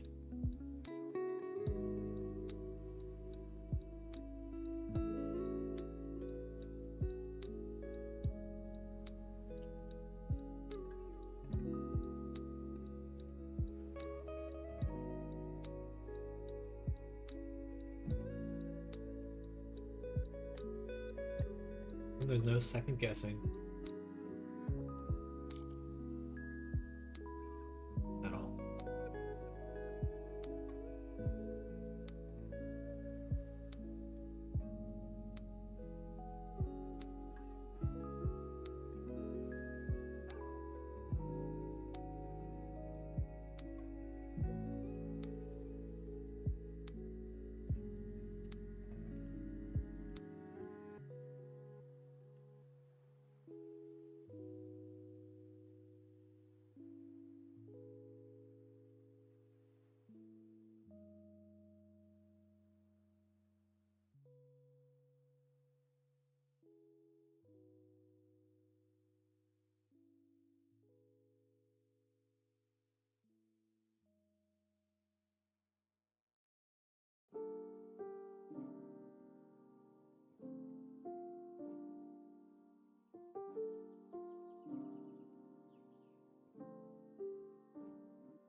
Well, I'm still for it.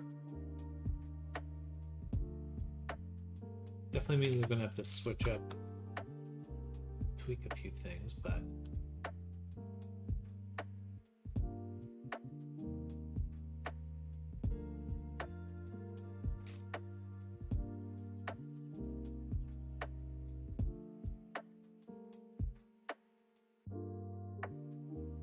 then I know I'm gonna be exact. And yeah, actually, no, I can do this, because my only concern is baking. But I know how to solve that now.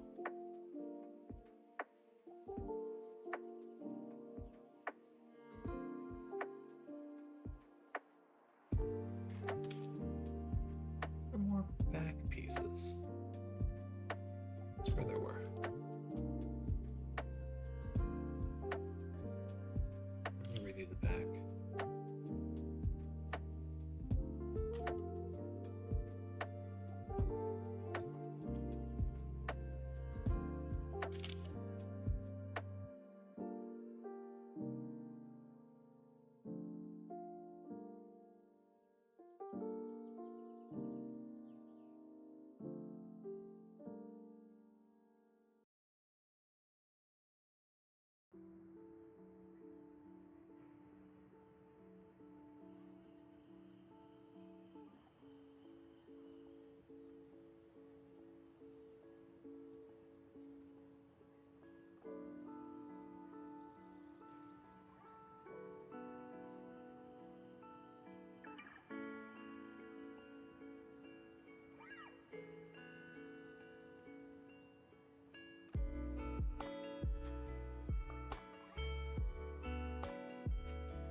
things got shifted very slightly.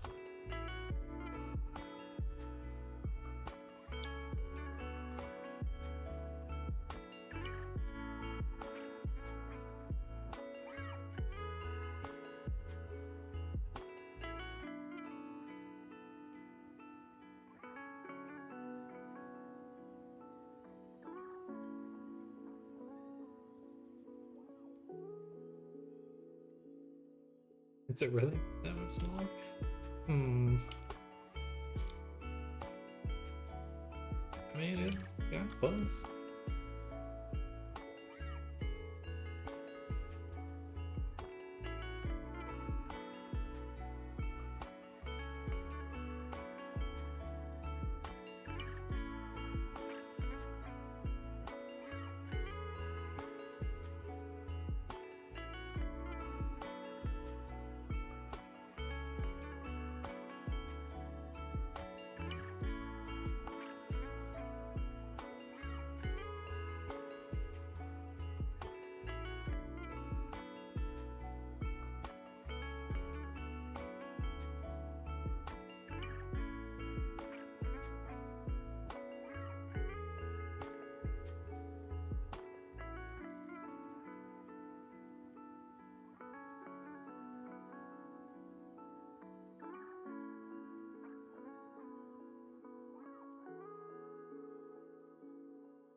Oh, these are almost right on the money.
Okay. I think we've got our strategy when we come back to this tomorrow on how we're going to approach it.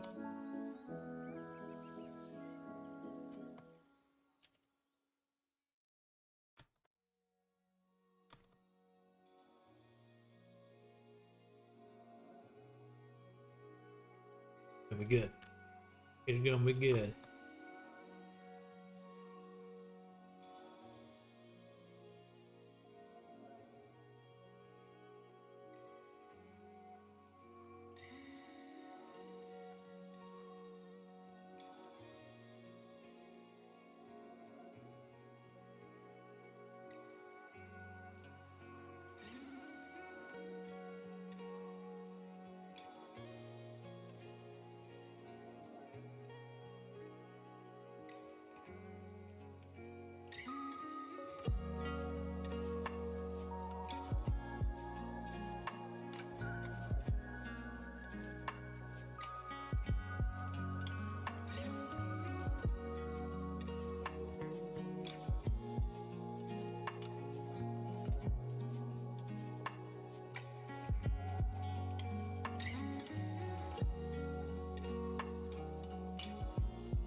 All right.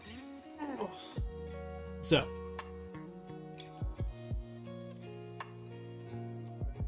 switching gears.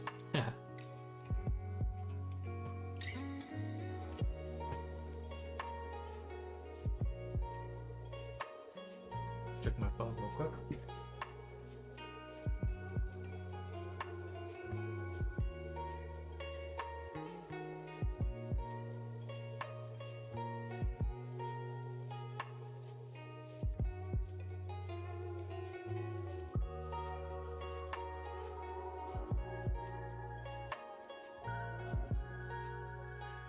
So, I have a few things I want to check out, see that are different between Resonite and Blender. So,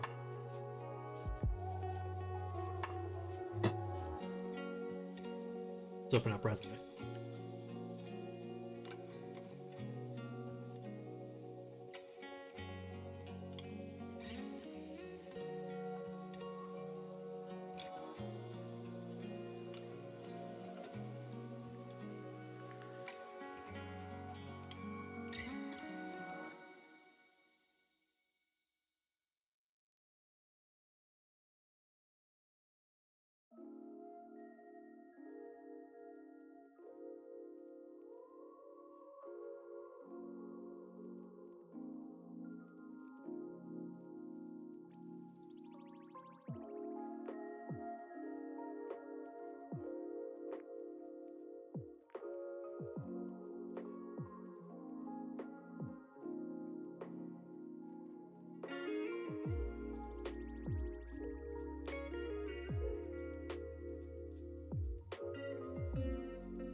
Okay.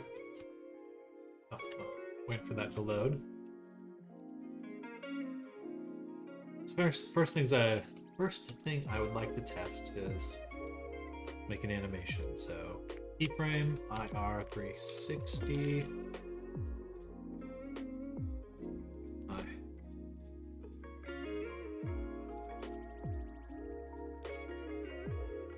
So now we have this animation. Pretty simple stuff. I want to animate this and bring it into here. So when I export this as a GTIL, a GLTF file,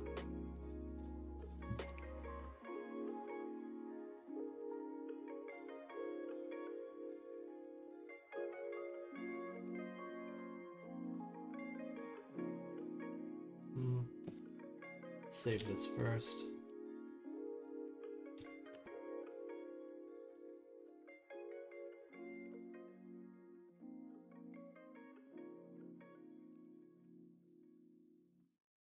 All this. Yeah,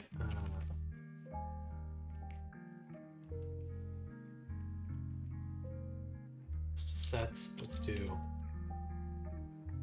smaller tests.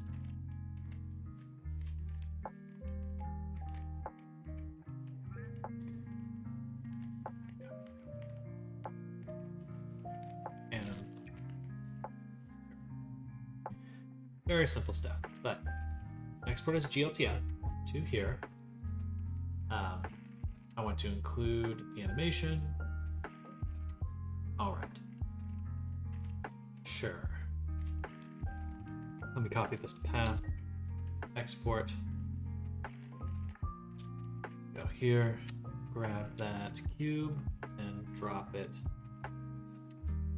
into Resonite. So boom. 3D model, regular, meters, run import. Okay. So we get the animation right away.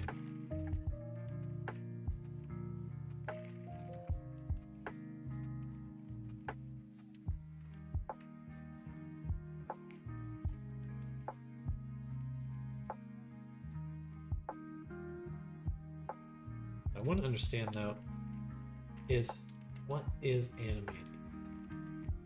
So this is a driver. I go up. 1. Okay, so we just straight up have animators.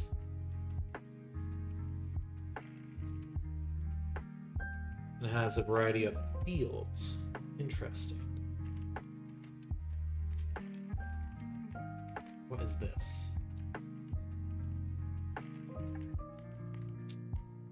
How do I get this again? Drag, click. Okay, it's just a URL. Static animation finder. Interesting. But that's the gist of it. So let's do another test. So let's take our cube and we'll delete it. And we'll delete that. Go back here. We have that animation. We're going to go to animation tab. We're going to open up our NLA editor. And we're going to take this action we just made. Call it cube rotate. Push that down. Then we'll do a new one called cube move. And let record. Play. And we'll just kind of move it around. That's it. So cube move will also push that down.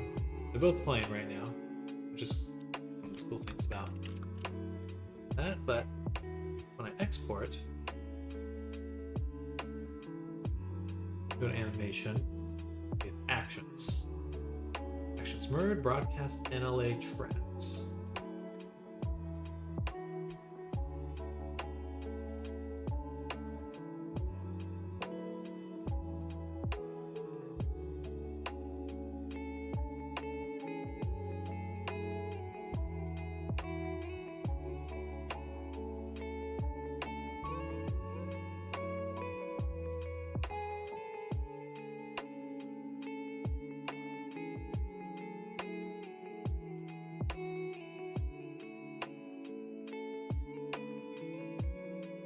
Export again, back to Resonate.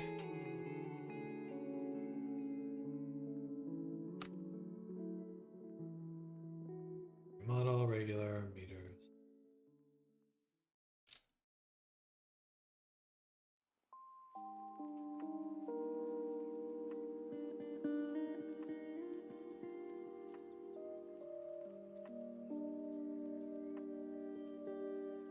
This is the latest version.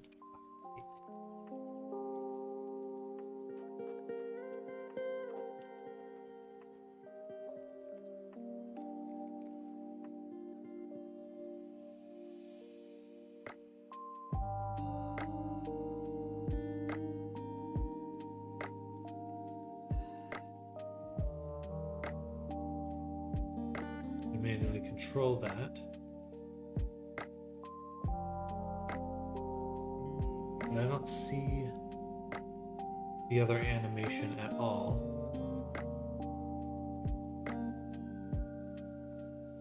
So we'll do one more time. Select, inspector up. Okay, good. Now we'll delete it again. Drag it in one more time, and I just want to review my import settings. Import animations. That's it. So, okay, that's the only option we really have. Okay.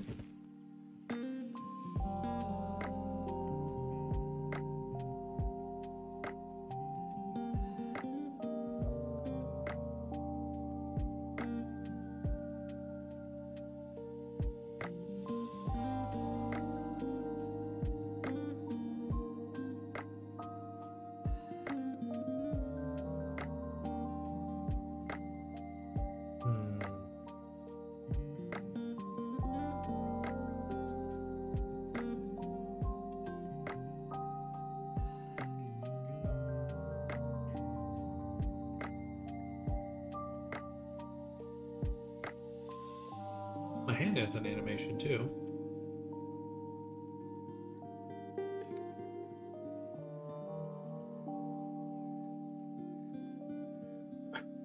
Voicey.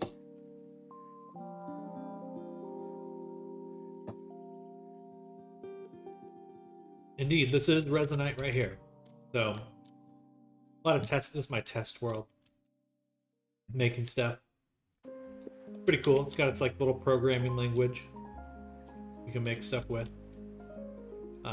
These are some avatars that I've been working on. But it's basically like being inside of Unity.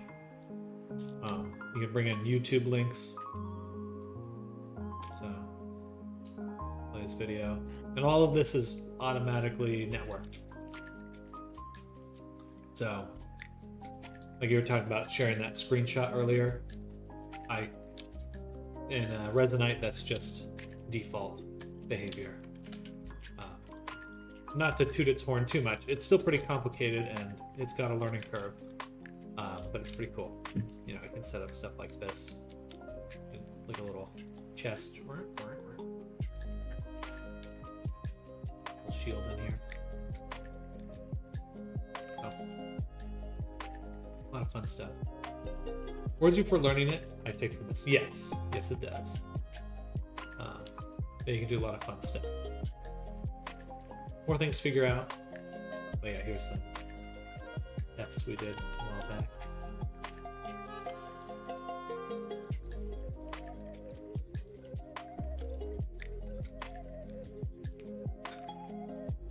I don't know what that is. Yeah, this is just me thinking through D&D and VR.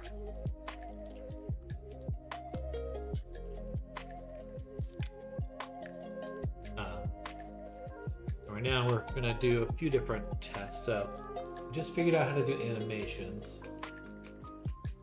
and we can save those animations. We can save them to a clip, and I'm assuming that I can back them up somehow. So let's try importing that cube one more time and pulling it apart. So if I take in my 3D model, we get our animated cube, and I select it and we look at it. You can just drag files into it. That's so cool. Yes, you can just, and again, everyone would see me doing this, and there's a permission system, so they couldn't have access to my personal files, but they could interact with it and see what I'm doing. And I'm just trying to figure out this thing here, this animator. I'll learn more about this. How to make this work.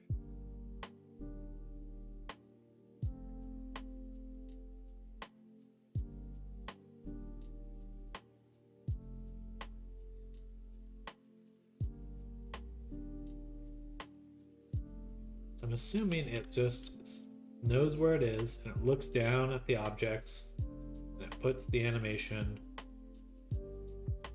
on the object with the appropriate name. So let's try doing our own version of that. We'll take, we will create a create a torus.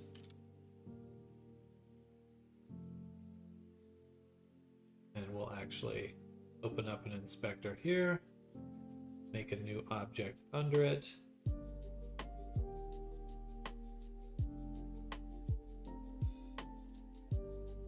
What I do is then I drag this into here.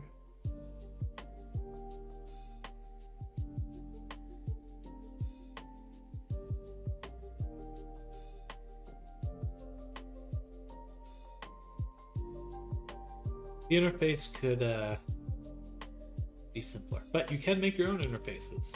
It's genuinely super open-ended, but perhaps in a very challenging way for the most part. I make this empty object, and I'm gonna put the torus into my empty object. Okay. Then on my torus, or I'm gonna rename this to cube, and then on this one, I want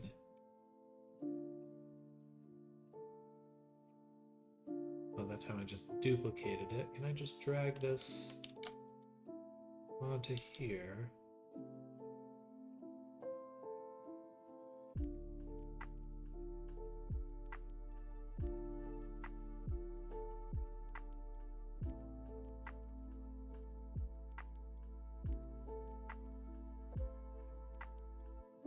Color me curious now. Well, good. A lot more to come from working around with this. Should be super fun.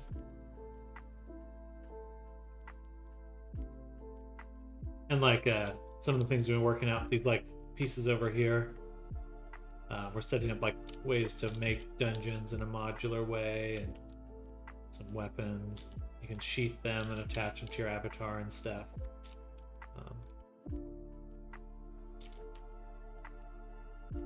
I want an animator. That's what I want. Give me an animator. So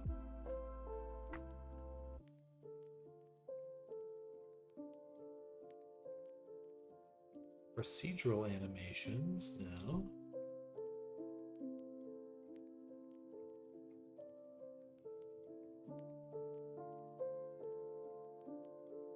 This is the hard part right here. So I'm gonna open up Chrome, Resonite Wiki, and we'll search Animator.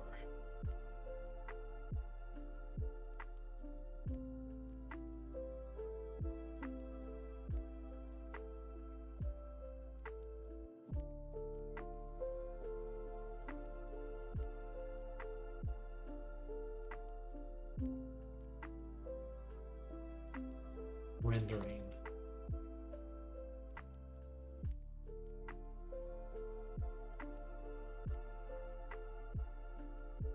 Cool, so now we have an animator.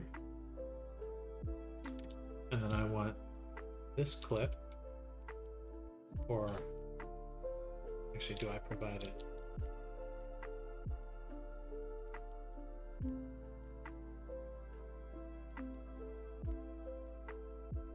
Set up fields by name. I think it's rotating, but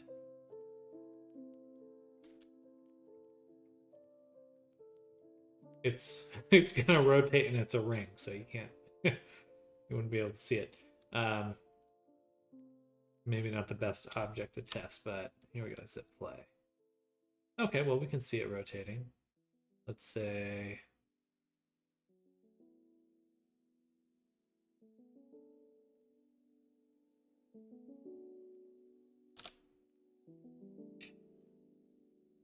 so if I copied this, let me also set up fields by name. It doesn't want to do that anymore. Okay, so there's some sort of, you can only have one animator per object. So I'm assuming we would need a system to pop this clip out, set up the fields, and then play the clip if I wanted to do multiple animations.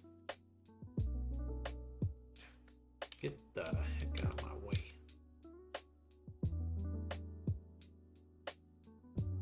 Okay.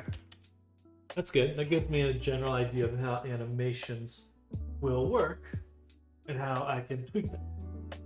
Because we could get multiple static animation provider clips. This is what we would need.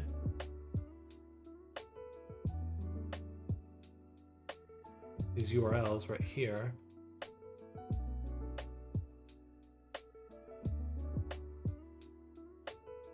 Let me search with Flux as well.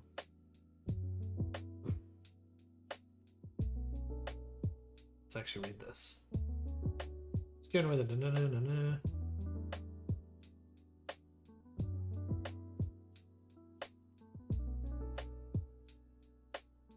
Oh. This is generated by the GLTF and FBX importers when a file with animation data is imported. Any extra animations that don't fit into the animator, example NLA tracks from Blender 3D, when the animation is imported, is put as a component attached to the asset slot for the file that is generated by the importer while importing. To the asset slot. So there should have been, or there are, additional animations that came in with this.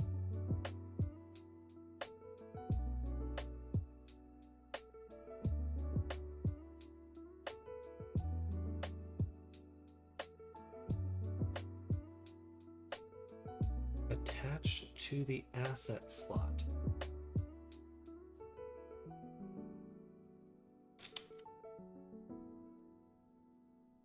The fuck is that? Set slot. I suppose saying it again won't really help me.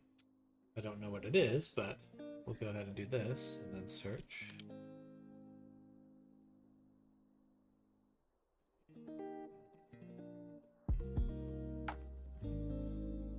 As for instance, component takes any asset type. Blah, blah, blah, blah, blah. No, that's just snapping.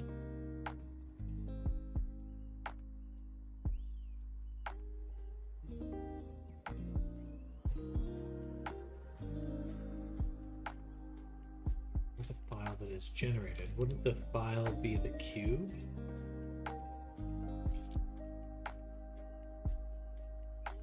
Or no, .glb. Name, root.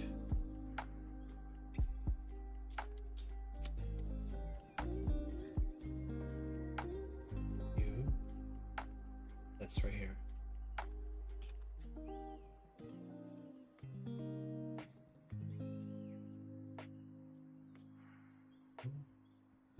Oh no, that's just the parent. Mesh renderer.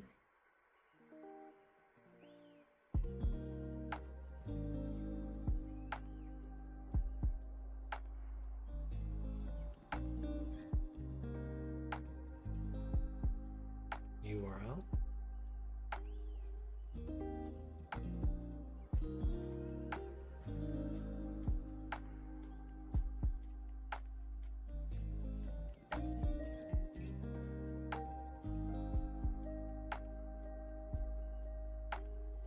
Now we got a lot of things animated in my scene. Oh. For now, I know I can import one animation at a time.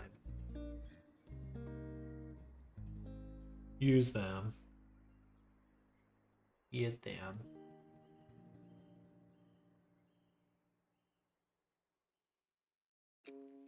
And then if on this one, gotcha. So this makes it loop. The other one's a single playthrough.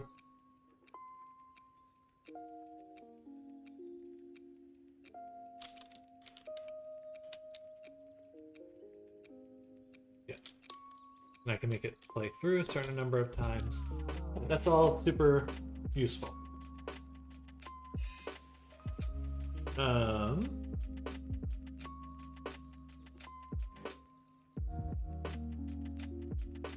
Okay.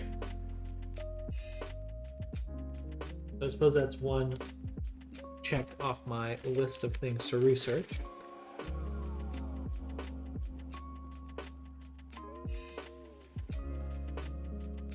Next, I want to know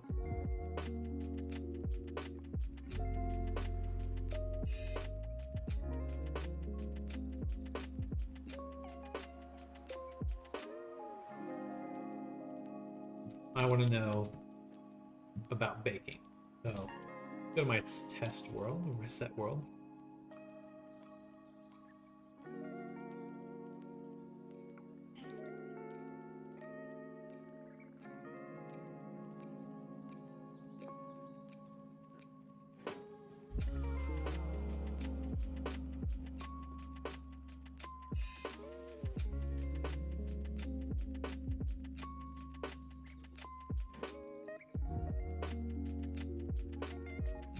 Boing. This is my general idea for a D&D set. I'll have a big table here. And then we load different sets in and out. For example, this one here. Turn it on. Load out these different little set pieces. So it came out pretty well.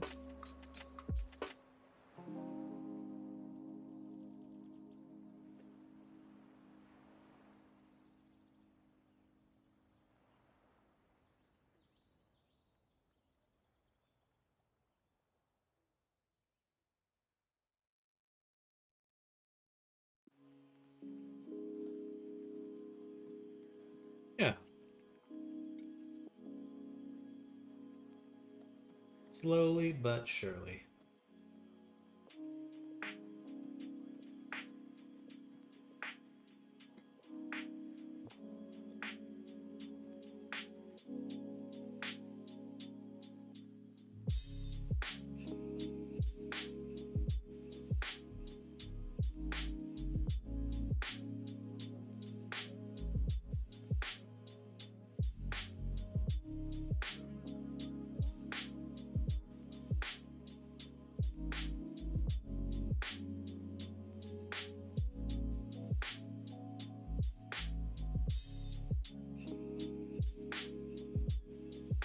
Record a D&D session from your perspective in Resume. I have. We did a test a while back, about 2 weeks ago.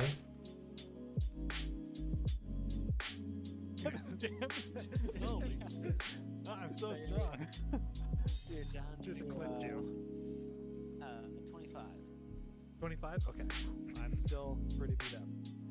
And Oh, I'm 7 damage. only Why Me getting eaten by an it's ogre. super cinematic from this angle. It's like this giant fucking face. And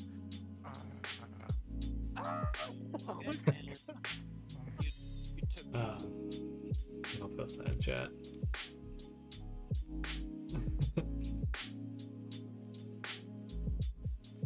You become the mob. That's the general plan. You can hop in and out of avatars, so you could hop into one to move it somewhere and then hop back out. So I think as a DM, you would, if you were a DM, you'd have a lot of options available to you.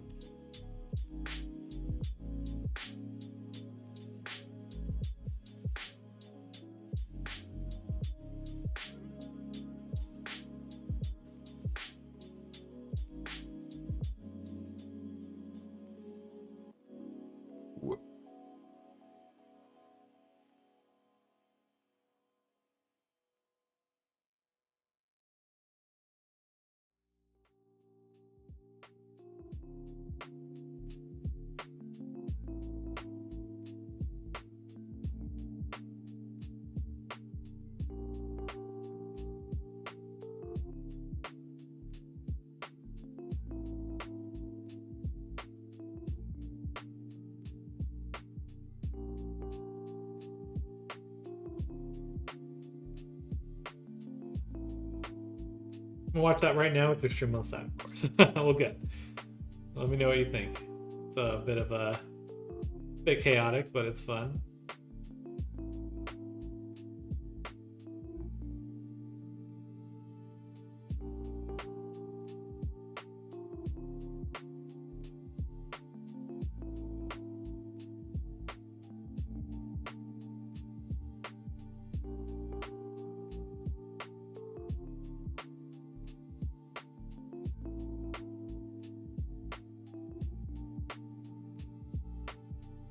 Another one.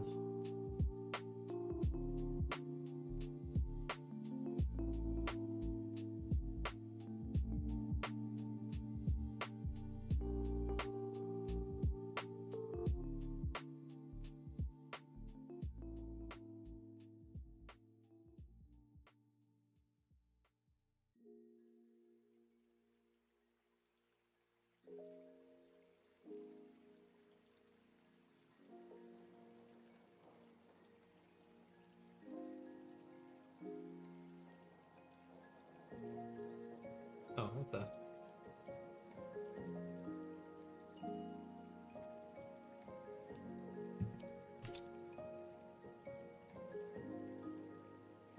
I haven't been doing the sketch requests in a long time, Frank. I should really get rid of those redeems. Surreal watching a big monster stand in front of you and politely ask, how much health do you have?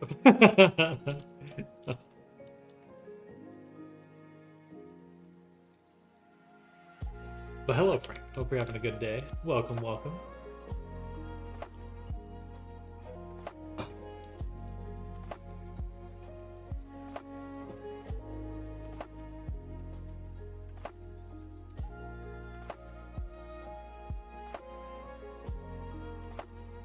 Why is it only loading the FBX then?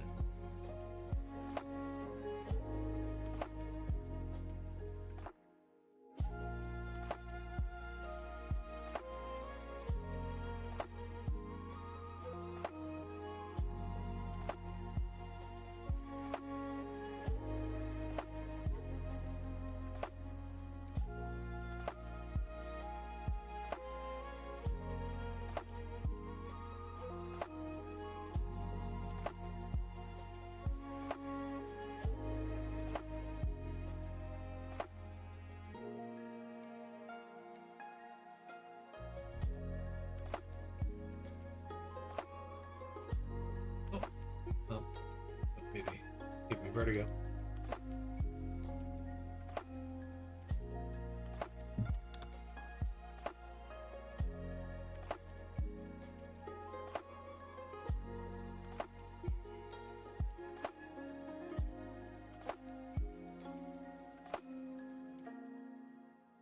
Oops.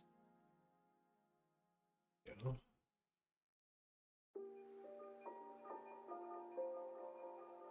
Okay. I got the set up. Good. So I'm just gonna hold on to that one.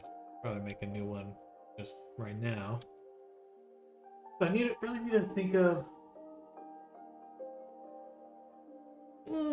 different little set pieces we could make.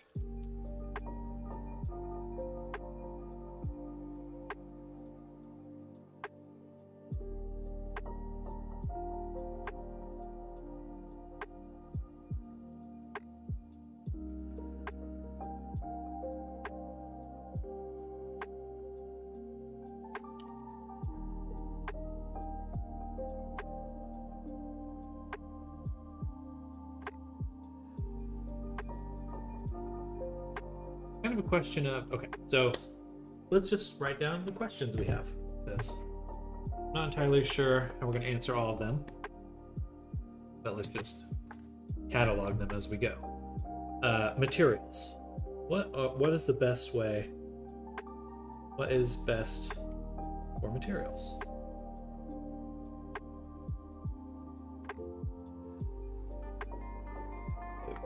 Obviously, exporting from Blender right now did not include the materials we have here.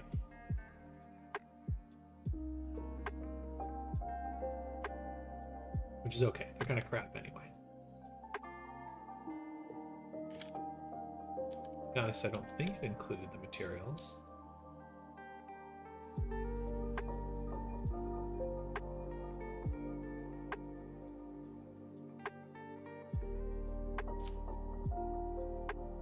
Well, I should say, at least I don't think it included the textures. It did make materials.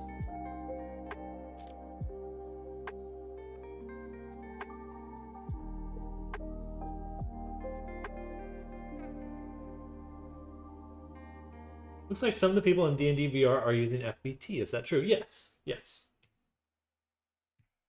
I think just one of them. The guy in the big troll.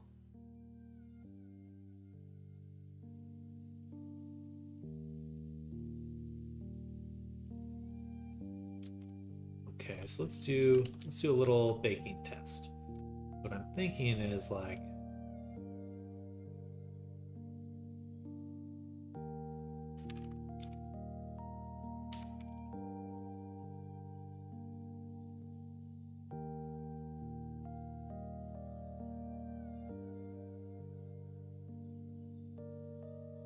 is 0 again? Okay, 0 is right here. And okay. So let's say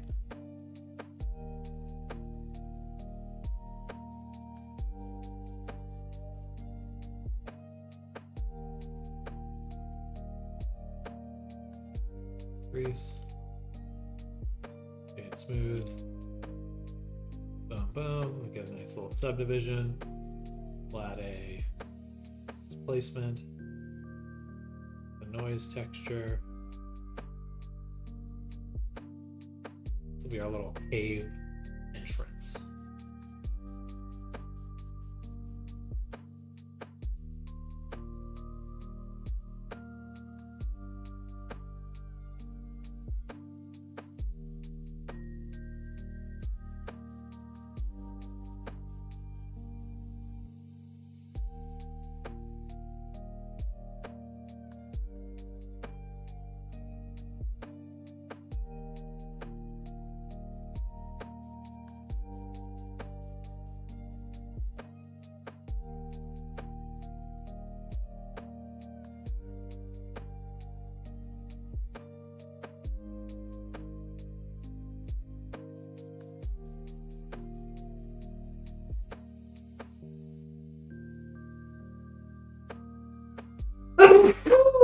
Excuse me.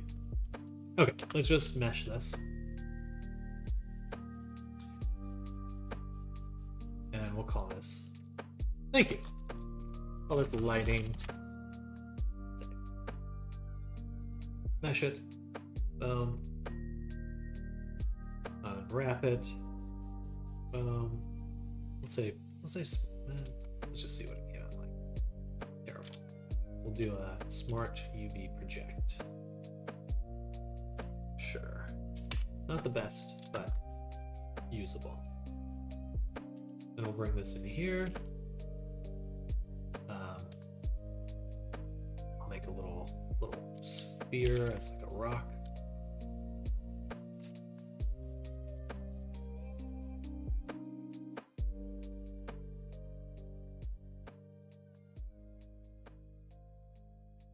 Okay.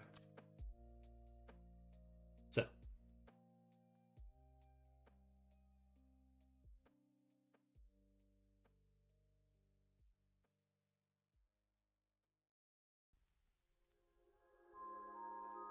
Hello, Electra, welcome.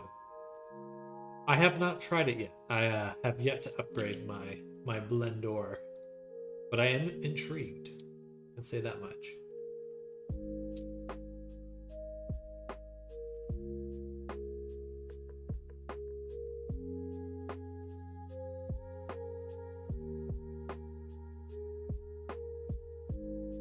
Hello, Electra. What have you been up to?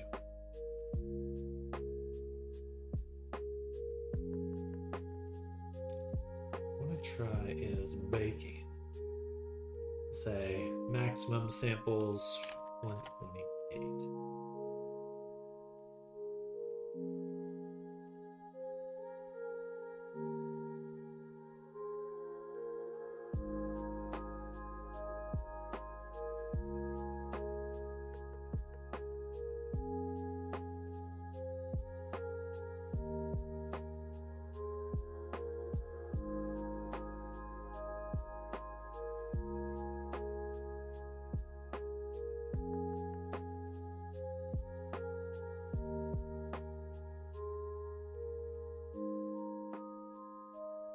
So working on my prototype, getting a little too attached, I feel. The curse of prototypes.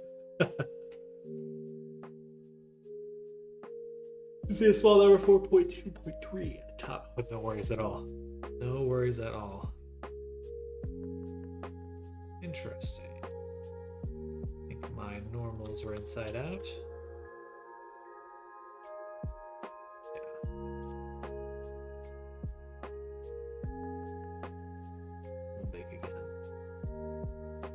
As a footnote, I brought the AV in to VRC. It's really come to life. Hey, let's go. I sent along a list of Discord to see what I see left on the project as a whole. Not much now for you to review at your leisure. as well as a couple bug fixes. Should be easy ones, I think. Perfect. Excuse me. Yeah, we'll be shooting for hopefully finishing the Abbey this week in a few days, but I definitely think we'll have the body ironed out very fast.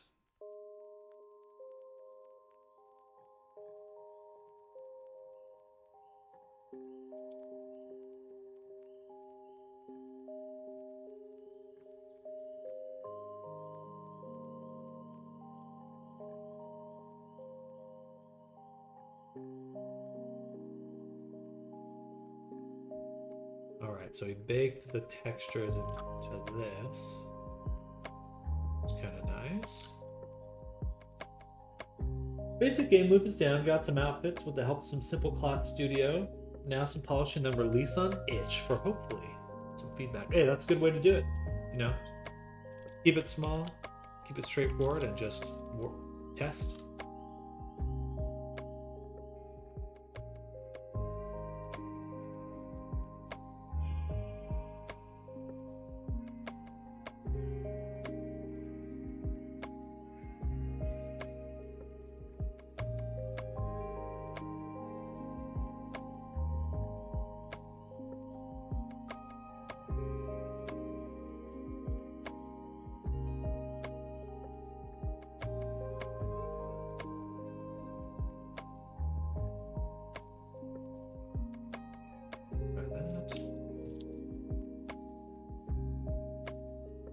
I wasn't ready for the $40 per month Marvelous Designer yet, but I assume you recommend it. For now, I'm thinking, I haven't yet to check. I was just thinking today that if what am I trying to say?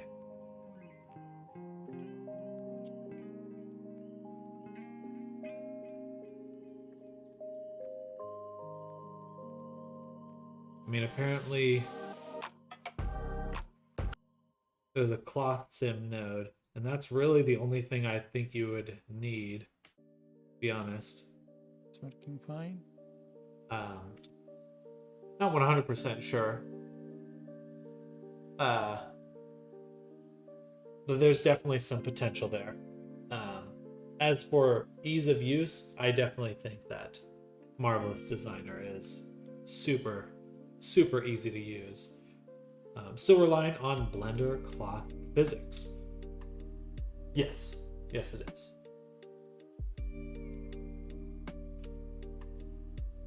Where'd my cursor go? Oh, there it is.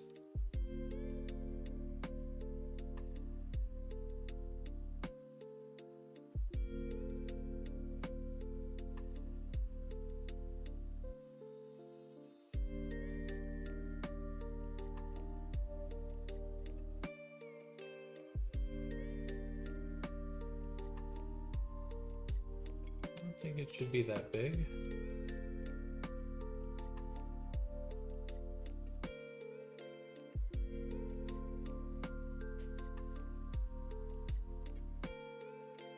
It did not load my textures.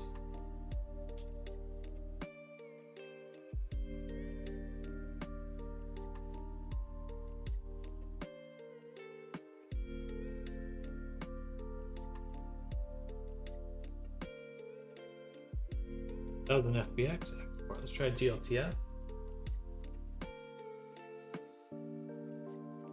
Include selected objects. Let's make sure my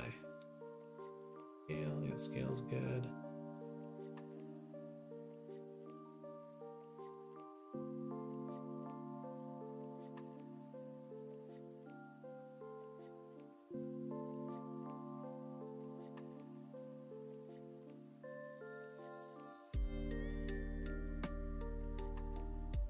So yeah, I think there's some potential with geometry nodes to replace Marvelous Designer, because there's a lot of interesting things you could do there, but you would have to basically handcraft your own solutions, for better or worse. But you could work in a similar way. Like you could make a series of curves that you can use to cut out different shapes and then map those shapes to certain objects and then sim them. So I could see a way of using GeoNodes to replace Marvelous Designer. Is it there yet? I don't know. I'd have to spend some time looking. I doubt it. I do doubt it.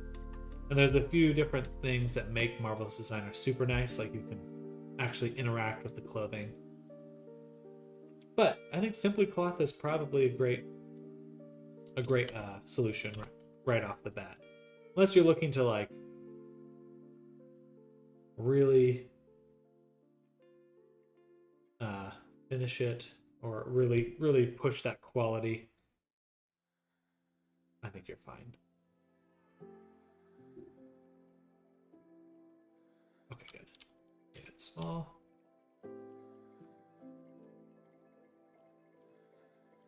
Perfect. My little cube.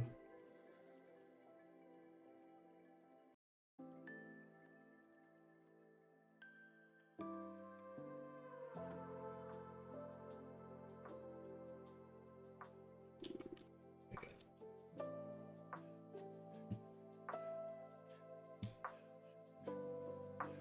Interesting.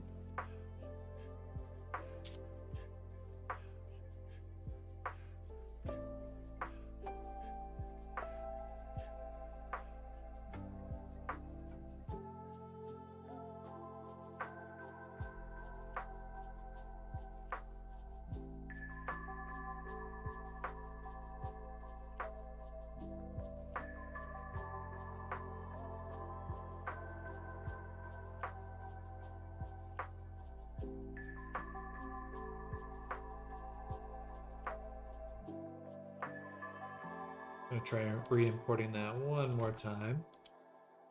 Yes, I am. Right now we've imported just yet. Right now we've created this little environment. So it's like the place people will play, and then I can load in different environments, and people can walk into them and then walk back out of them. We've already got a few set up. I got this one here.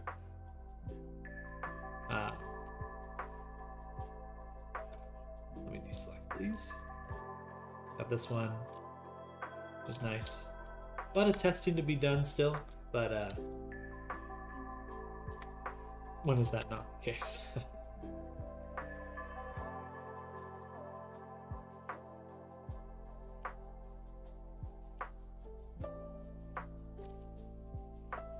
Is my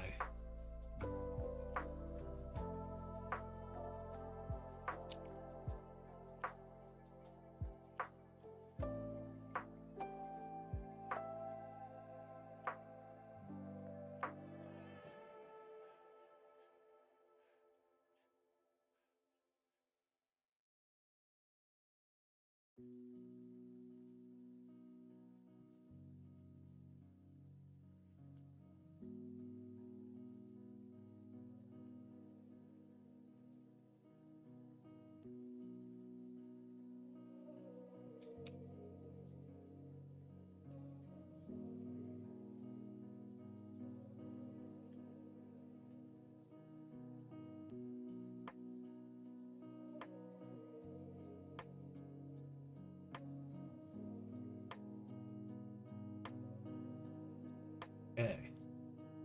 So we do little sets here. Hello, Symphony. Welcome.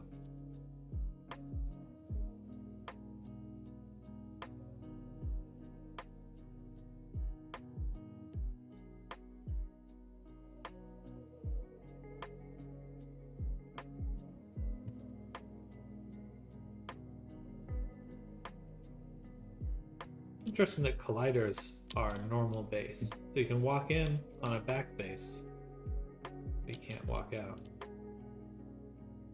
Be fun. Okay.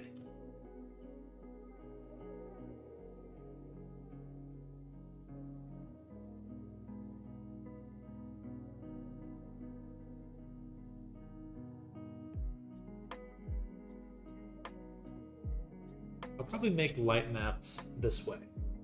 Still using AutoRig Pro. Watch out for the export on 4.3. Seems to be broken for now. At least the FBX export. I do appreciate that, because maybe that's what that guy was running into. Page. I'll have to mention that to him if I ever see him again.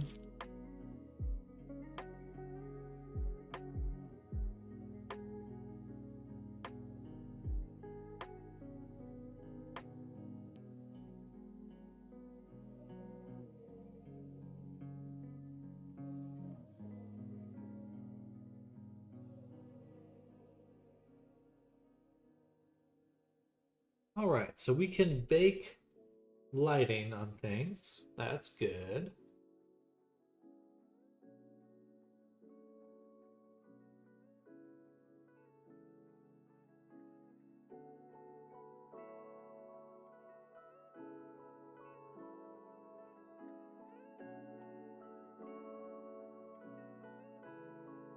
One second, y'all.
All right, I'm back. I got a cookie.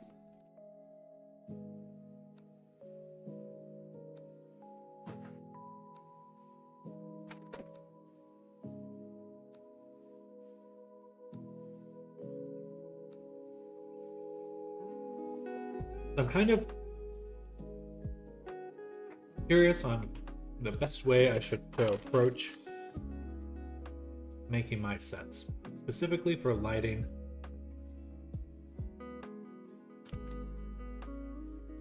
How I want to light them.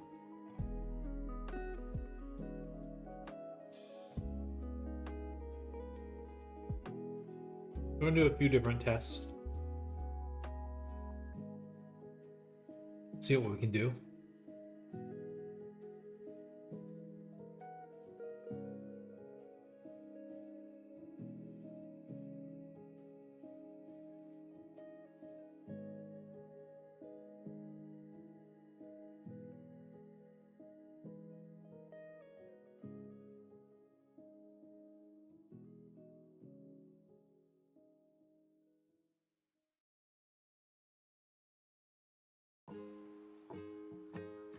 Basically, we're just doing some light mapping.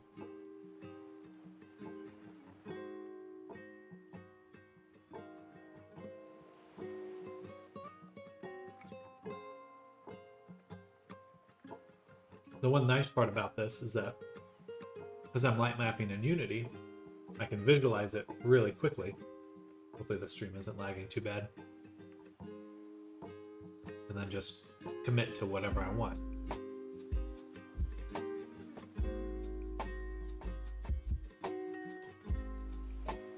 That is to say, I should be able to work pretty fast.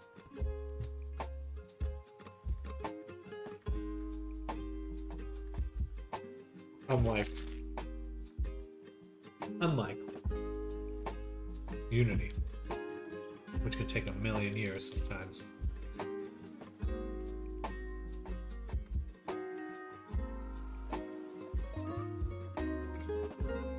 You know what, I might as well just import just the texture.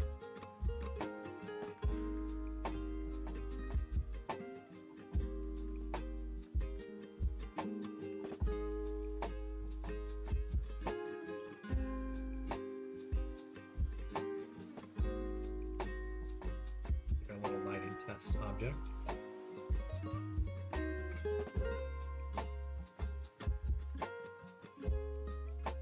Duplicate it.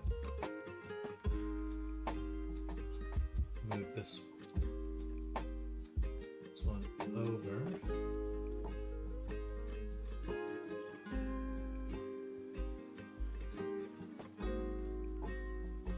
And I think there's a material gun. Boop. Sample the color. Create copy. Edit material. Convert to. Create new. Create copy. And sample this one. Edit it.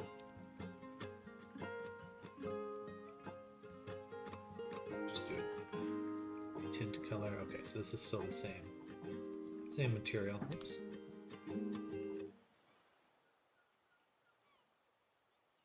But I want a variation.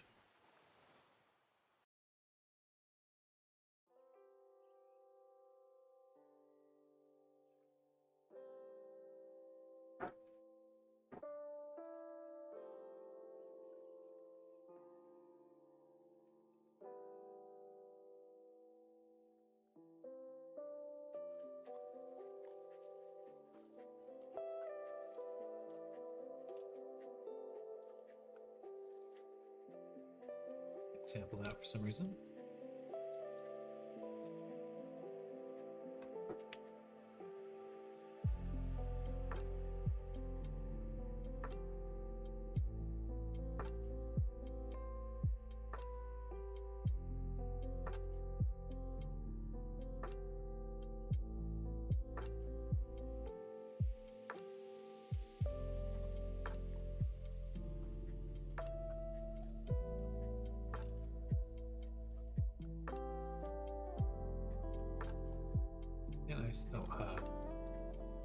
Eject. Sample. Shoot. Okay.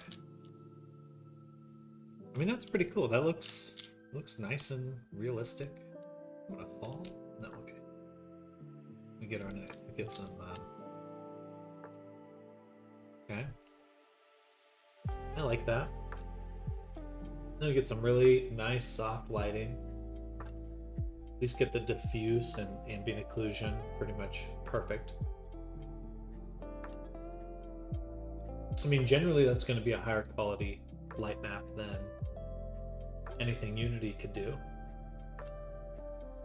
What are the downsides? Downsides are interacting with lighting.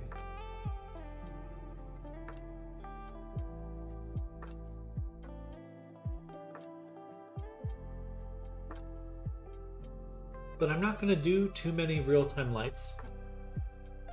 And I think that's probably pretty easy to work around.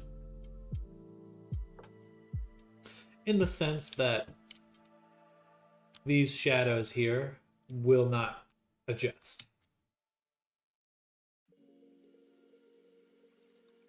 Like, even if it was reactive to lighting, you'd still this part would still be darker than this part.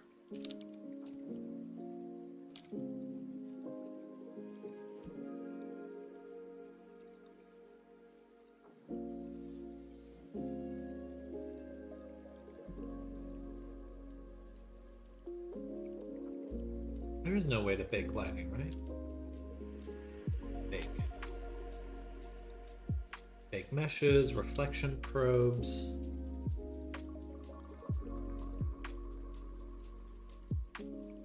Yeah. We can do reflection probes though, that'd be nice. Okay, well that's good.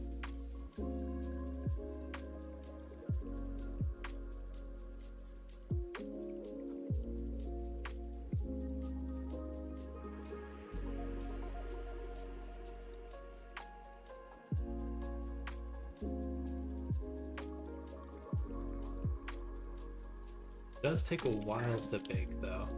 I'm sure it's going to take longer per object. And the scene itself is pretty small.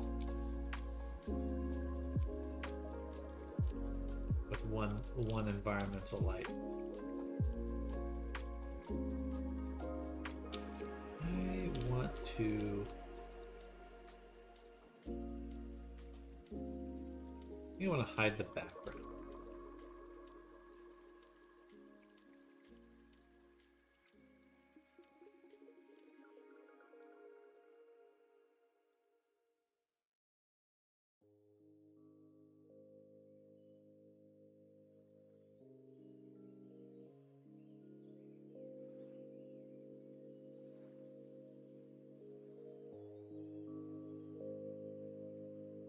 Let's say, let's go to 2. We're gonna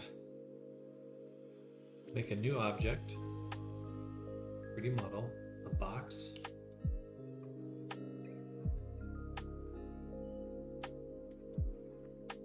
I want to take out the renderer here.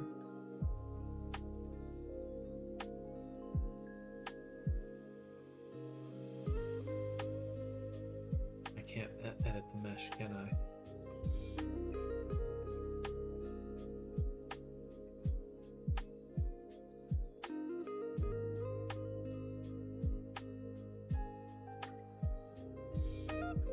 I wouldn't know how to do that just purely in Resonite. That'd be nice though. Okay. Let's clean this up.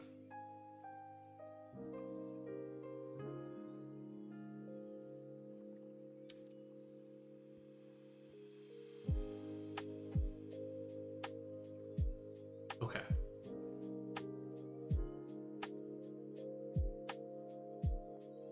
Let's make a backdrop for our world. So make a cube. Take the normals, flip them, and then scale this 10,000 times. 10,000 too big? Probably just enough. So we'll call this Skybox. Do a new material. Make the color black. Black unlit. Export this as black Skybox. Very literally what that is. So go here,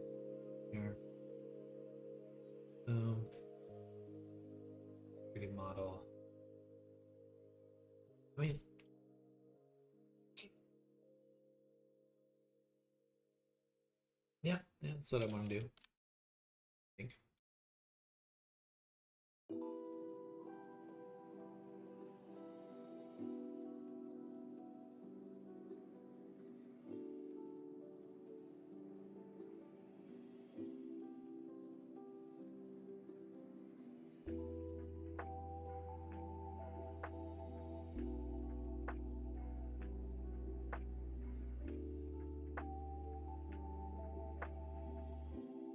Maybe it's too big.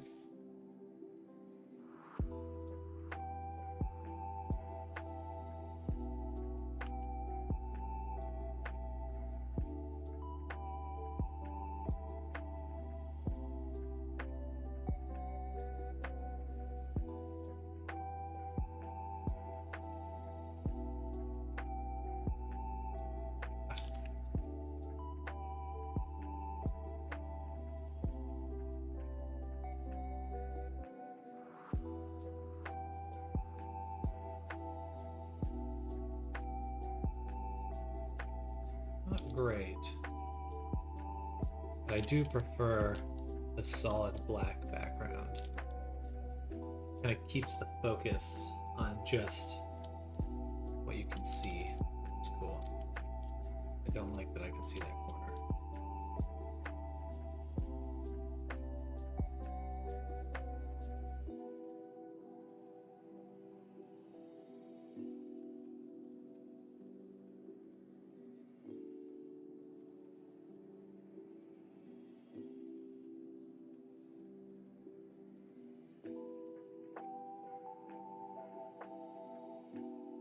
Beautiful. Okay. Yeah, that's nice.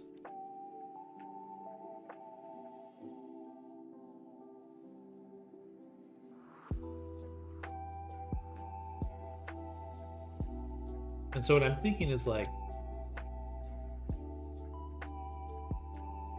I like baked lighting. Blender, baked lighting is nice. Main question is, wait, bake times, question mark? That's our main concern. How does that scale? Because if it's like exponential and, you know, I put in 10,000 tries and 4 light sources and it takes an hour, then that's no good.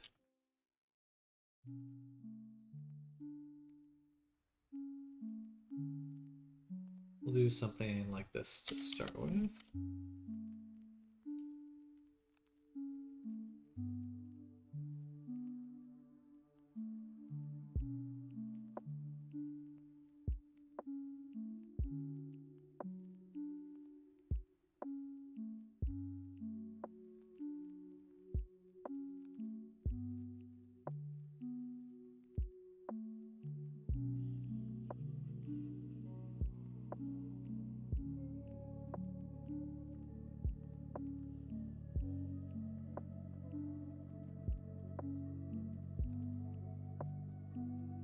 Let's say we got something like this.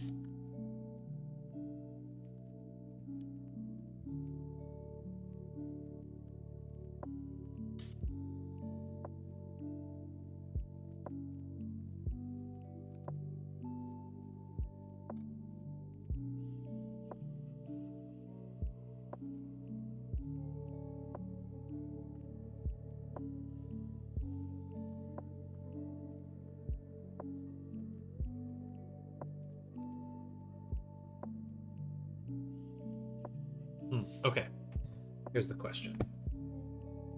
Can I multiple UVs? Are multiple UV maps possible?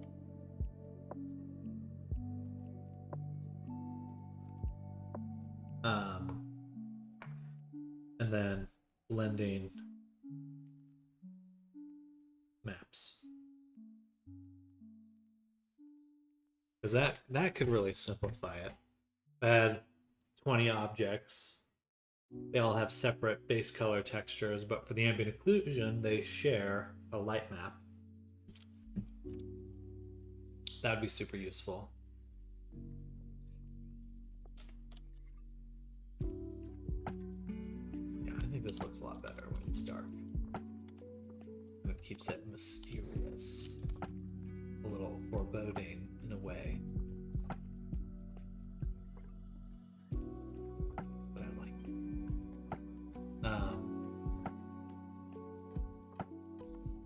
I just closed Rest Night, didn't I? Or closed Rest Night Wiki.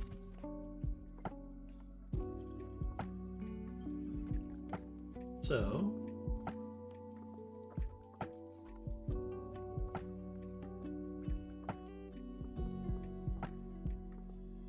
search UV or mix color. Is that possible? Or just mix? What do I get from that?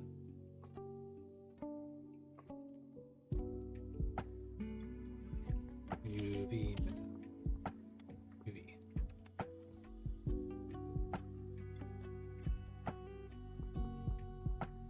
I do have a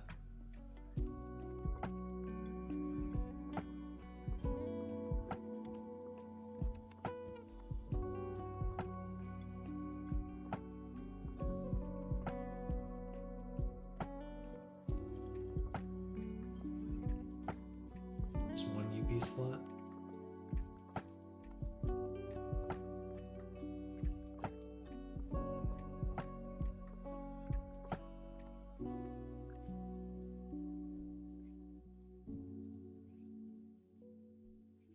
Mesh UV Raycast portal. Wow. The heck does that mean?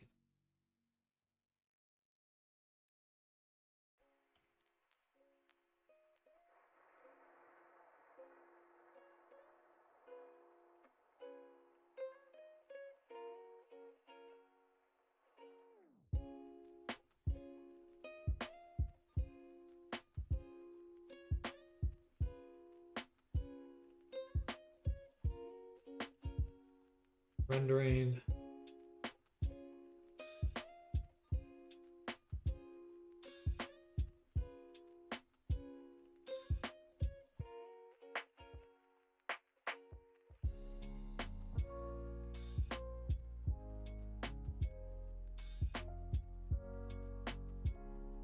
Anything for materials, please? Materials. Okay, these are all just the different type of materials.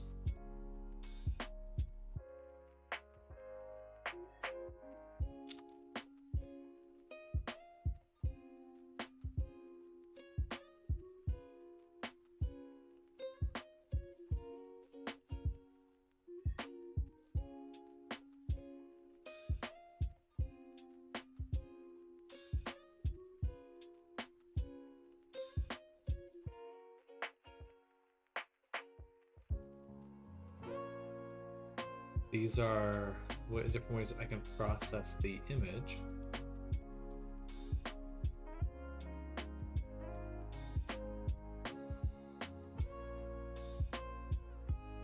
Oop.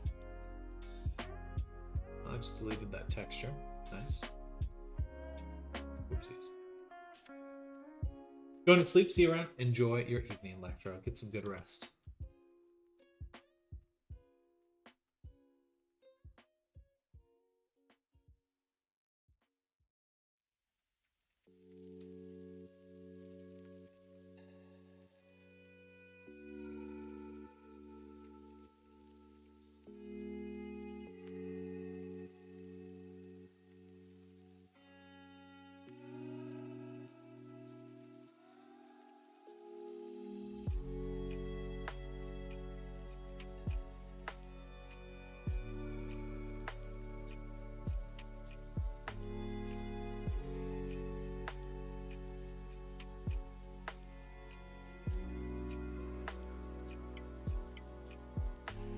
The less I do in Resonite, the better.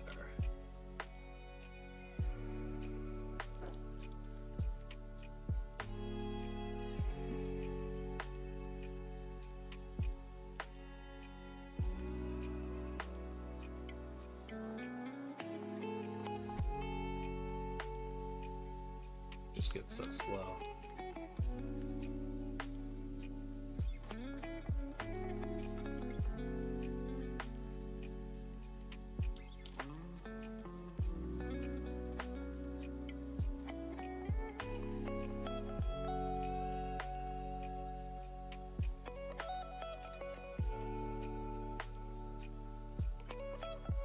Like I said, it'll always take the same size. It's just dependent on the texture for the most part.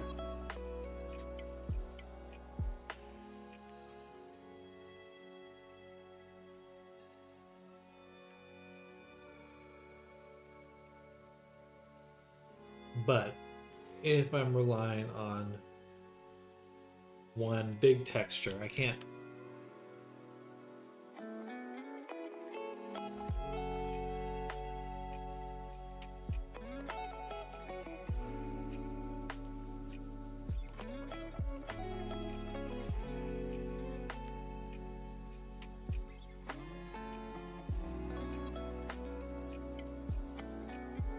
I don't see any ability to change the UV maps here.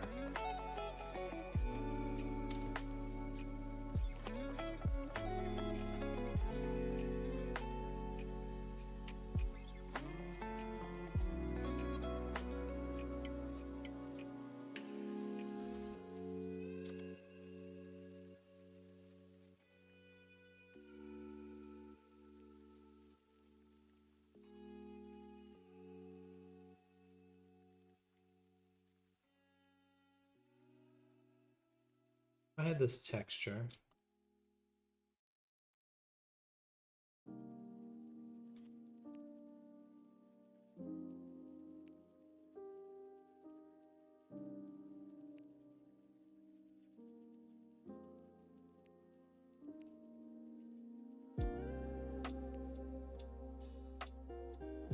Colors. Okay.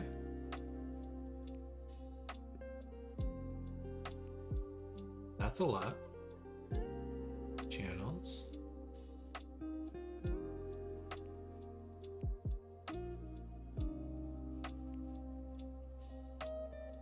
That's certainly a lot I can do there. Packing. Pack the color. So I can pull the channels apart. I can pack them back together. That's cool.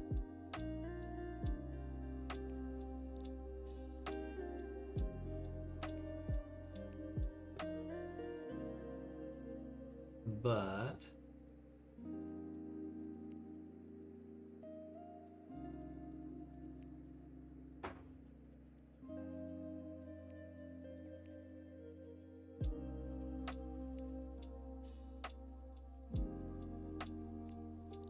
sample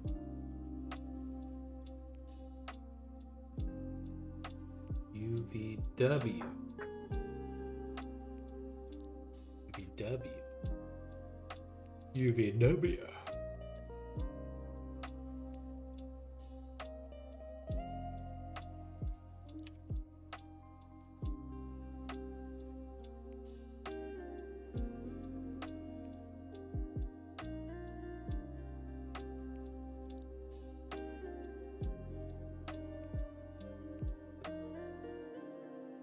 The sample texture 2D UVW is not a sample texture 3D UVW.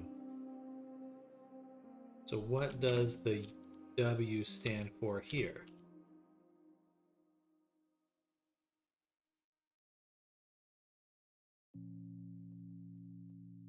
Okay, let's do one more test. So I'm gonna get rid of this for now.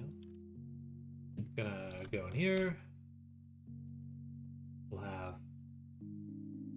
our first UV map be this one, and then on our second one, I'm just going to project from view bounds, which is an ugly map, but will make it clear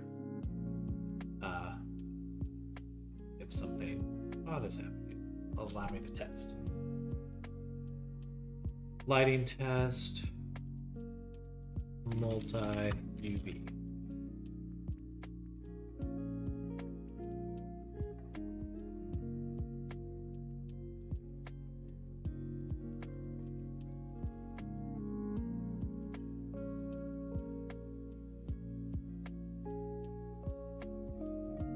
Doop, doop, doop, doop, unlit.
Going to be our third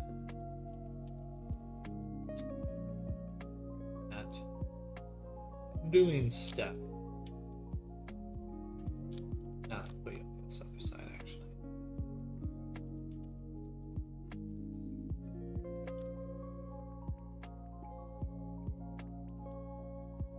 So.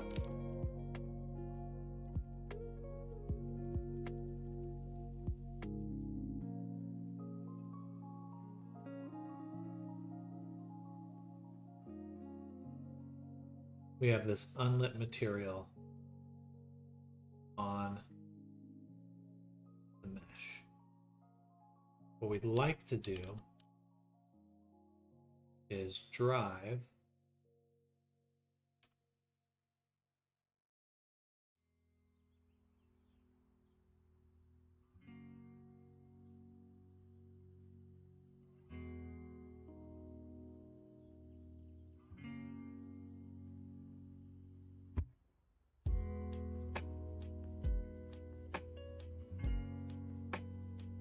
do that again. I can right click.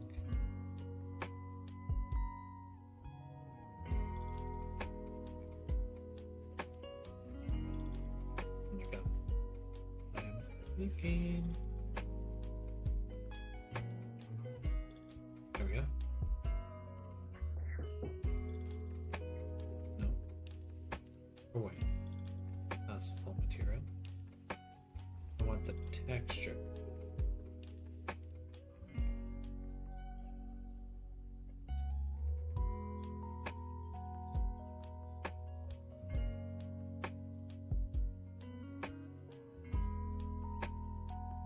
Right.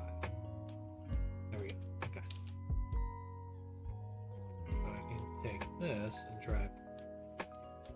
drive that.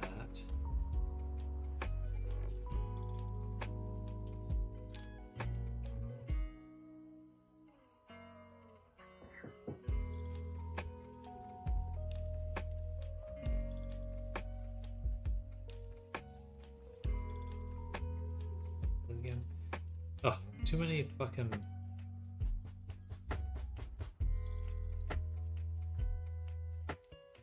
Okay, right click. Wait, here we go. Source. Reference.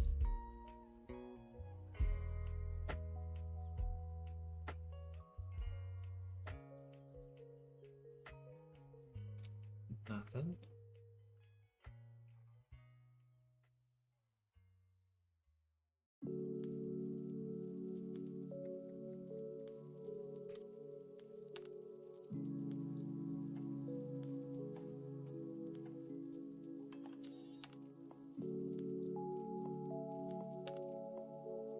Hello, Risa. Welcome.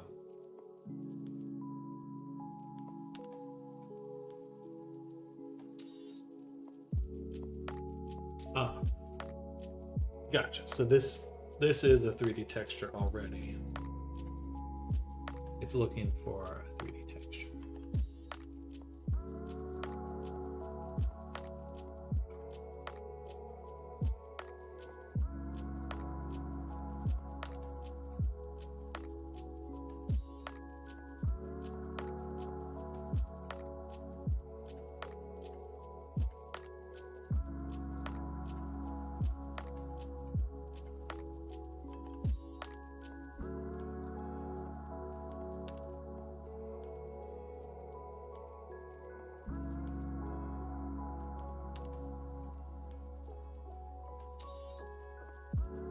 We've been having a great day. Thank you.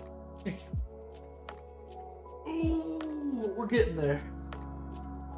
We're getting there.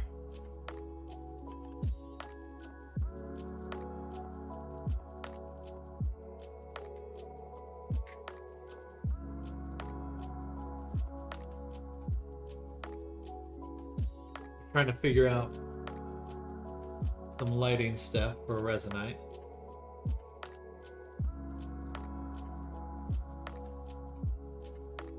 Best way to light my scenes here.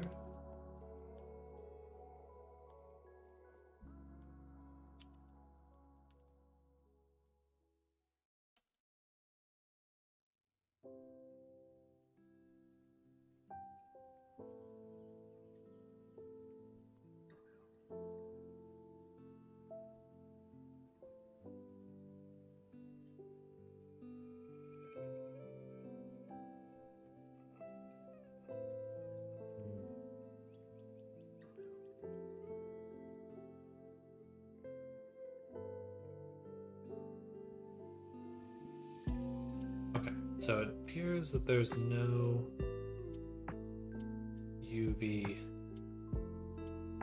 ability to use UVs.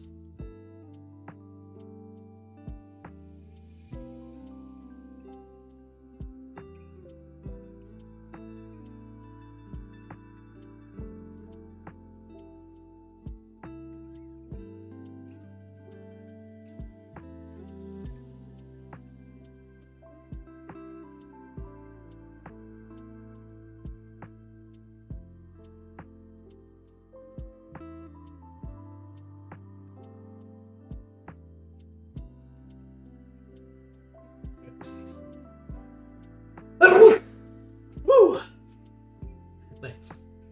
Just like you gave me some stats, I want to give you mine. Can you believe it? I made $235 USD in sales of my product since I released it, which accounts for less than a month. Let's go. Let's go, Ariso. That's awesome. That is very good. You're definitely kicking butt. And it'll probably compound. I mean, the more sales you get, the more people know of your stuff.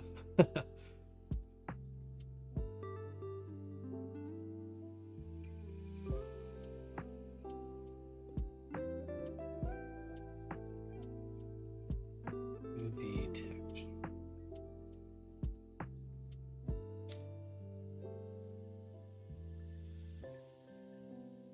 That's just a debugging.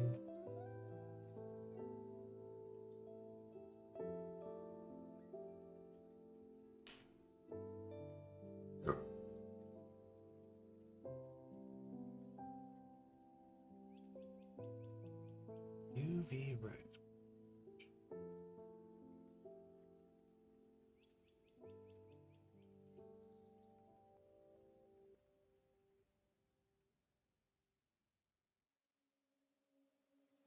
Rect represents a value type of a two-dimensional rectangle.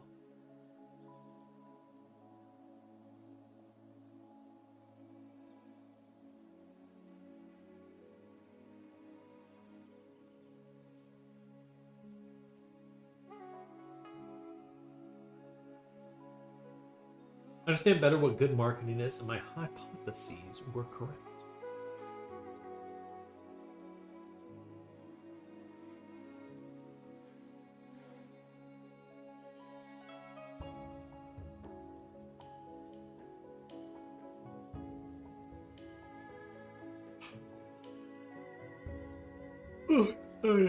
Sorry to yawn.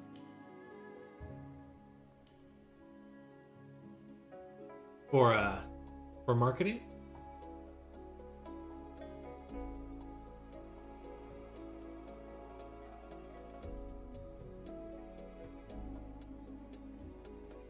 Not about the product sales, but rather two things: how you show that product, what is your market reach.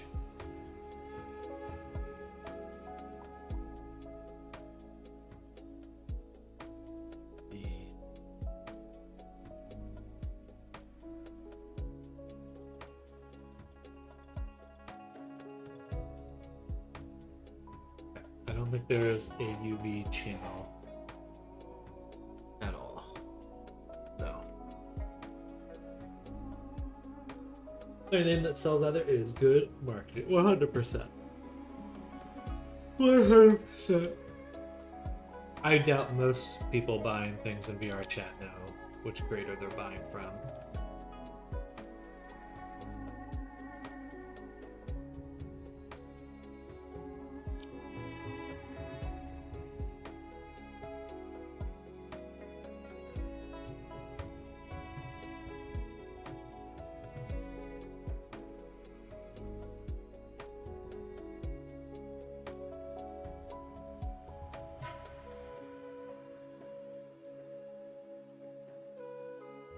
There's Sphere Module, literally accounts for 50 sales. Nice. I'll have to try modular avatar at some point.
It has to be the material that determines the UV.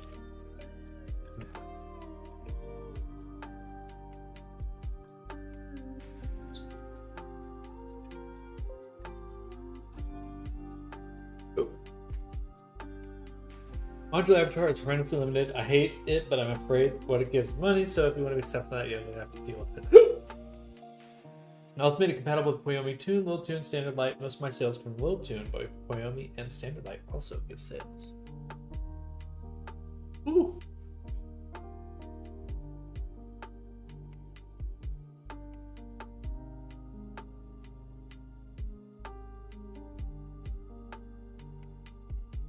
Channel Matrix. Show me Channel Matrix. Spelled that wrong.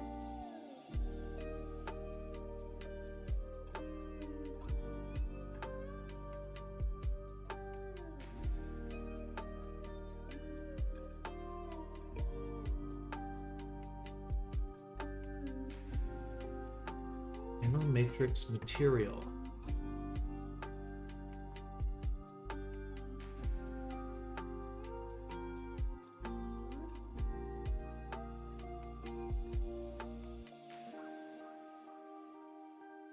Oh, thank you.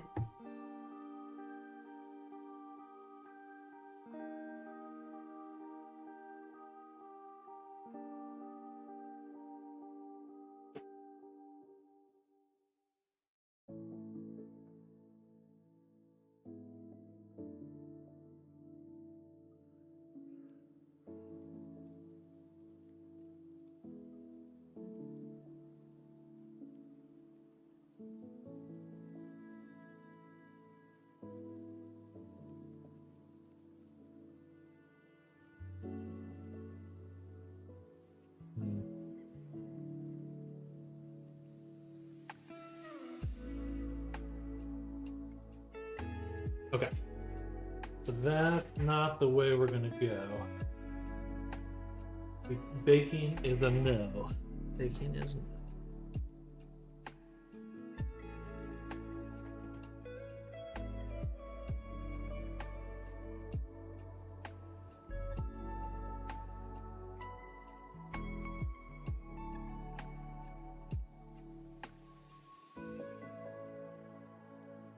Well, sorry. No light map baking is the reality. No light map baking. Can't do a light map because there's only one UV channel. Leaving a long conversation about marketing and everything, I learned my opinion works well. I need to get back to work now. See you, Sam. I'm still invited to make products collabs. I'm still very interested. Currently, it's hard to find some free time, but I'm definitely intrigued. But I'm glad to hear you're doing well, though. That is certainly quite a few sales. I think I'm sure I'll see that T-shirt around. Yeah, looking forward to chatting with you, Arisa.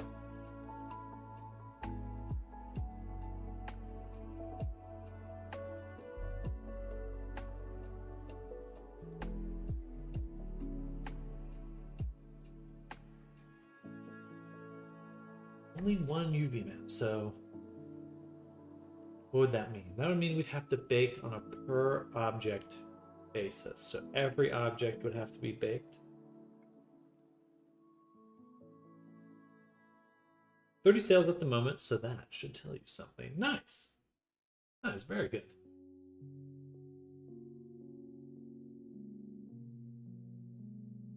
A sale a day if it's been just a month.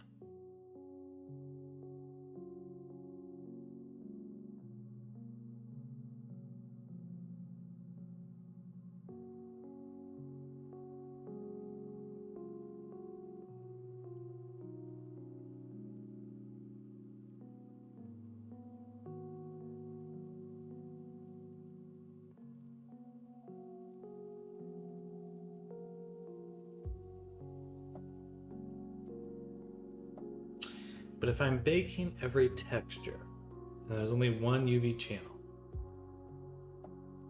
then I would not be able to do things like, what's it called?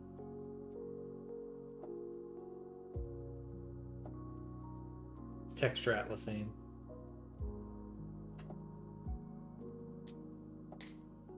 That is a bummer.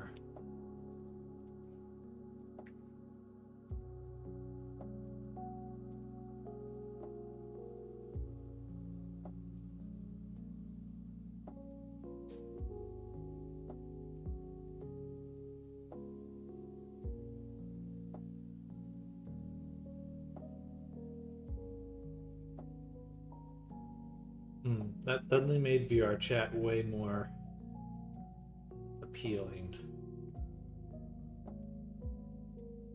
in terms of using this to do a D&D campaign.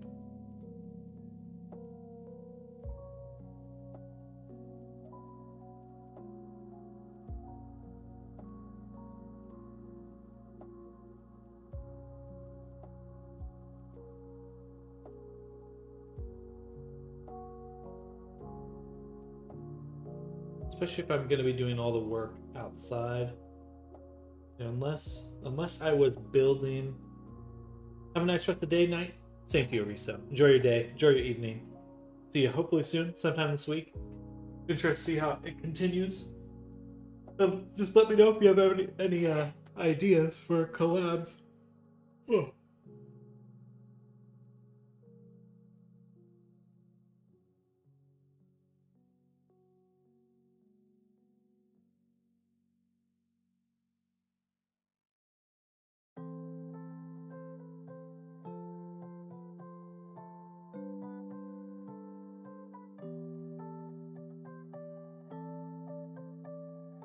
I will. Bye, Rizzo.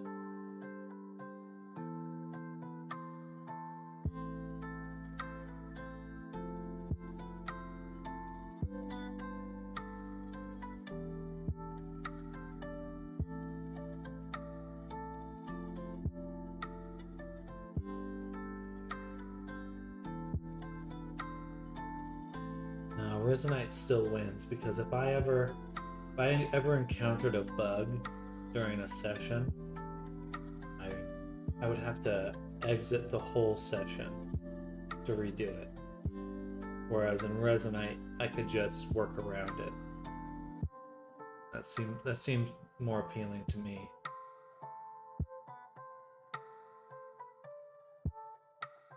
I can still adjust things on the fly. Okay, so that means we won't be doing big flips. All right.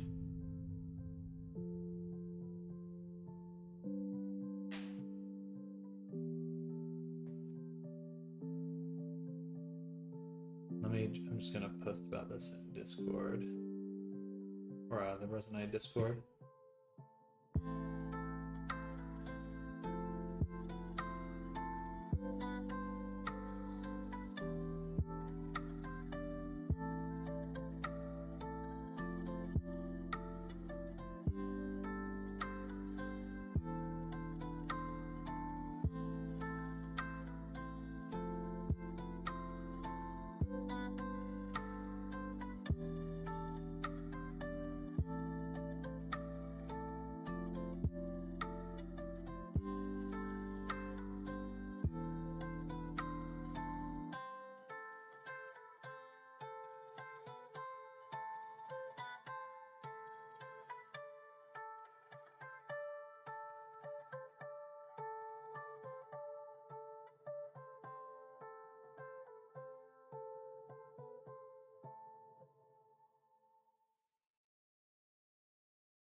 I'm just gonna search the Resonite real quick.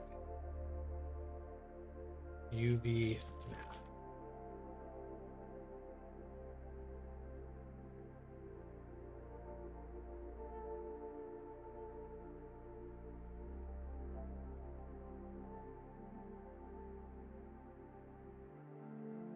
Okay, so one of the materials can handle multiple UVs. Which material is that?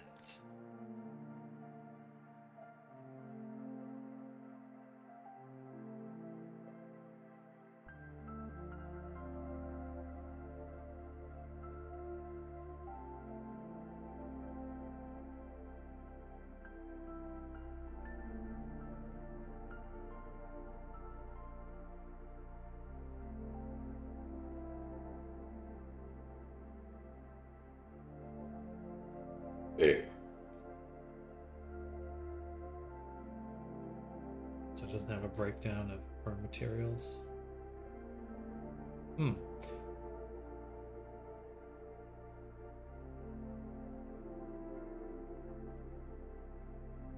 Material stacking.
That's still super ass backwards. Okay, so we will ignore that and move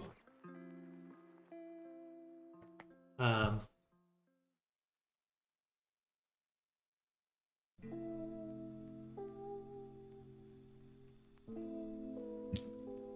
So, if that's the case, then we don't want to rely on baking of any kind. We want to make sure our aesthetic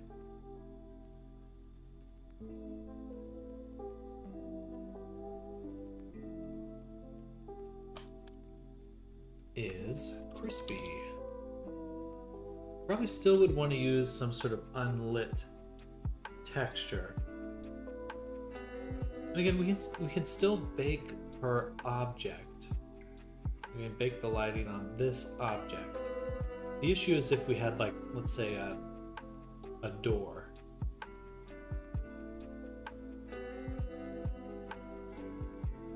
I guess bake the lighting on that door.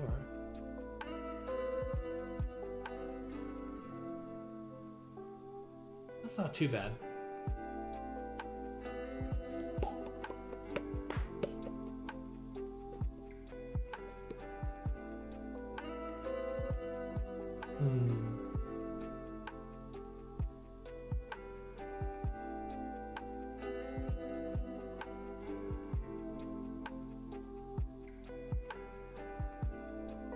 Material stacking may not be that bad because what? We had to get the repeating texture, so we'd have standard texture, or say triplanar. We have the triplanar texture. And then the light map.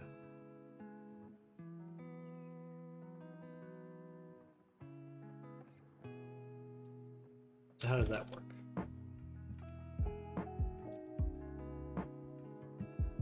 Get this spot out of here.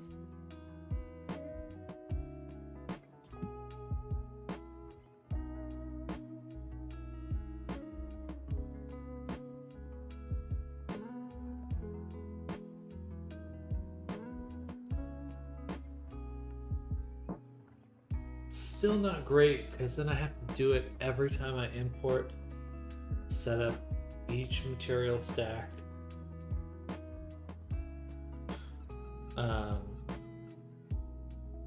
Not super enticing. Not super enticing at all.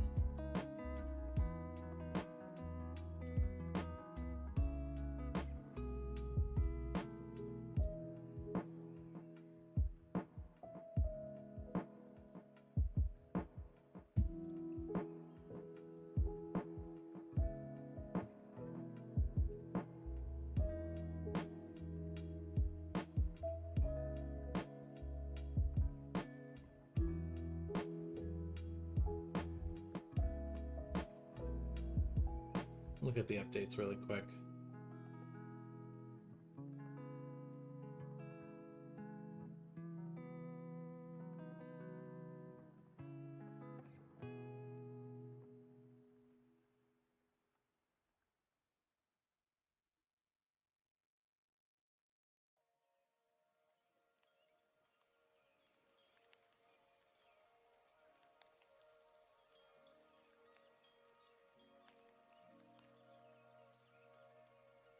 Hey, okay, I'll leave that alone.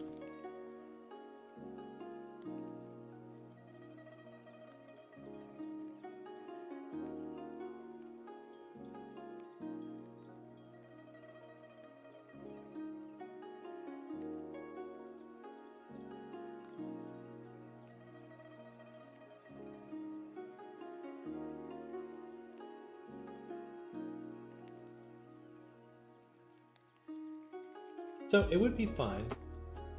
Let's say we have this cave. We could do like for a small set, it's not bad. For anything bigger than that set, it's a pain.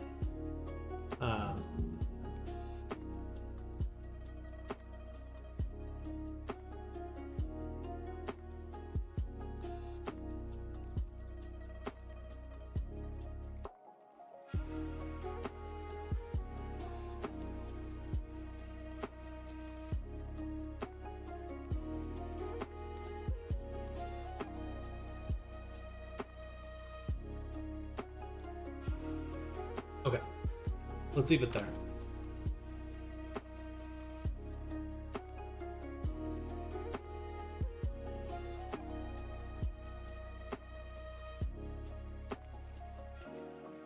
Hello, Cat. Welcome.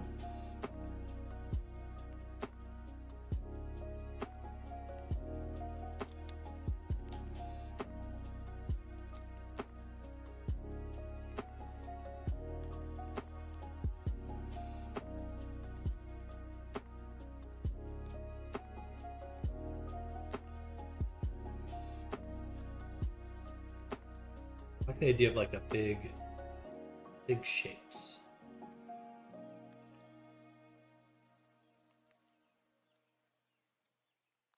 Getting the colors right will be challenging. Look at my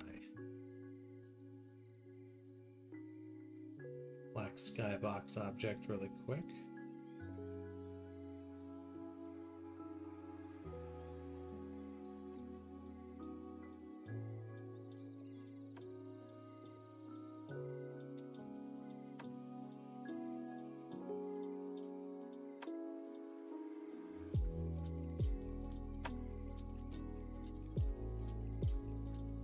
It's just unlit. Does it cast a shadow? I don't think so. There we go. it from casting shadow. It's already inside out anyway, but doing Resonite, we're planning out some D&D stuff right now. Doing some testing, trying to figure out best ways to build certain things. A little torn on how we're going to approach it. It's like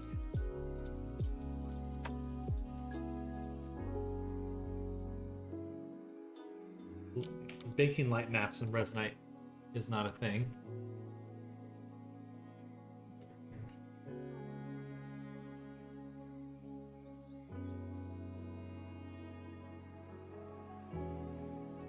Okay, well, I just gotta accept that. Move on. So.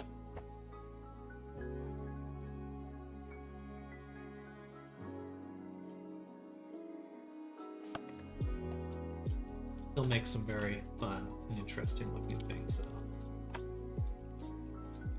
Let's take this little set and move them over. I'll go back to my actual sets. Set making file.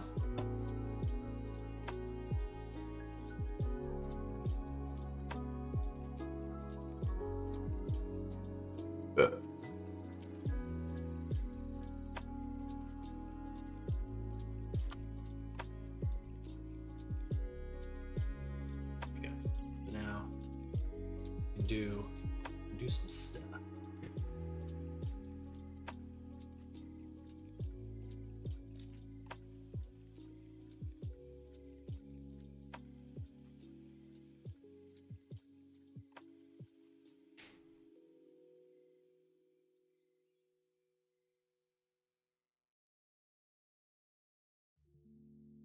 Obstacles are the most important part.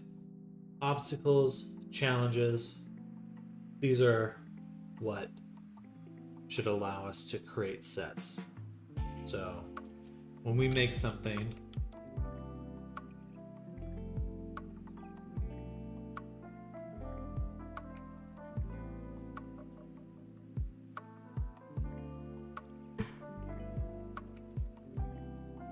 a new file.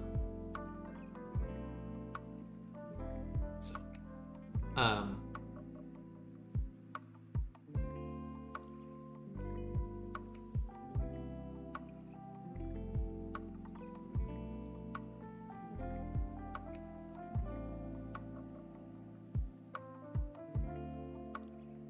so it just needs to represent something like that. So let's say like a trap where always going to be each set is always going to be you entered from somewhere,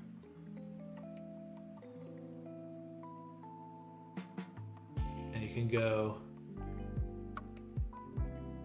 a few different ways,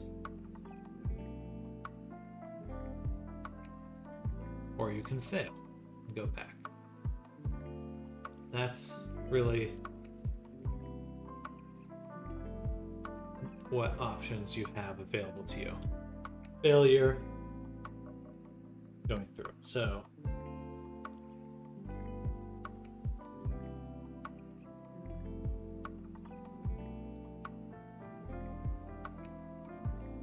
you do something like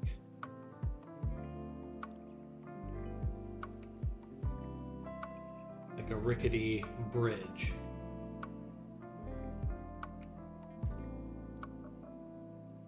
It's really quick. It's going to represent our little staging area.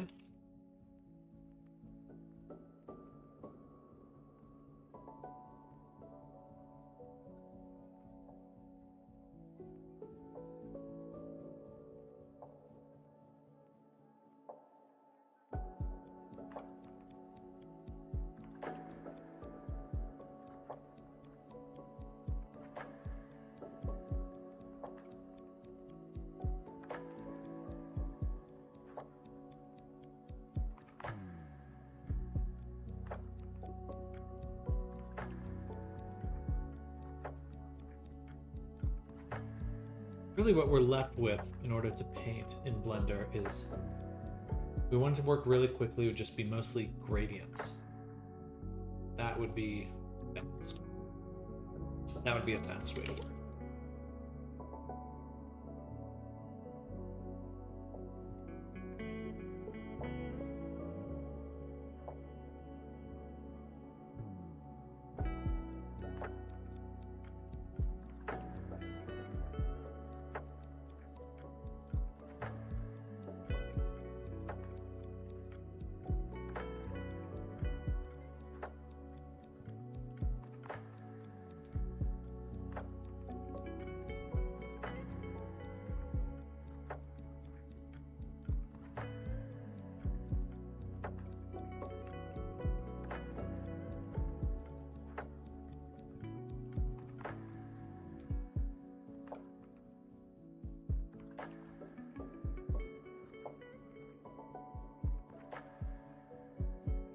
See it because the fucking curve.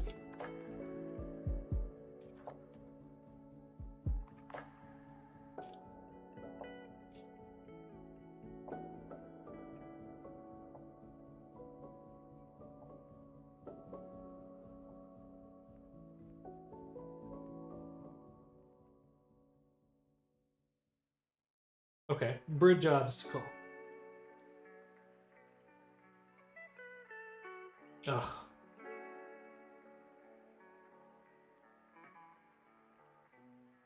I feel like I've yet to really get my like core perspective to thread through all these different things I want to make.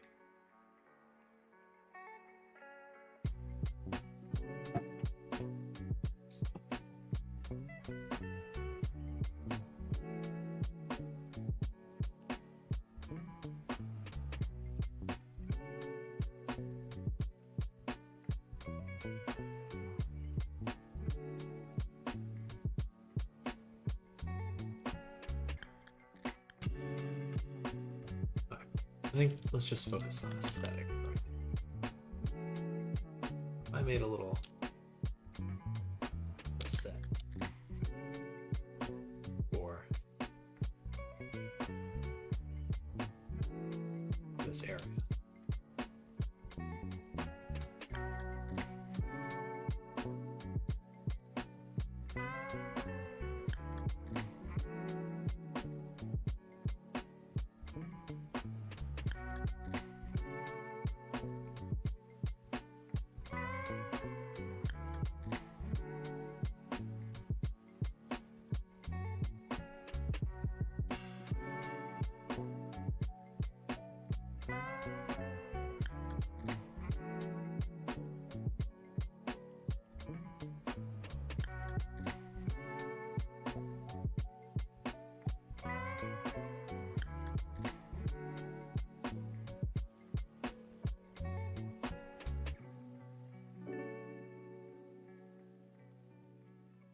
Few things where we like cut out different shapes.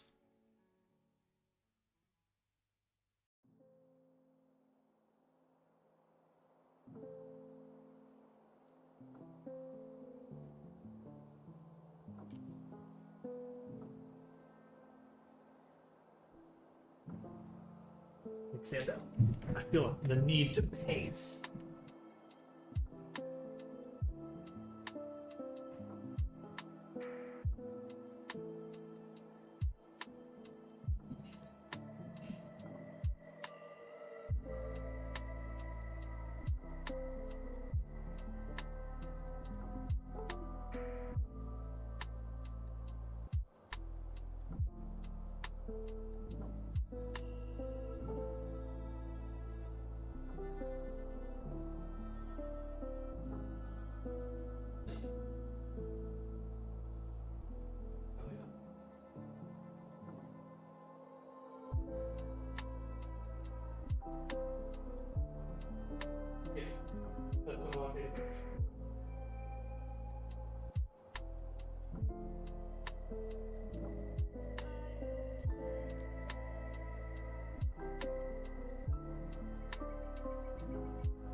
Okay.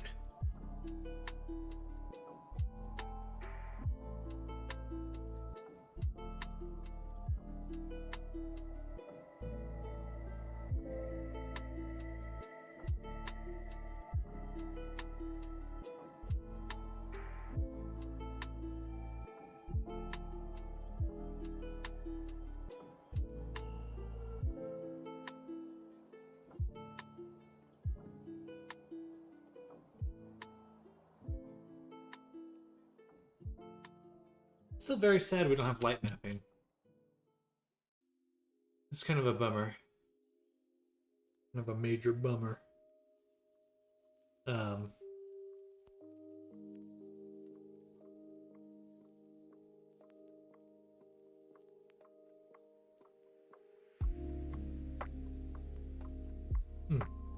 One other thing before we get too far.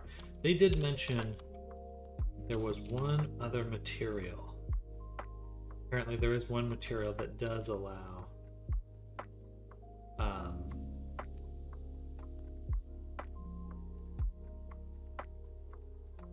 we have Skybox.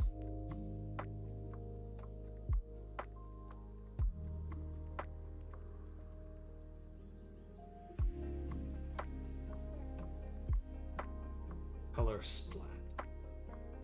What is that?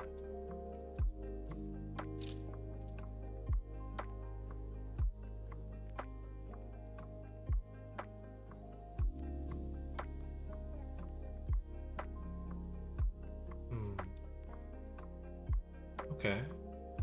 Multiple albedo textures.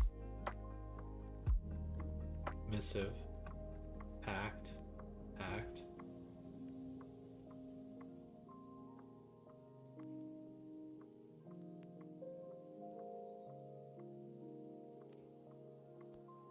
I guess that would work, actually.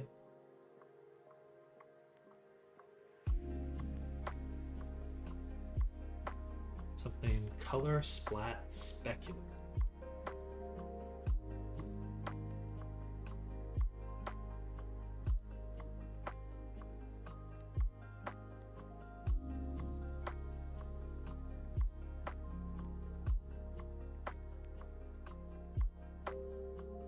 Is there a sphere there?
This has to be it.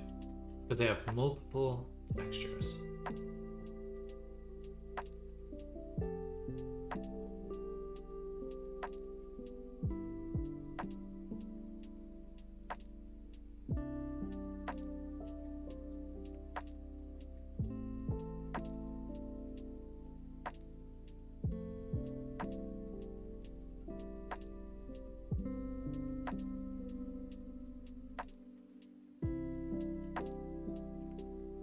And if we had any ability to do that, how do they blend? How do they work? Linear. All these different colors.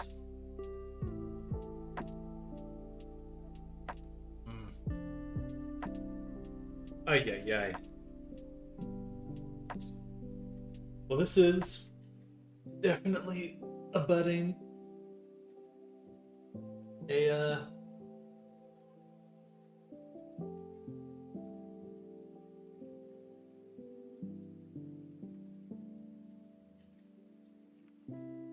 of how I'd want to approach this.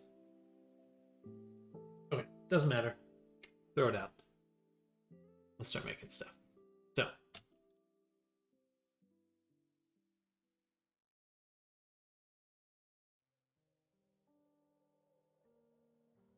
not necessarily how I'd want to make stuff, but we can. Let's make some. Let's just start by making some super simple environments.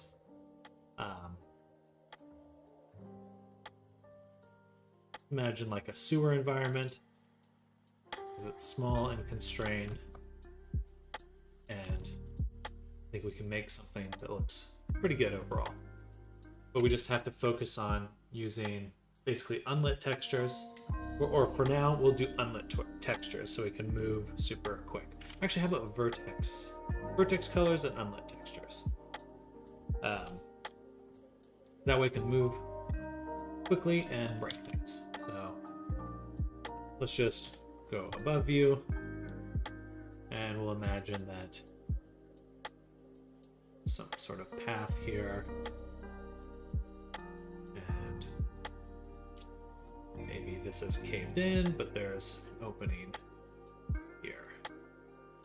So something caved in here, and now they have to go out this little cave system. Or do I break it up into... I think rooms are a very useful concept for this kind of thing. Room to room to room.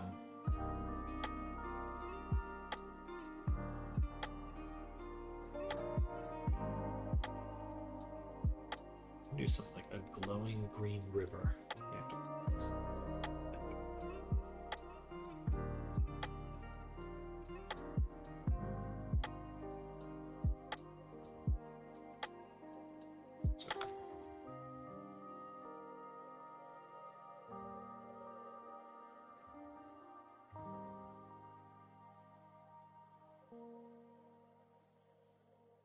Give that a shot. And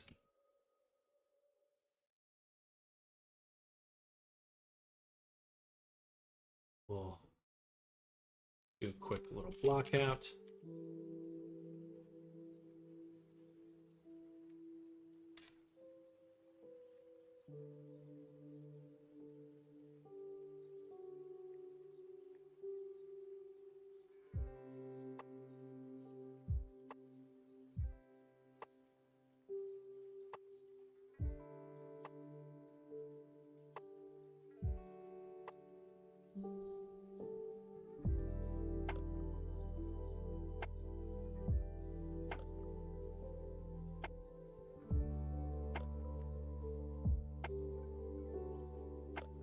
Like this.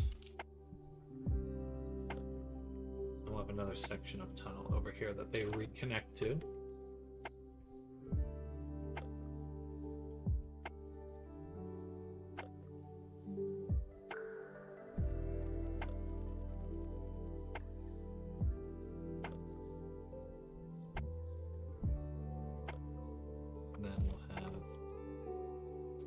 Mesh.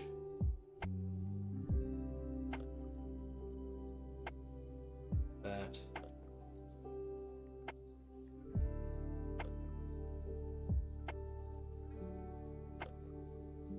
It's here.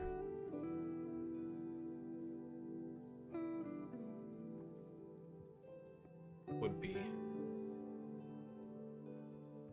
lowered.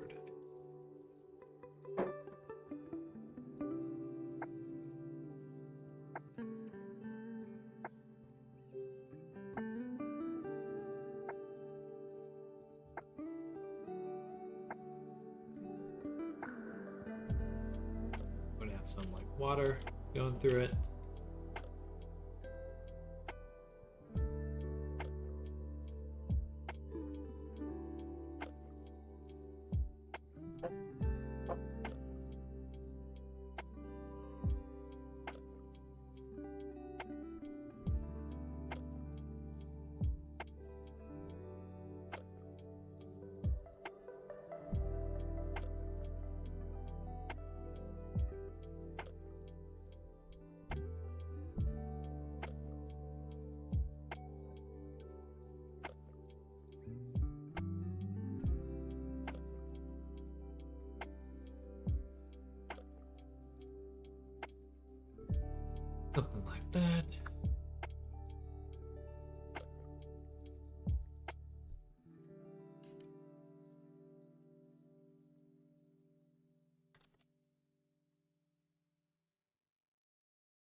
maybe it goes off the edge. You just hear it rushing down. I don't know where it goes. They know.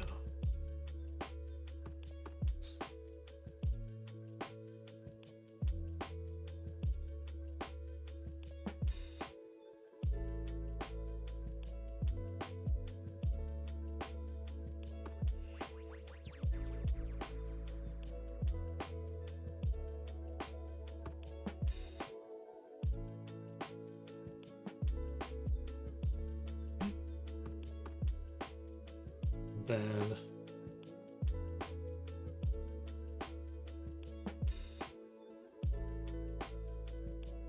we want kind of a ceiling for this, so we'll do another plane.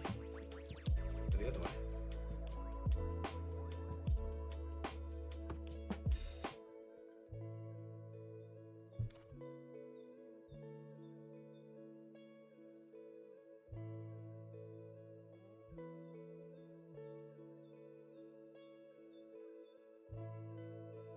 Here,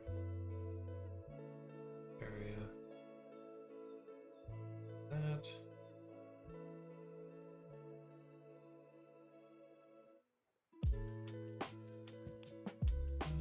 Control I. Yeah. Fucked it up. Now we can just use this.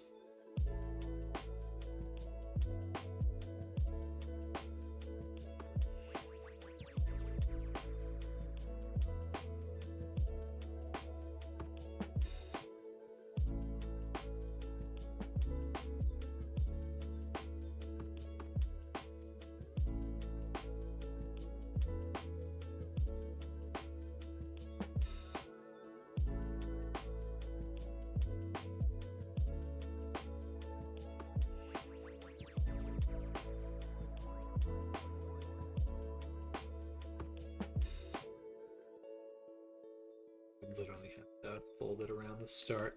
I'd probably have to use something to prevent the players from seeing through certain sections. It's interesting.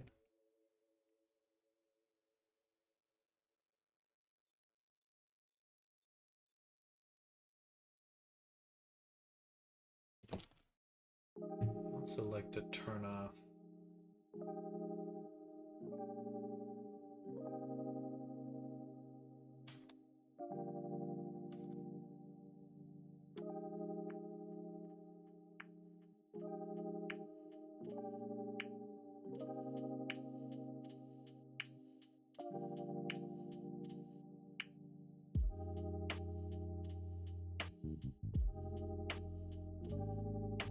All right.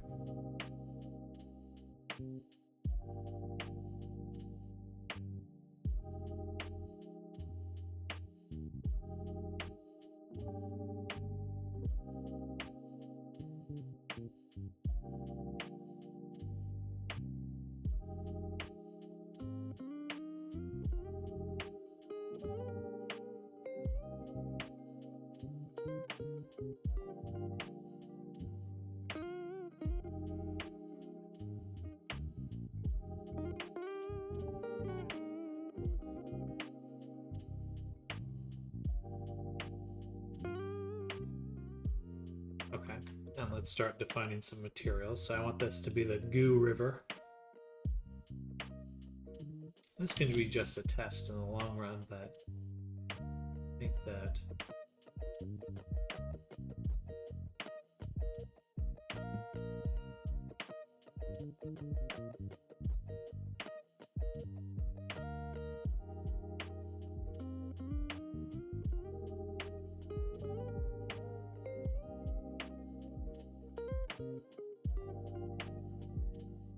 is Backface calling a per material option? That's really annoying.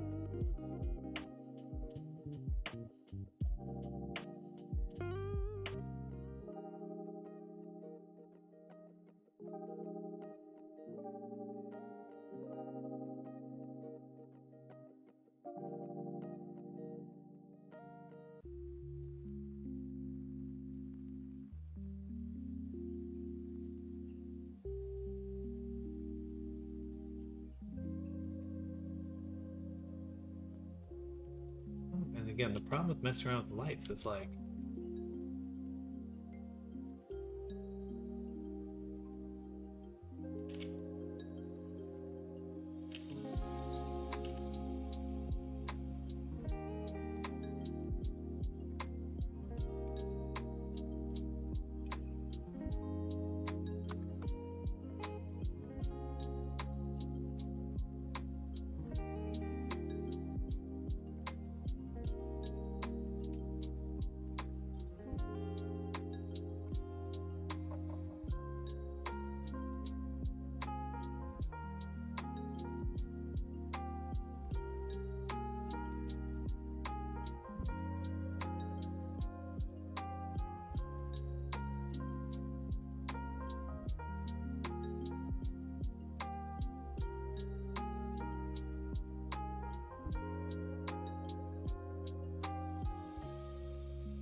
no. Cool.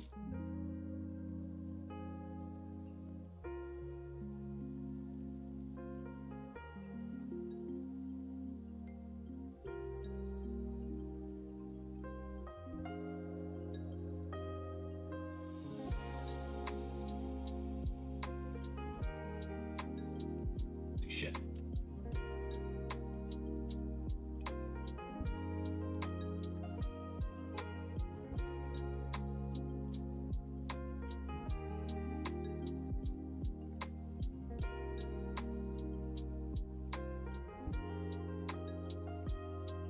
Oh, this is gonna be fun. Okay, I'm fun now.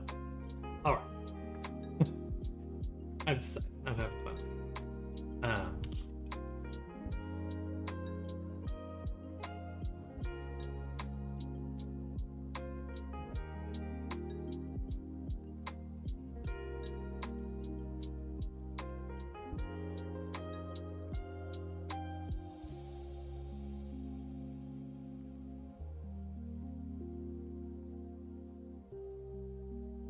Very weak. Also very weak. Why can't I influence this at all? I have a mask.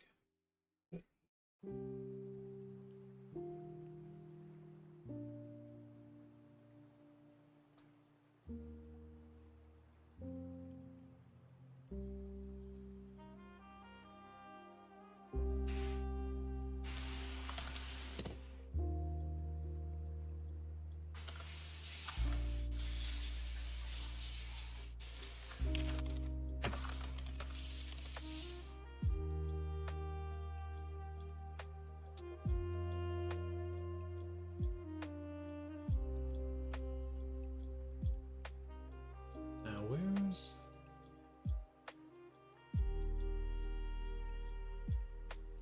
is Backbase calling now?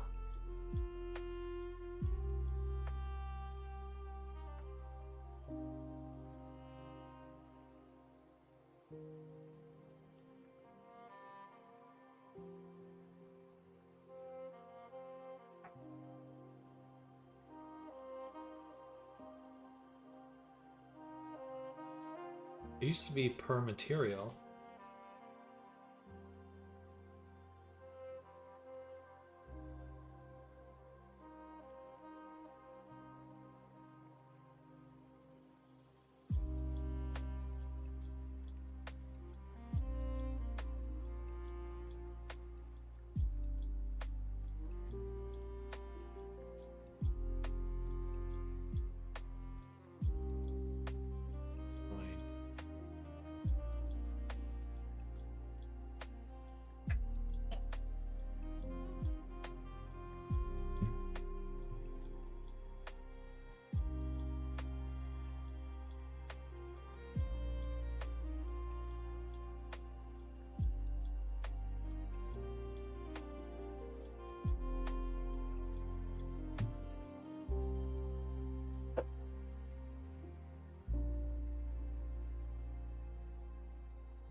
Oh, I'm Evie.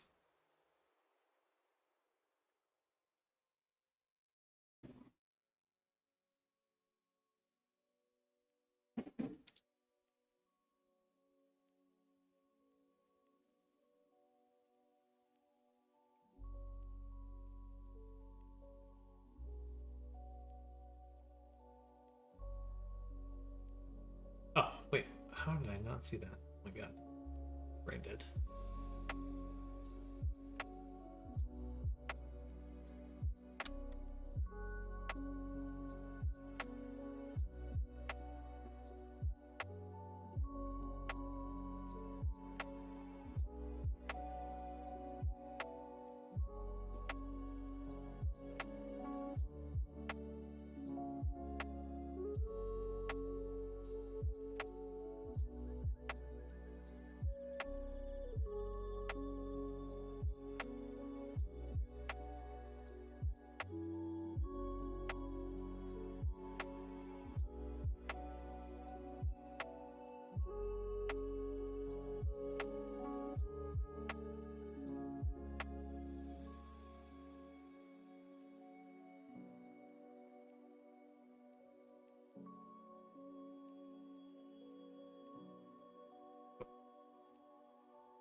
I'm enjoying myself now.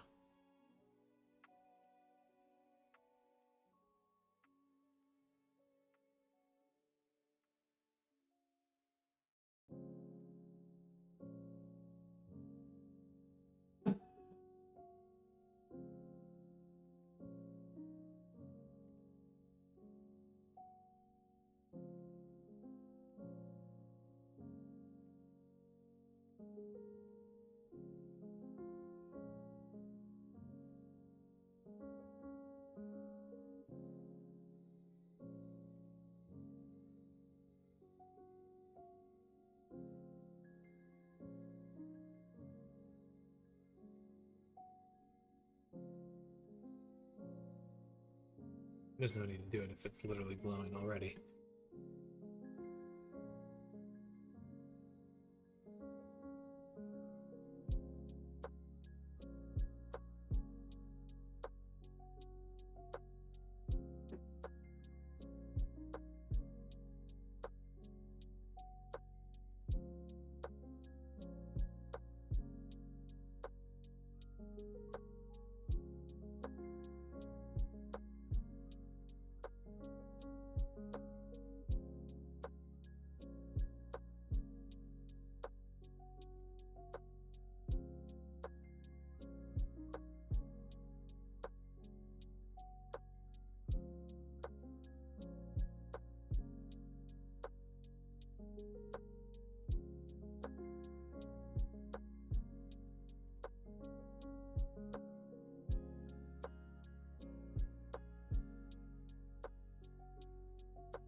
Alright, so here's an example of a fun little puzzle, right? Going to need to jump across, right? I feel like that's a pretty standard D&D puzzle.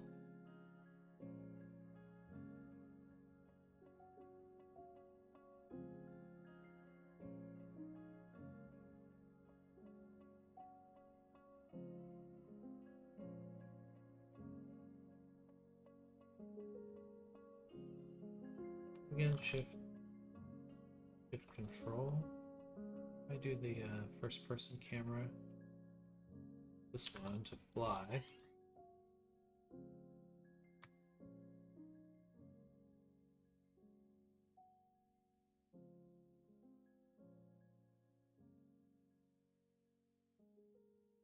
Blender, first person camera.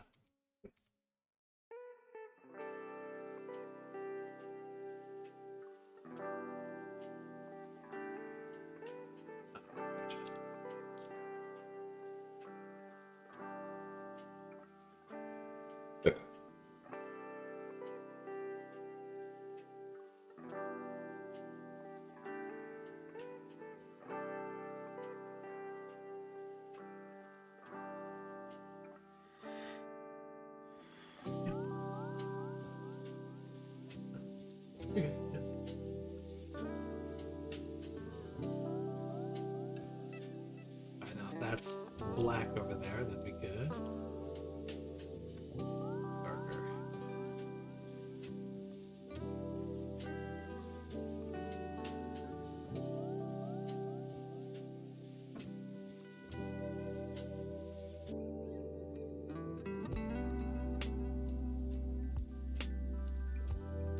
And darker.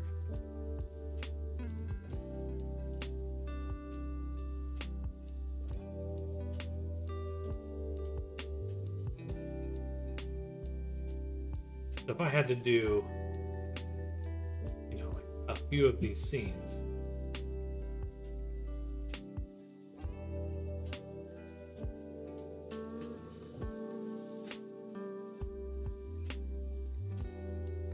I like how comic-y it looks here.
Cool. Okay. There's a little test set. And I think that'll work pretty well overall. Let's test.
Probably wouldn't want it to actually be too bumpy where they're walking, just because that'd get nauseating.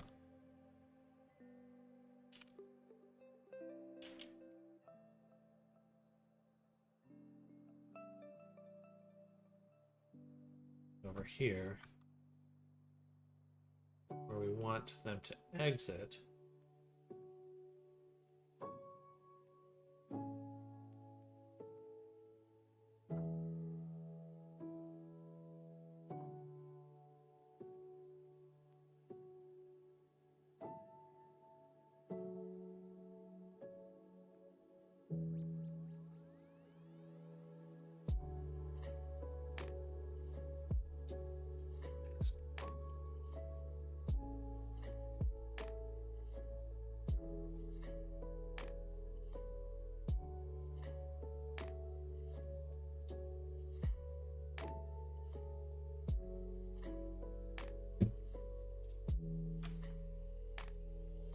Cool. Okay. Let's see what this looks like in Resonite. So, take it all. FBX export. So I want a GLPF export. New animation right now.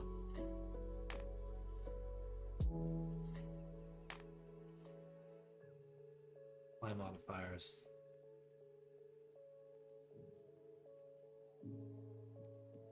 We'll call this set bridge. This exports. All right.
I have to make sure I apply color to things and make sure orientation's correct.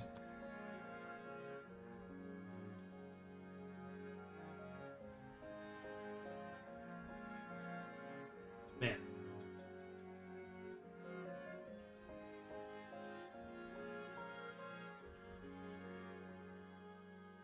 No, is Resonite the thing? Now that I'm actually doing the pipeline, I'm a little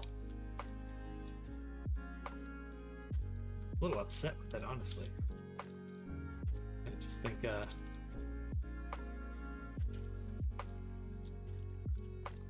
are some things I didn't expect to be so challenging.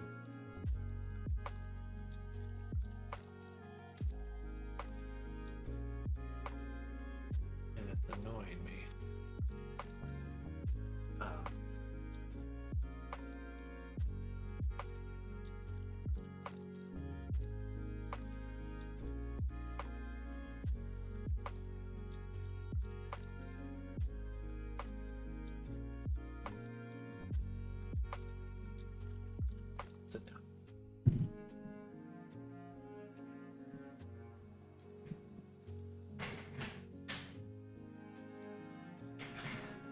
I mean, I can't light map.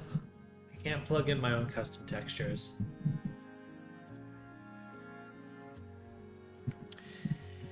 Yeah. But switching to VR chat would not be terribly difficult. It would honestly be pretty straightforward. And I can get my own scripts in there.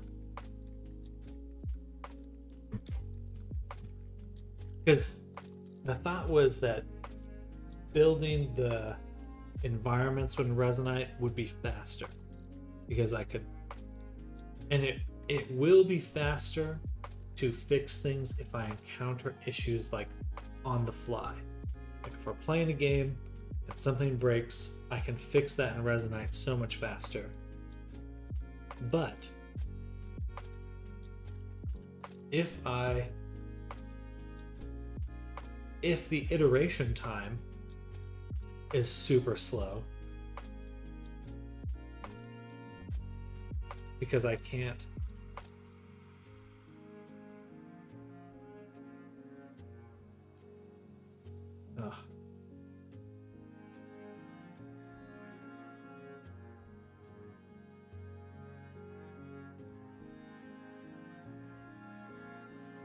because I can't test things like, okay, right now, trying to iterate on this environment.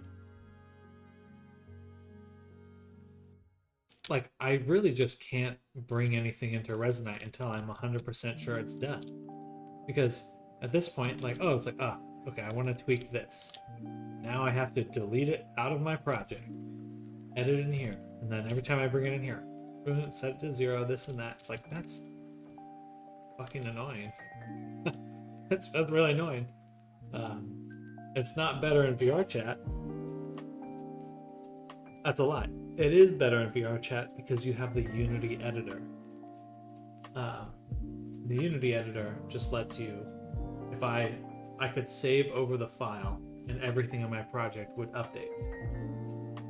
That there's nothing, you cannot do that in Resonite. Or let's say an avatar. It's like if I need to update an avatar, yeah, ooh. If I need to update an avatar, it's like, how easy is that to swap in and out? Not very easy.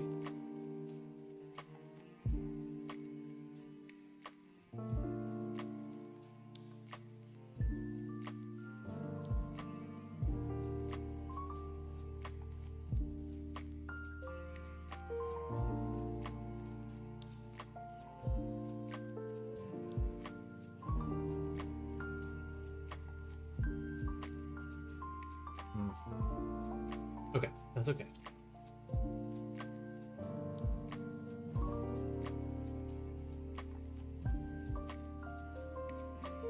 At least this is feeling cool.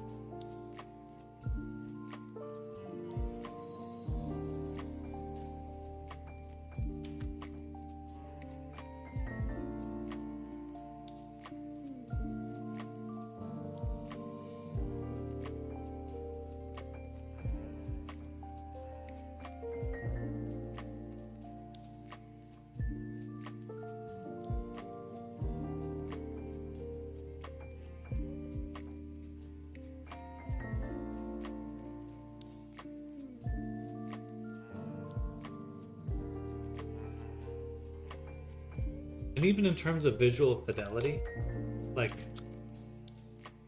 Resonite looks a bit better out of the box because they have some nicer effects you can turn on and off. But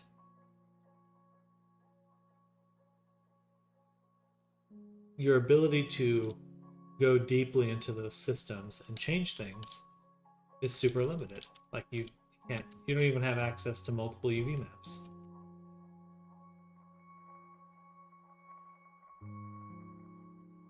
Like, I always compare Resonite to its own game engine, and that's an apt comparison, but if it's a game engine, then it's like 5 years behind.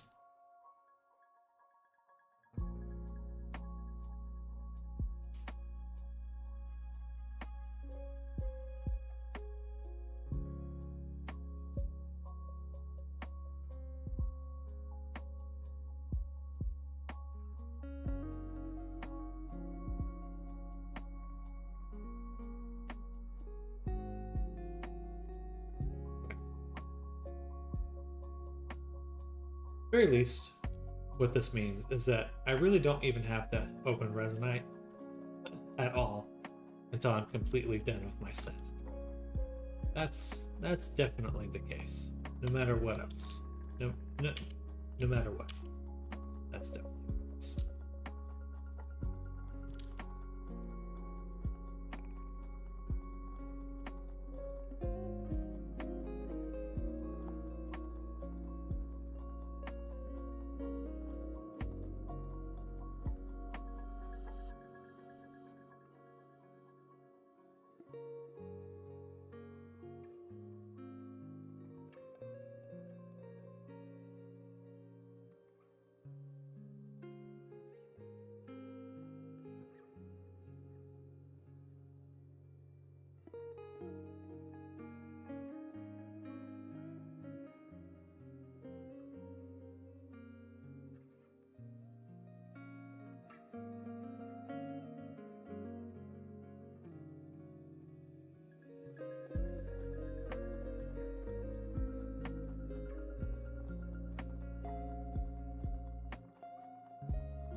Lighting difference. It's pretty extreme. This.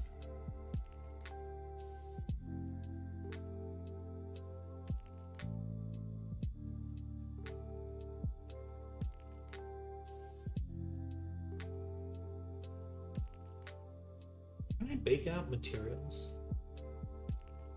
in a blender? I take a noise.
Excuse me.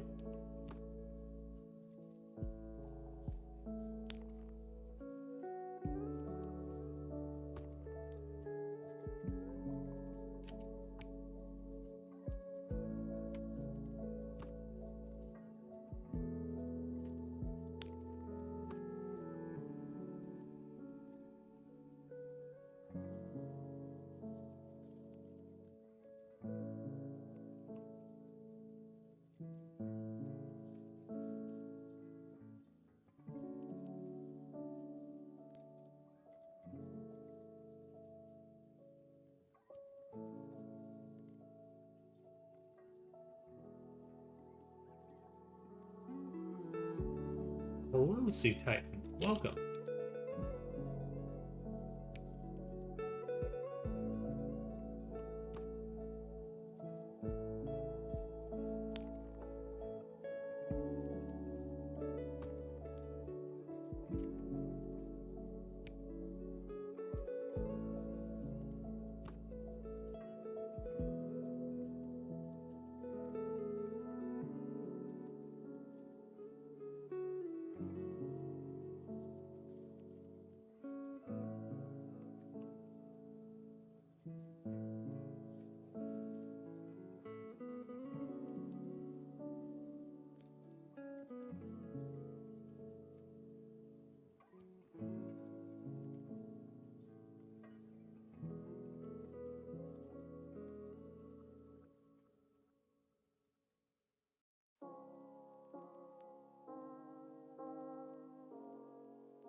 How's the day going?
Cool.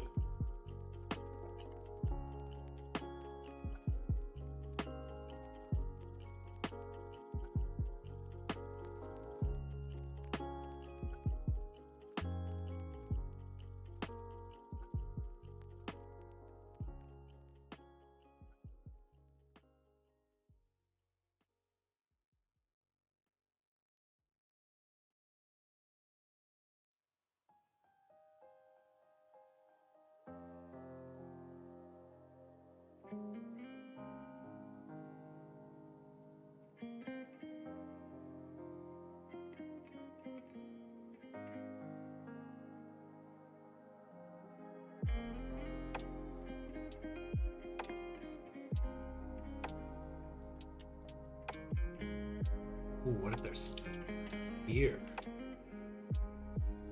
Wouldn't that be cool?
really should have organized things as I went.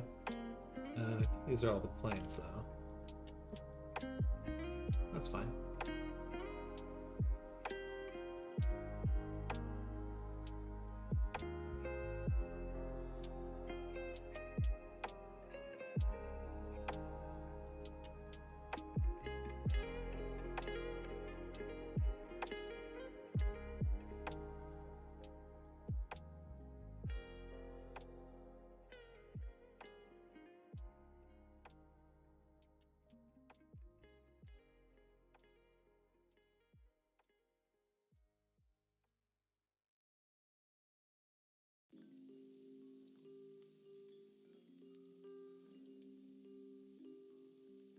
All right, I'm gonna call it here for today. Get on a phone call, chat a little bit later, but nice to put some time into making my little D&D scenes finally. I definitely have some brainstorming to do on whether or not Resonite's actually the way to move forward. Just so funny because I've been so set on it for months. Then as soon as I start making stuff for it, I was like, it's actually gonna be bad. Anyway. Doesn't mean we're stopping though. There's still a lot of opportunity with VR chat and other platforms, but we gotta just go to the drawing board a little bit. Anyway, thank you all for hanging out. Definitely enjoy your day. Thank you all for coming by. Hope you're all having an amazing day. I'll see you all very, very soon. When we get back tomorrow, we're gonna be working on a few different things, but mostly, excuse me. Mostly Reyes, trying to get that clothing done. And then we'll be back for Grim, Ava, Anakin, a few different characters. And we should be kind of clearing out the queue this week. Anyway, thank you all for coming by. Enjoy your day. See you tomorrow. Bye. Bye.